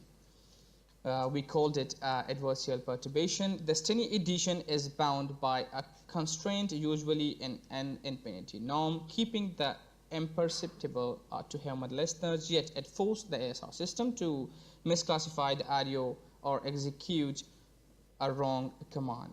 Our objective to develop a detection mechanism that can distinguish between clean and adversarial input without requiring knowledge of a model internal essentially recognizing manipulations that even humans can't perceive. On the dataset and pre-processing here, for our experiments, we use the audio MNIST dataset, which includes 3,000 recordings of spoken digits from 0 to 9 from 60 different speakers with metadata such as age and gender. We perform several pre-processing steps to ensure consistency, convert all files from .flag to .wav format, normalize audio amplitudes, and also extracted these three features like STFT for time frequency data, MFCS for perceptual features, and PLP to model human auditory responses. Finally, the dataset was split into 70% training and 30% testing sets. These steps ensured clean, balanced input for our model. So what about the related work? So there are several researchers have been explored adversarial attack on speech systems. So here I am. The hidden voice command study demonstrated that audio could be obfuscated, so human couldn't understand it, but machines could, leading to dangerous misinterpretations. Carlini and Wagner developed a gradient-based optimized attack that precisely manipulated output, showing the vulnerability of ASR systems under white box testing. Later, Quinn and his team used psychoacoustic masking to hide perturbations completely from human hearing, achieving nearly 100% attack success. These methods were effectively but unrealistic for real-world defense, and they rely on a full model access. Our research introduced a black box detection approach, efficient, accurate, and independent of internal model knowledge. So the proposed work, here's an overview of our proposed work framework. The input audio may be cleaned to adversarial modified. We pre-process the signal and extract spectral features such as STFT and MFCC and PLP. Adversarial models are generated using PGD attack, a strong iterative model. These inputs are fed into our detection model CNN, GAN, and attention NN for classification. The system learned to discriminate between real and adversarial example by recognizing fine acoustic irregularities that emerge in the frequency domain. The attention-based model is particular focuses on segments most indicative of manipulation. So model architectures, we experimented with three models. CNN, it processed 4D spectrogram inputs, which is using convolution RALU and max pooling layer to capture local frequency features at effective but sometimes overlooked global pattern. So GAN, which is a generative adversarial network that issues a generator to produce fake adversarial samples and a discriminator to detect them, both complete improving each other accuracy. GANs are powerful but can be unstable during training. Now the third one is attention-based neural network. For a main model, it applies attention scores to the highlights of the keyframes and audio that are more likely to contain adversarial noises. This allows the model to listen carefully, emphasizing subtle but meaningful cues. Now at the end, for the experiment and results, we trained all three models under identical conditions using the same data and attack scenarios. Like the results were very promising. CNN, we got 93.6% accuracy, and GAN, we got 92.5% accuracy. Attention NN, we got 97.85 accuracy, which is pretty nice. The attention-based model achieved the best precision recall and F1 score, demonstrating superior stability and generalization. It effectively detects adversarial example while minimizing false positive This proves the potential and attention mechanism for the reliable adversarial detection. So the conclusion and future work is our research demonstrates that attention-driven model can be enhanced adversarial detection in ISR by focusing on key acoustic feature and state opera inputs. Key takeaways. Attention mechanism improves sensitivity to subtle perturbations. Detection can be performed without accessing model internal. Your approach achieves state-of-art accuracy while remaining efficient. And the future, we explain to extend this work to multi-language and continuous speech recognition, integrate it into real-time ASR system, and explore defenses against adaptive and black box attacks that evolve over time. So thank you all for your time and attention. I appreciate the opportunity to present our research today. I'll be happy to take any questions. Thank you from my side. Thank you to the author. Due to the constraints in time, we are not taking any Q&As. If the authors are present online, our apologies. We are now moving on to the third presentation of the session, which is verifiable auction mechanisms for material reuse in the built environment. Hi everyone, I'm here. It's fine. The author who's presenting this paper is Stanley Wilson. To present our paper, verifiable auction mechanisms for material reuse in the built environment. The reuse of construction materials is vital for achieving circular economy goals, yet most current trading platforms lack privacy and trust. Transactions often rely on manual verification, which is inefficient or prone to errors and manipulation. Buyers and sellers have no reliable way to verify that the bids are genuine and the results or the outcome of those auctions are fair. To encourage participation, we need a mechanism that is both privacy preserving and auditable, one that allows suppliers to compete fairly without exposing sensitive informations regarding the price. Most existing blockchain-based auction systems fail short in one of the following. They either expose private bid data or they lack verifiable proof that the auction outcome is fair. Very small number of systems combine both privacy and confidentiality.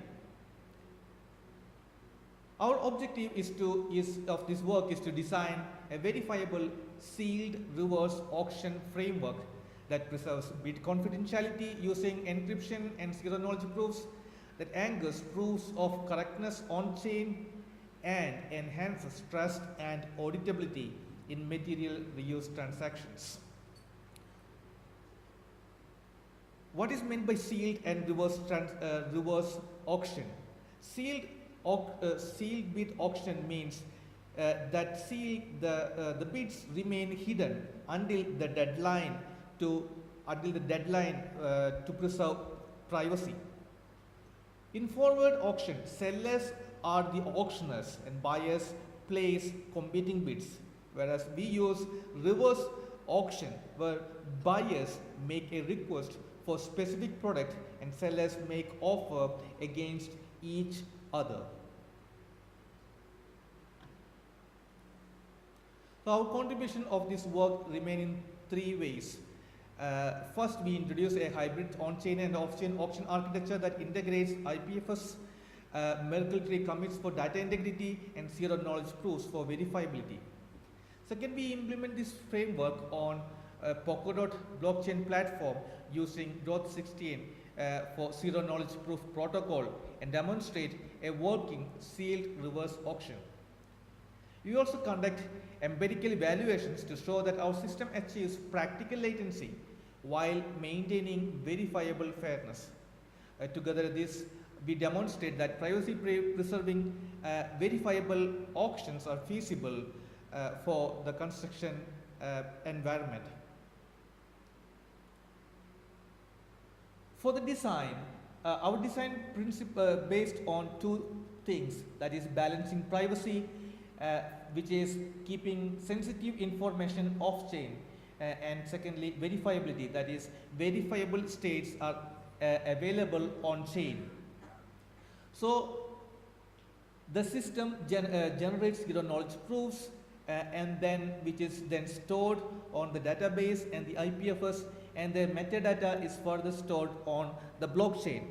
And once the finalization of the auction happens, then again it fetches the information from the IPFS, update those information on the database, which is off chain, and updating the same on blockchain.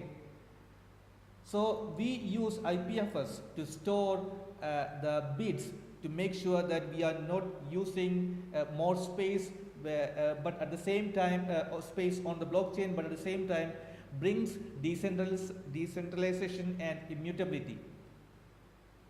So we also use zero knowledge proofs to generate and verify the correctness without revealing the bit values. So our action flow is as follows.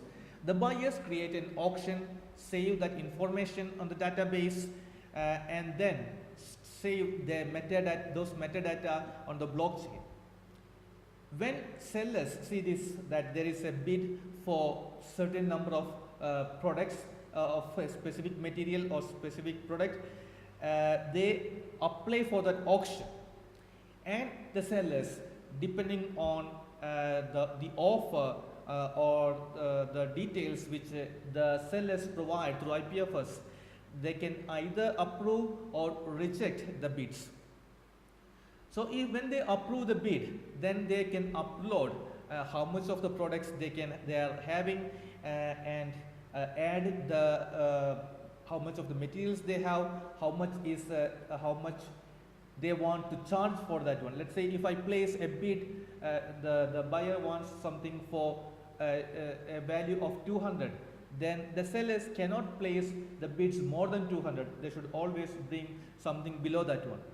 And then once it confirms, then the buyers can get all the bids and then take whichever which they want to go on, and then update it accordingly.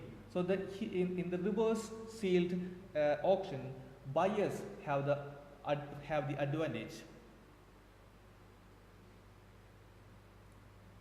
So for implementation, we are using blockchain. For the blockchain, we are using Polkadot as a platform. We are using IPFS for storing the larger files, which is the digital product passport of a particular product. So the sellers can upload the complete digital product passport of the product, so that the buyers can verify whether this particular product is genuine, and then that brings transparency and acceptability. We are using Node.js for the backend with MongoDB as the offline database. Growth 6 platform proving system implemented via ZKit toolkit. So our evaluation of this process, we are using with the 5 concurrent users submitting sealed bids. So we can, from the table, we can identify few things. Among all the successful bids, zero knowledge proof generation on the off-chain version consistently took slightly longer, average of 3 to 4 seconds, less than that of than in the on-chain version, which is 3.2 seconds. This suggests that the execution context and the resource contention, particularly from the file serialization and the IPFS upload in the off-chain part, may interfere with CPU availability during proof generation, even when the cryptographic logic is the same.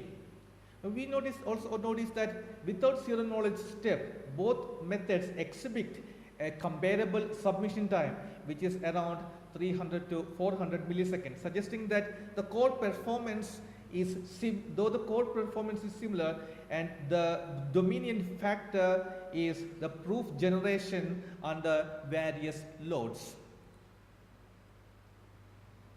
So to conclude, this work presents a verifiable and privacy-preserving mechanism framework that integrates blockchain, IPFS, and zero-knowledge proofs. The system balances transparency and confidentiality while maintaining practical performance.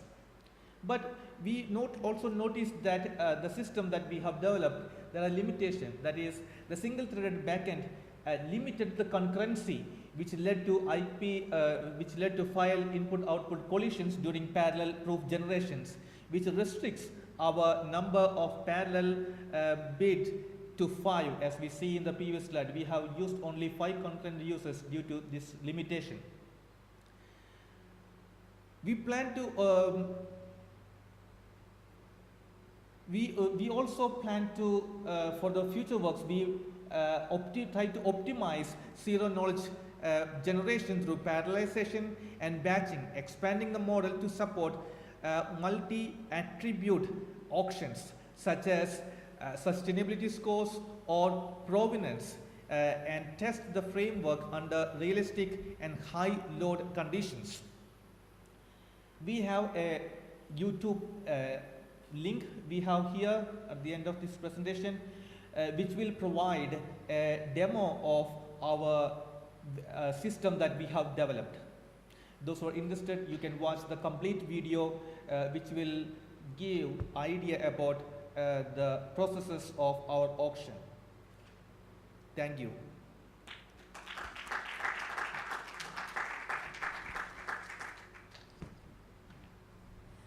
Okay, I think we are now on to the final presentation of the conference.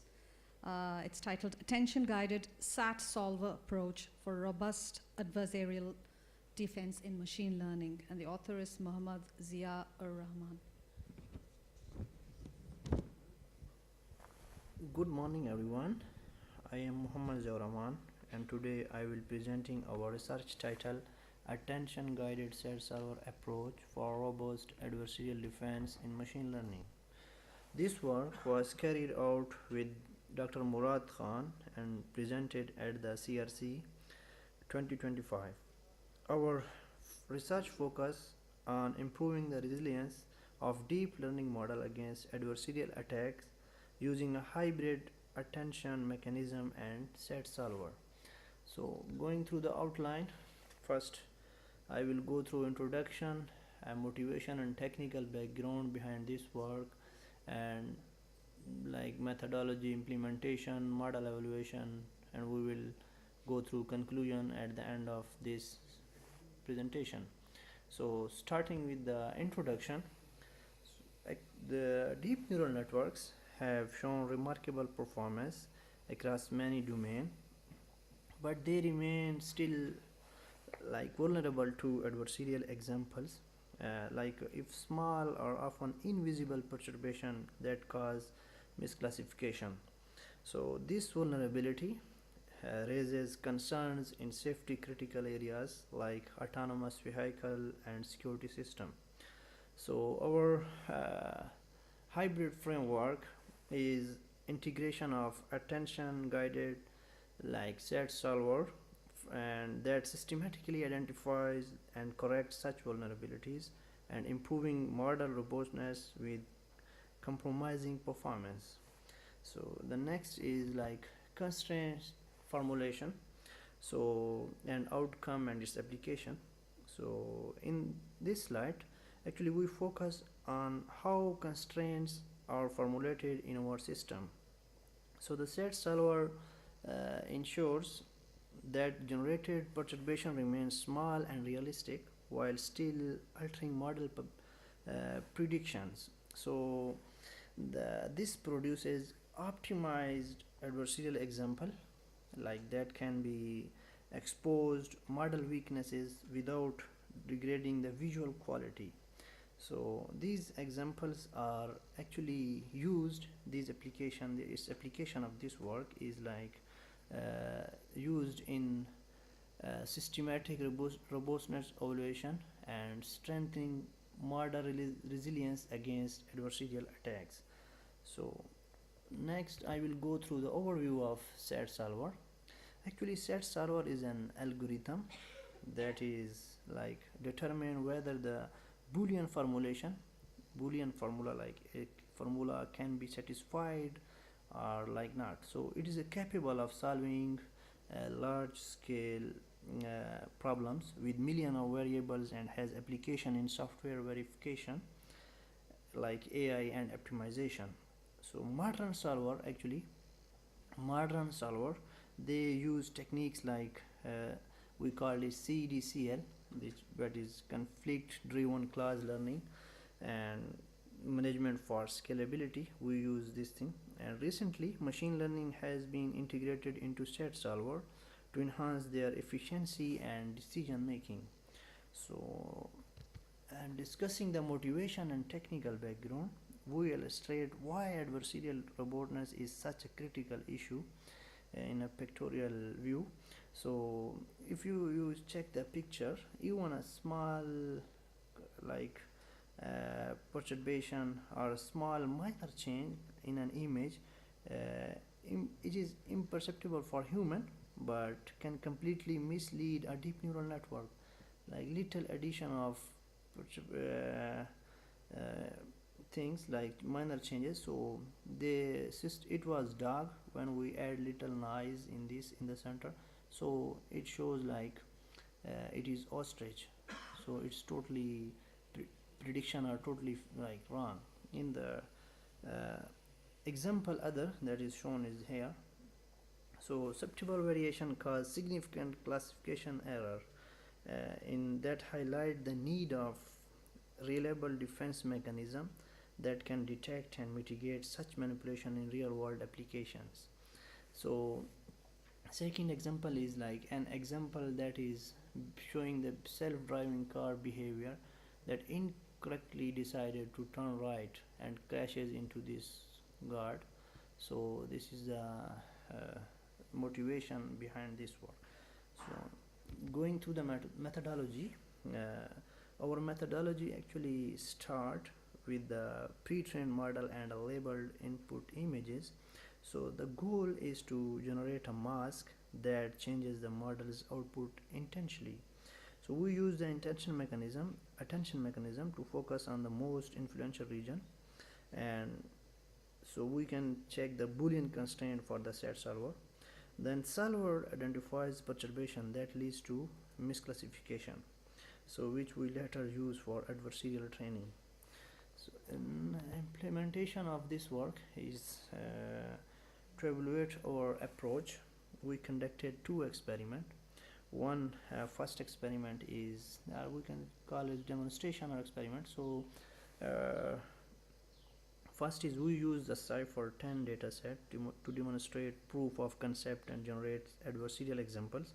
Then second, we applied the same approach to the means dataset to validate its performance and generalizability. So these experiments allow us to test our method across different data types and complexities.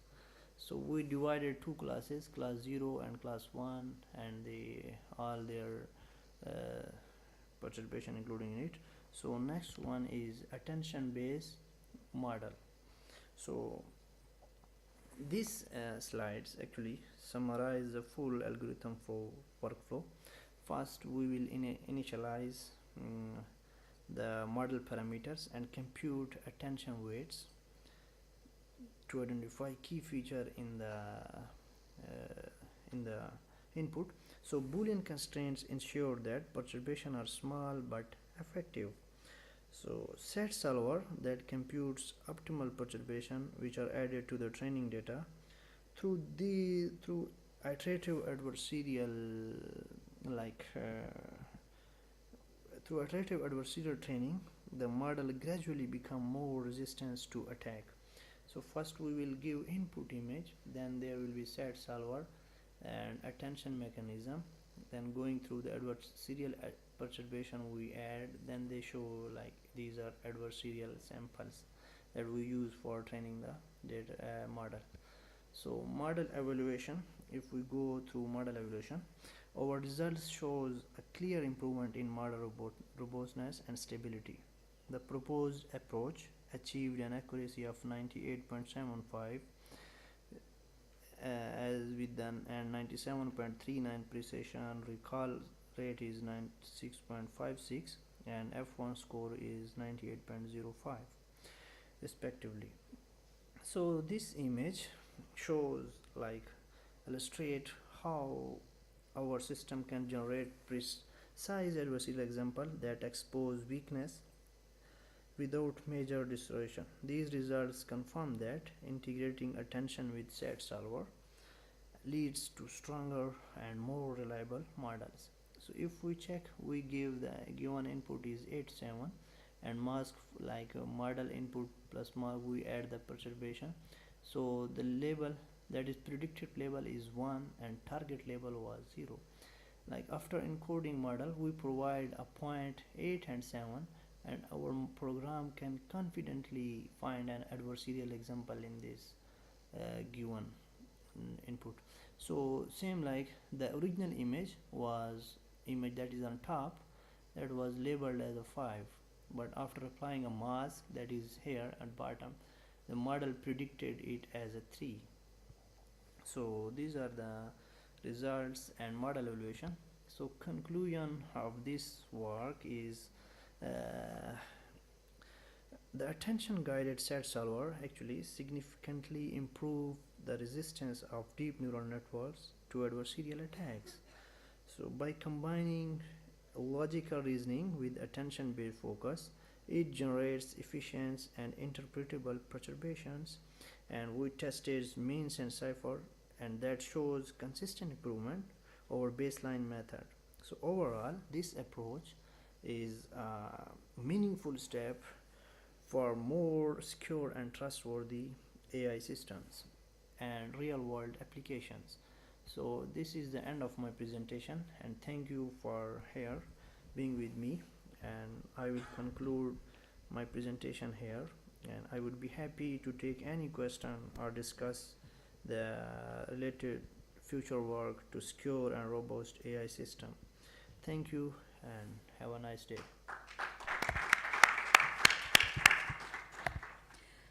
Yeah, that was the last presentation. Thanks to all the authors, and they will receive their certificates.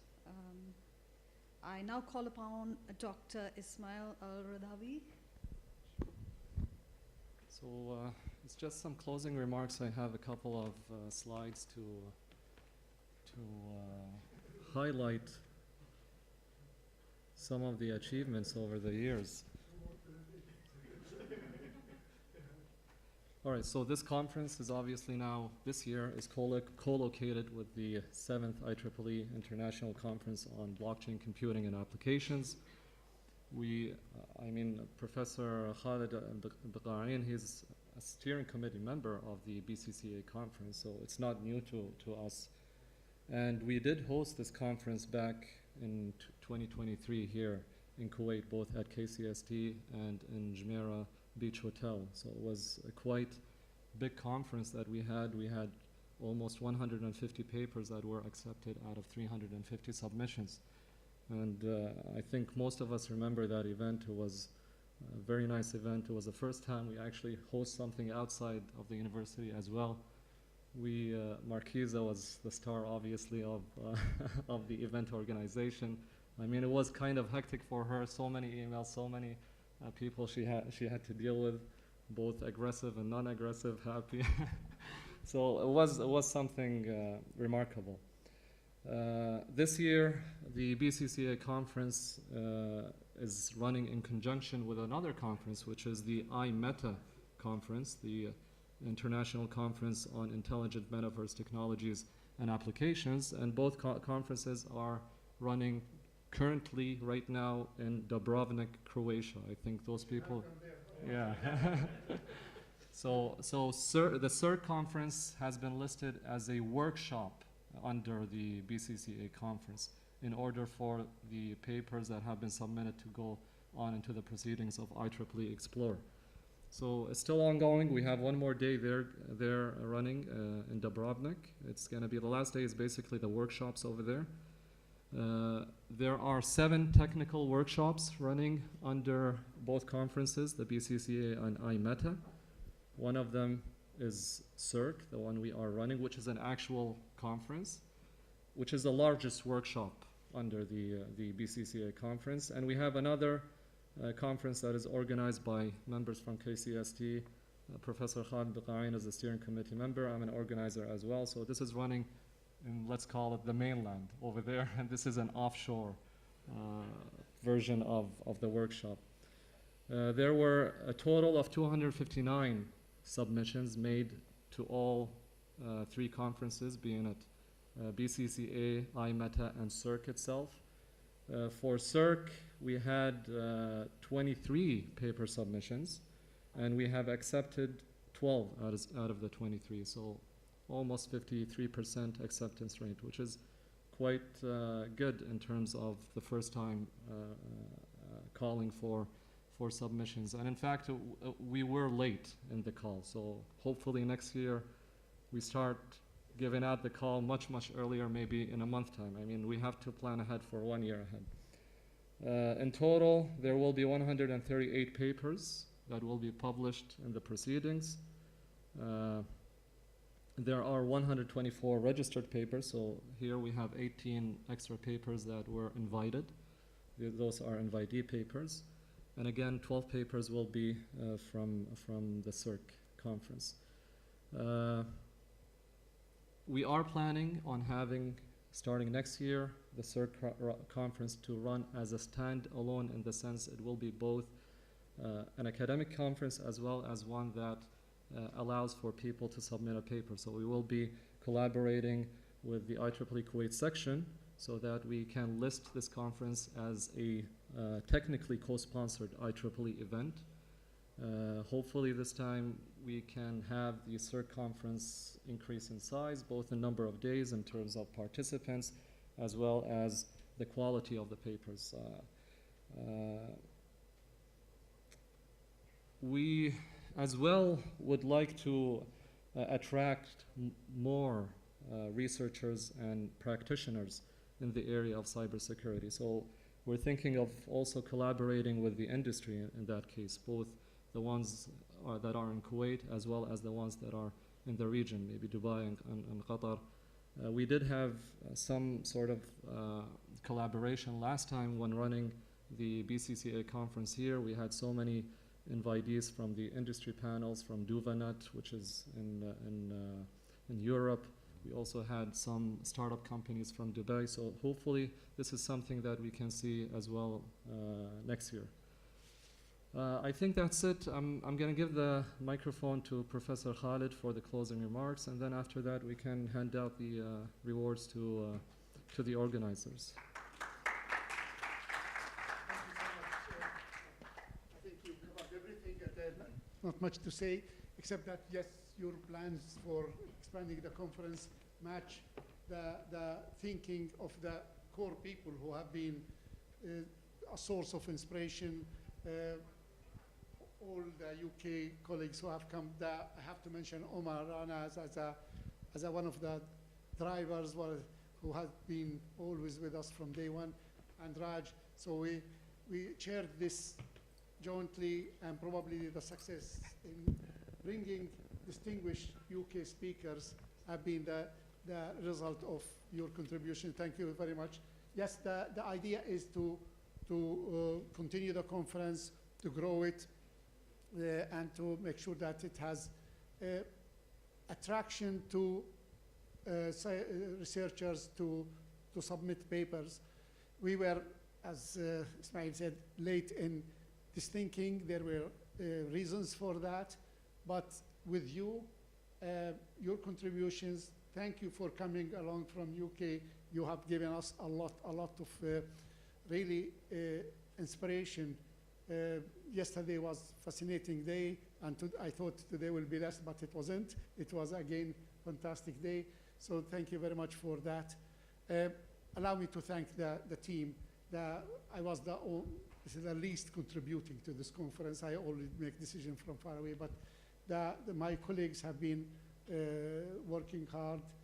Despite the low number of papers, probably that is causing more concern to them, pressurizing, advertising, getting the papers. And working with the British Embassy was a delight. Honestly, we had a number of times pressure to take decisions whether to continue or not, but we decided to be persistent and to take it further. And of course, with your help, we succeeded.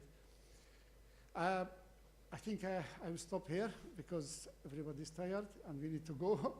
So what's the plan, Marquesa? So yes. Well, I'll just like to call the conference organizers up on the stage just to award them. Dr. Huda Rashidi, Dr. Murad Khan, Dr. Ziad, as well as Dr. Basil is not here, unfortunately. And I will also award myself, if you guys are fine with it. Thank you.